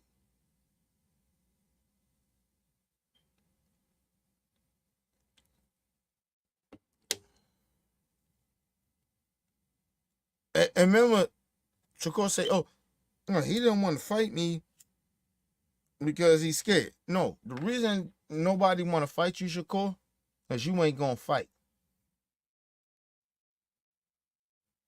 You ain't going to fight. You going to run. Listen, I seen 2 fights that Tank ran around, like you could say he ran. Right? One with Pitbull and one with Rolly. Well, 3. I say 3. Ron, I think he ran, but he stood his ground though. So I don't really say that's running. So I don't count the Ron fight. But I can see how people can look at that. So I say 3, right? But it's only 2 fights for me that I seen Tank respect that nigga's power. Not saying he ain't got the power, but he respected their power. And that was motherfucking Pitbull Cruz and Rolly. And I'm telling you, none of them niggas has fought nobody like that. So y'all gotta stop acting like, oh, Tank ain't fought nobody. Well, tell me who these niggas is fighting. You seen when Devin Haney got in there with a dude like Ryan Garcia? You see what happened? Don't tell me about no steroids, nigga. It ain't no steroids made him get his ass whipped like that. And at the same time, if he probably had a better game plan and box Ryan Garcia, he probably been better off. But I don't think that he could have stopped Ryan Power.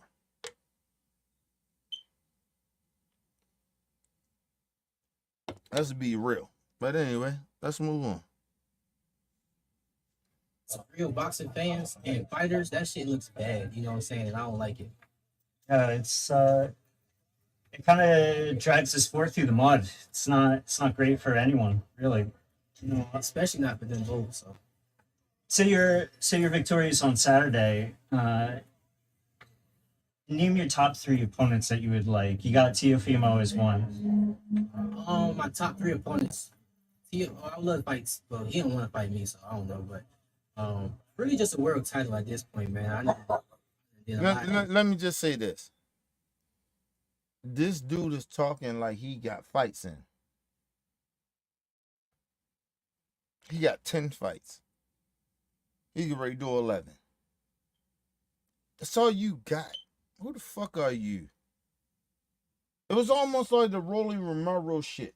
These niggas would be thinking that they got some pro fights and they think they really like that, and you want to go to them top dogs like that. Like I said, I put it like this. I respect if you fight niggas that already fight top dogs. Who is he? Who is Keyshawn Davis fighting? Do y'all know who he fighting? I don't know who he is. So what the fuck are we talking about? You ain't fighting nobody, even with the Team Filma Lopez shit. Who are you fighting? You not fighting nobody, bro. Nobody know who the fuck you even fighting right now. Honestly.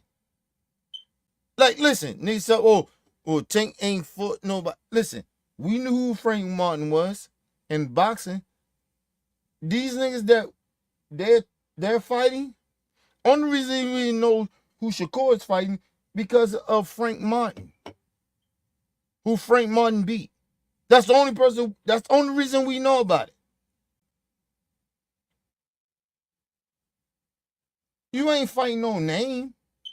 Or somewhat of a name. You niggas ain't fighting no names. What the fuck are we talking about here? Stop acting like these dudes are on that same level. They are not on that level. They're not fighting anybody. Who the fuck is Keyshawn Davis fighting? We don't know. You know who he's fighting this Saturday? You don't know. He ain't even on. All right. Let's move on, man. Y'all niggas, oh my God. Please stop acting like a lot of y'all know about boxing. Y'all don't, bro. Let's move on. Did a lot already in the sport, went to the Olympics, knocking guys out, be the former world champion. I did a lot at 10-0. That's why a lot of people is watching me right now. So at this point, I need a world title to really solidify. First of all, ain't nobody watching you, nigga. Talking about people watching him because he was in the Olympics. First of all, nobody even watched the Olympics like that. And I'm a casual boxing fan. I don't watch the niggas in the Olympics. What the fuck you talking about? This is when you come to them pros. You come to the pro shit. Nigga, that's what I give a fuck about. Fuck about you fought in the Olympics, nigga. It's like we know that Devin Haney and Ryan Garcia fought a lot in the Olympics. But we couldn't find out that Devin Haney ain't like that.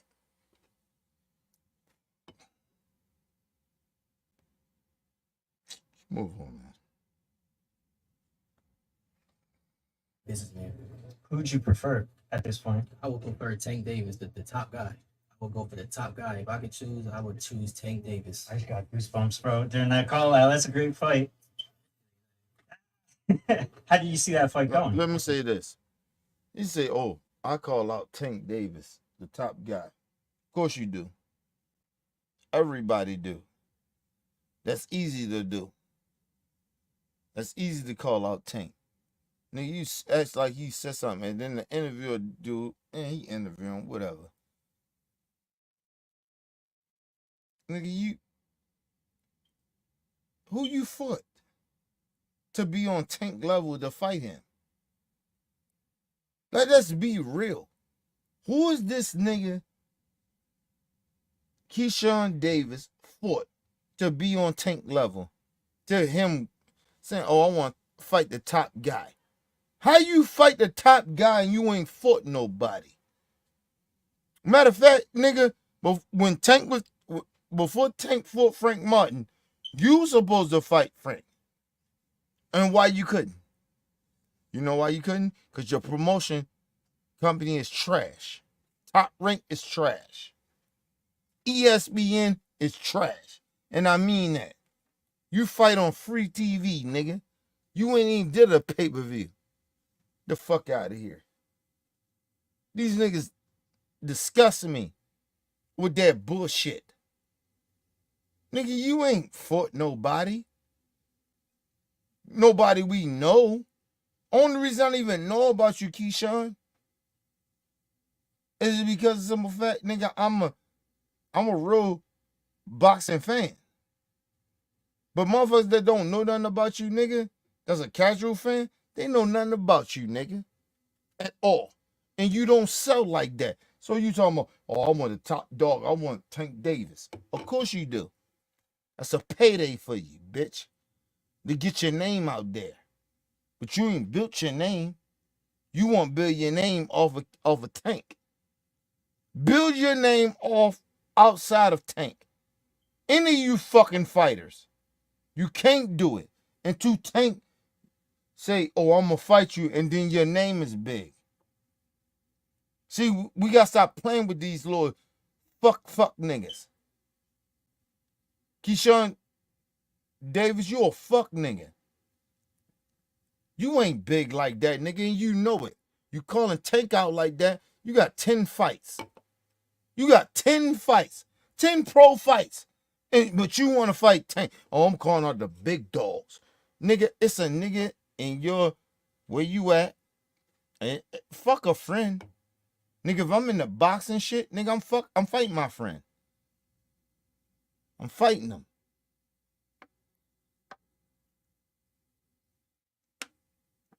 If I'm like that, like I say I'm like that, nigga, I fight my friend.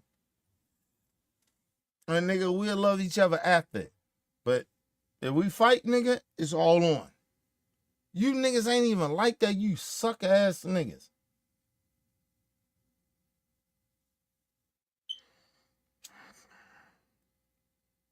I don't know what's going on with these goofy niggas. Niggas talking about, oh, they want to fight Tank. You can't fight Tank, bitch, with no motherfucking reputation. You got 10 fights. You think you're going to get a fight with Tank. Oh, I want the big dog. Oh, you can want him, but that don't mean you going to get him. What you can sell? Huh? Huh, bitch nigga? Huh, Keyshawn Davis?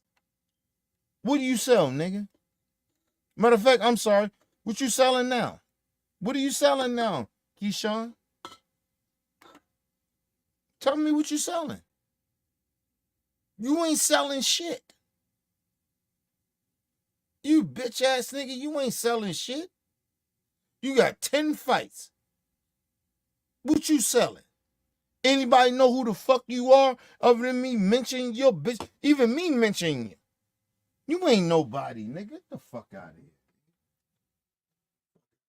Niggas always trying to act like they bigger than what they are. You not. You can't fuck with Tank. You ain't getting no Tank fight. How about that? How about I say that? And I say that, and I ain't, listen, motherfuckers be like, how you gonna speak on Tank? I'm gonna speak on it. You ain't getting no fight right now with no Tank, nigga, with no 10 fights. The fuck out of here. You ain't fought nobody, nigga. You really didn't fight nobody. Nobody knows who the fuck you are, nigga. Nobody knows who you are. Other than casual fans. Outside of that, you are nobody. These are facts. Niggas trying to sit there and act like they bigger than what they are. You got 10 fights. Keyshawn Davis, you got 10 fights. Who the fuck are you? Who?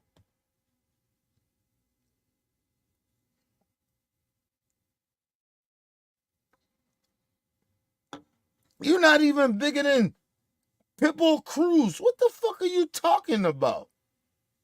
Nigga, you should be trying to fight a nigga like Pitbull Cruz or something. And Pitbull Cruz is bigger than you. The fuck are you? Come on, man. Unbelievable that these dudes are like this. Unbelievable. They got a fight coming up. They mentioned Tank. Nigga, stay out of Tank name. You know what you just said? If the niggas brung it up, you should say, you know what? Tank is dead. I'm coming for him. But you know, right now, Tank is Tank, man. He the guy.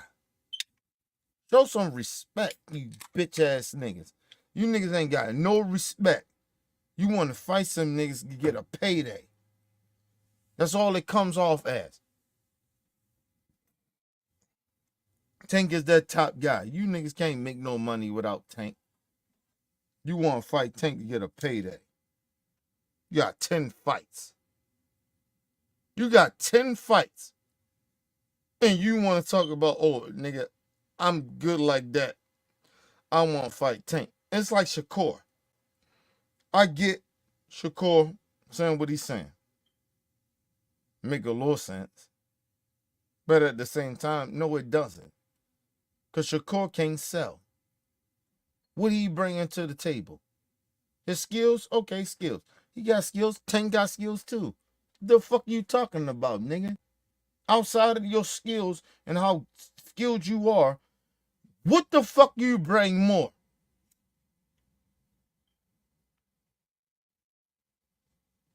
Can he bring more fans? Can Shakur bring more fans? No, he can't. What the fuck is wrong with you niggas? You niggas are stupid. You niggas are dumb. You can't fuck with Tank. And I'm not talking about skill level. I believe y'all got skill level to fuck with Tank. Of course I do. We talking about business. You niggas ain't got no skill level on business. You niggas can't do nothing. That's why you keep calling out Tank. That's why you want Tank to fight you. You fighting that nigga in his star quality. You have no star quality.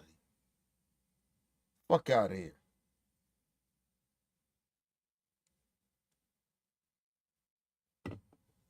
Yeah, sitting there and talking that dumb, goofy shit. Oh, I ain't scared of Tank. Ain't nobody said you was. I don't believe none of you niggas are scared of Tank. I ain't saying that. When I say you can't beat Tank, that doesn't mean that I'm saying that you scared of Tank. I ain't think Frank Martin was scared of Tank. Or any fighter that fought Tank. I don't think they scared of him. But they can't beat him. That's the difference. You can't beat Tank.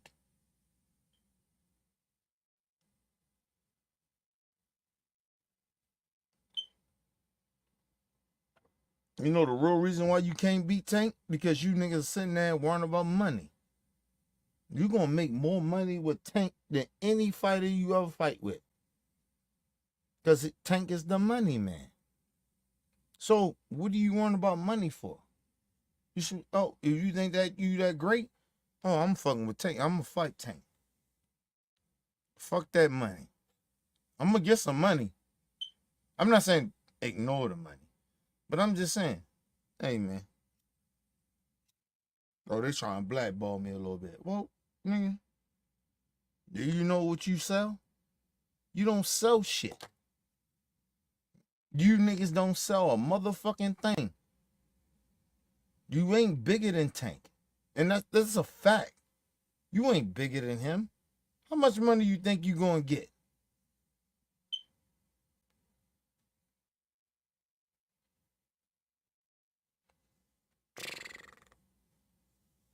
You know, motherfuckers keep acting like they like that. You ain't like that, nigga. Yo, y'all, none of you niggas are like that. Yo, do you understand that you not gonna make more money than Tank? You not. Even if you fight him. Let's say you beat him. Just say you beat him. You still won't make more money than him.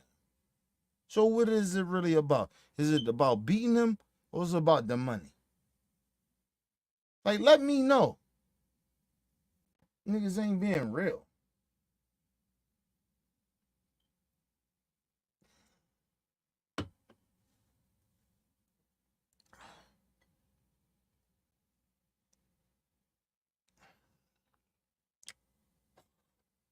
All right, people, I'm out.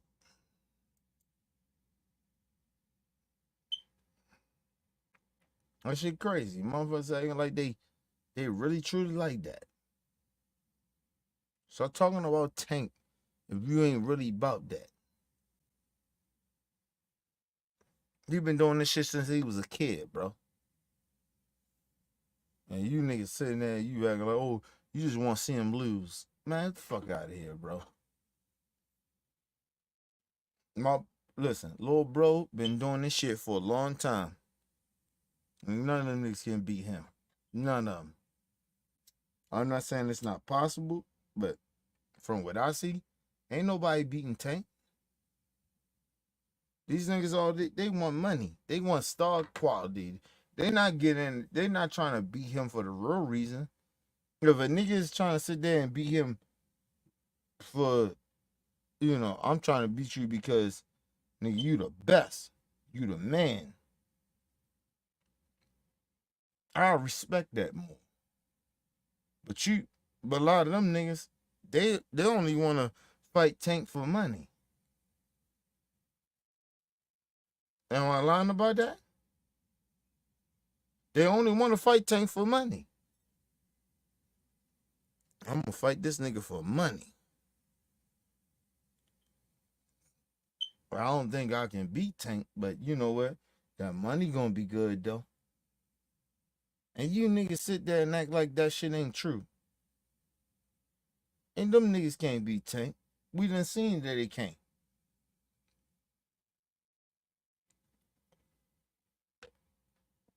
Listen.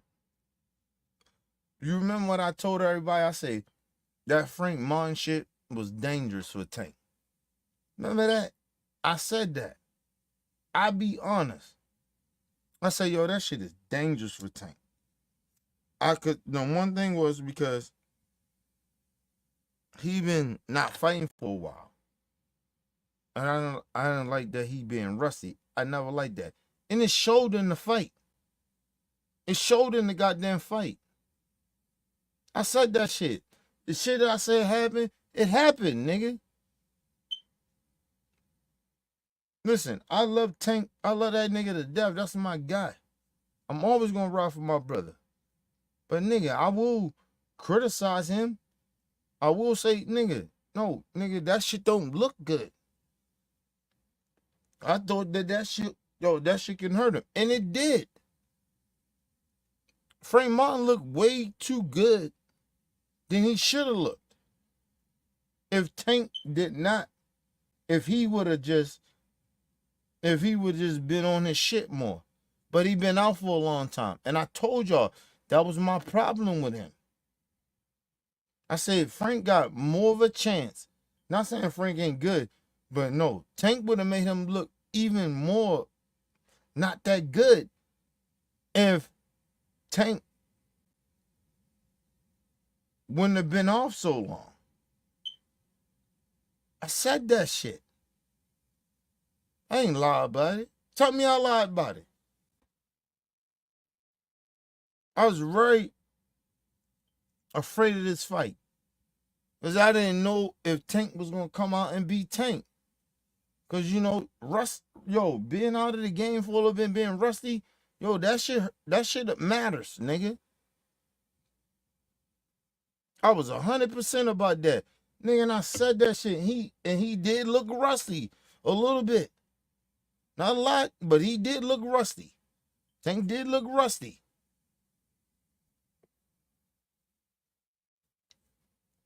Nigga sitting there acting like I was tripping. I wasn't tripping, nigga. I'm against Tank. Get the fuck out of here. That's little bro.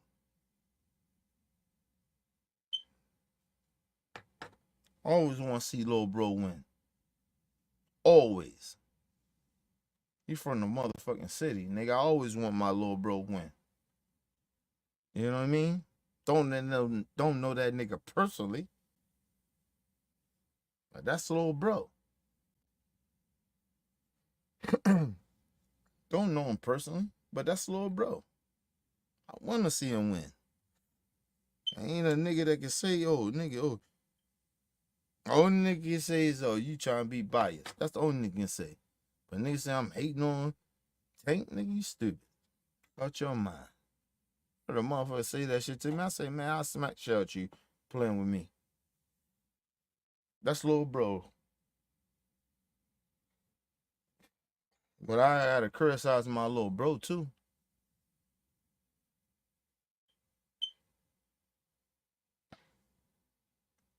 He was playing. Fuck out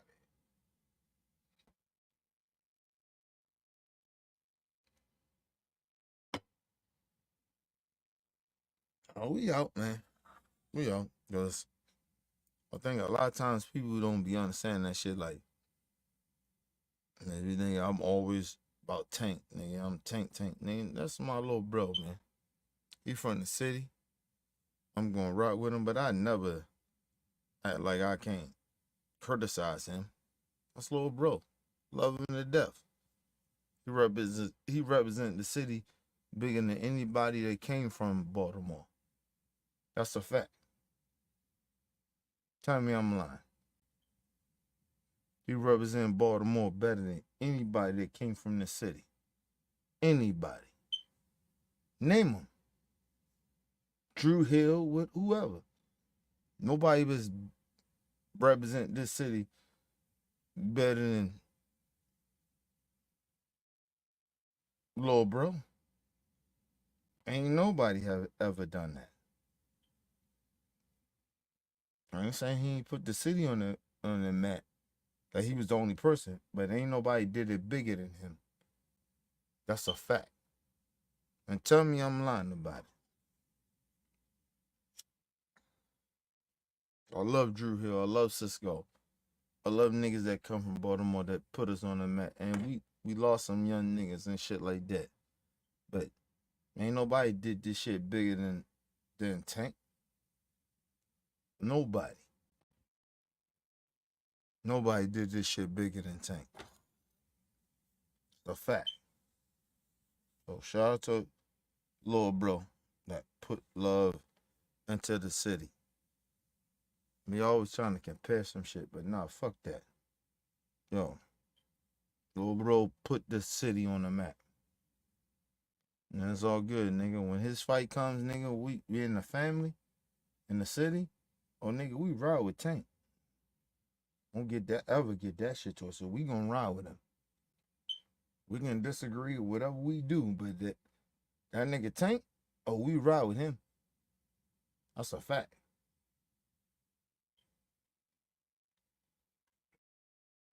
And we love you, Tank. You know what I mean? Putting the city on the map. You know what I mean?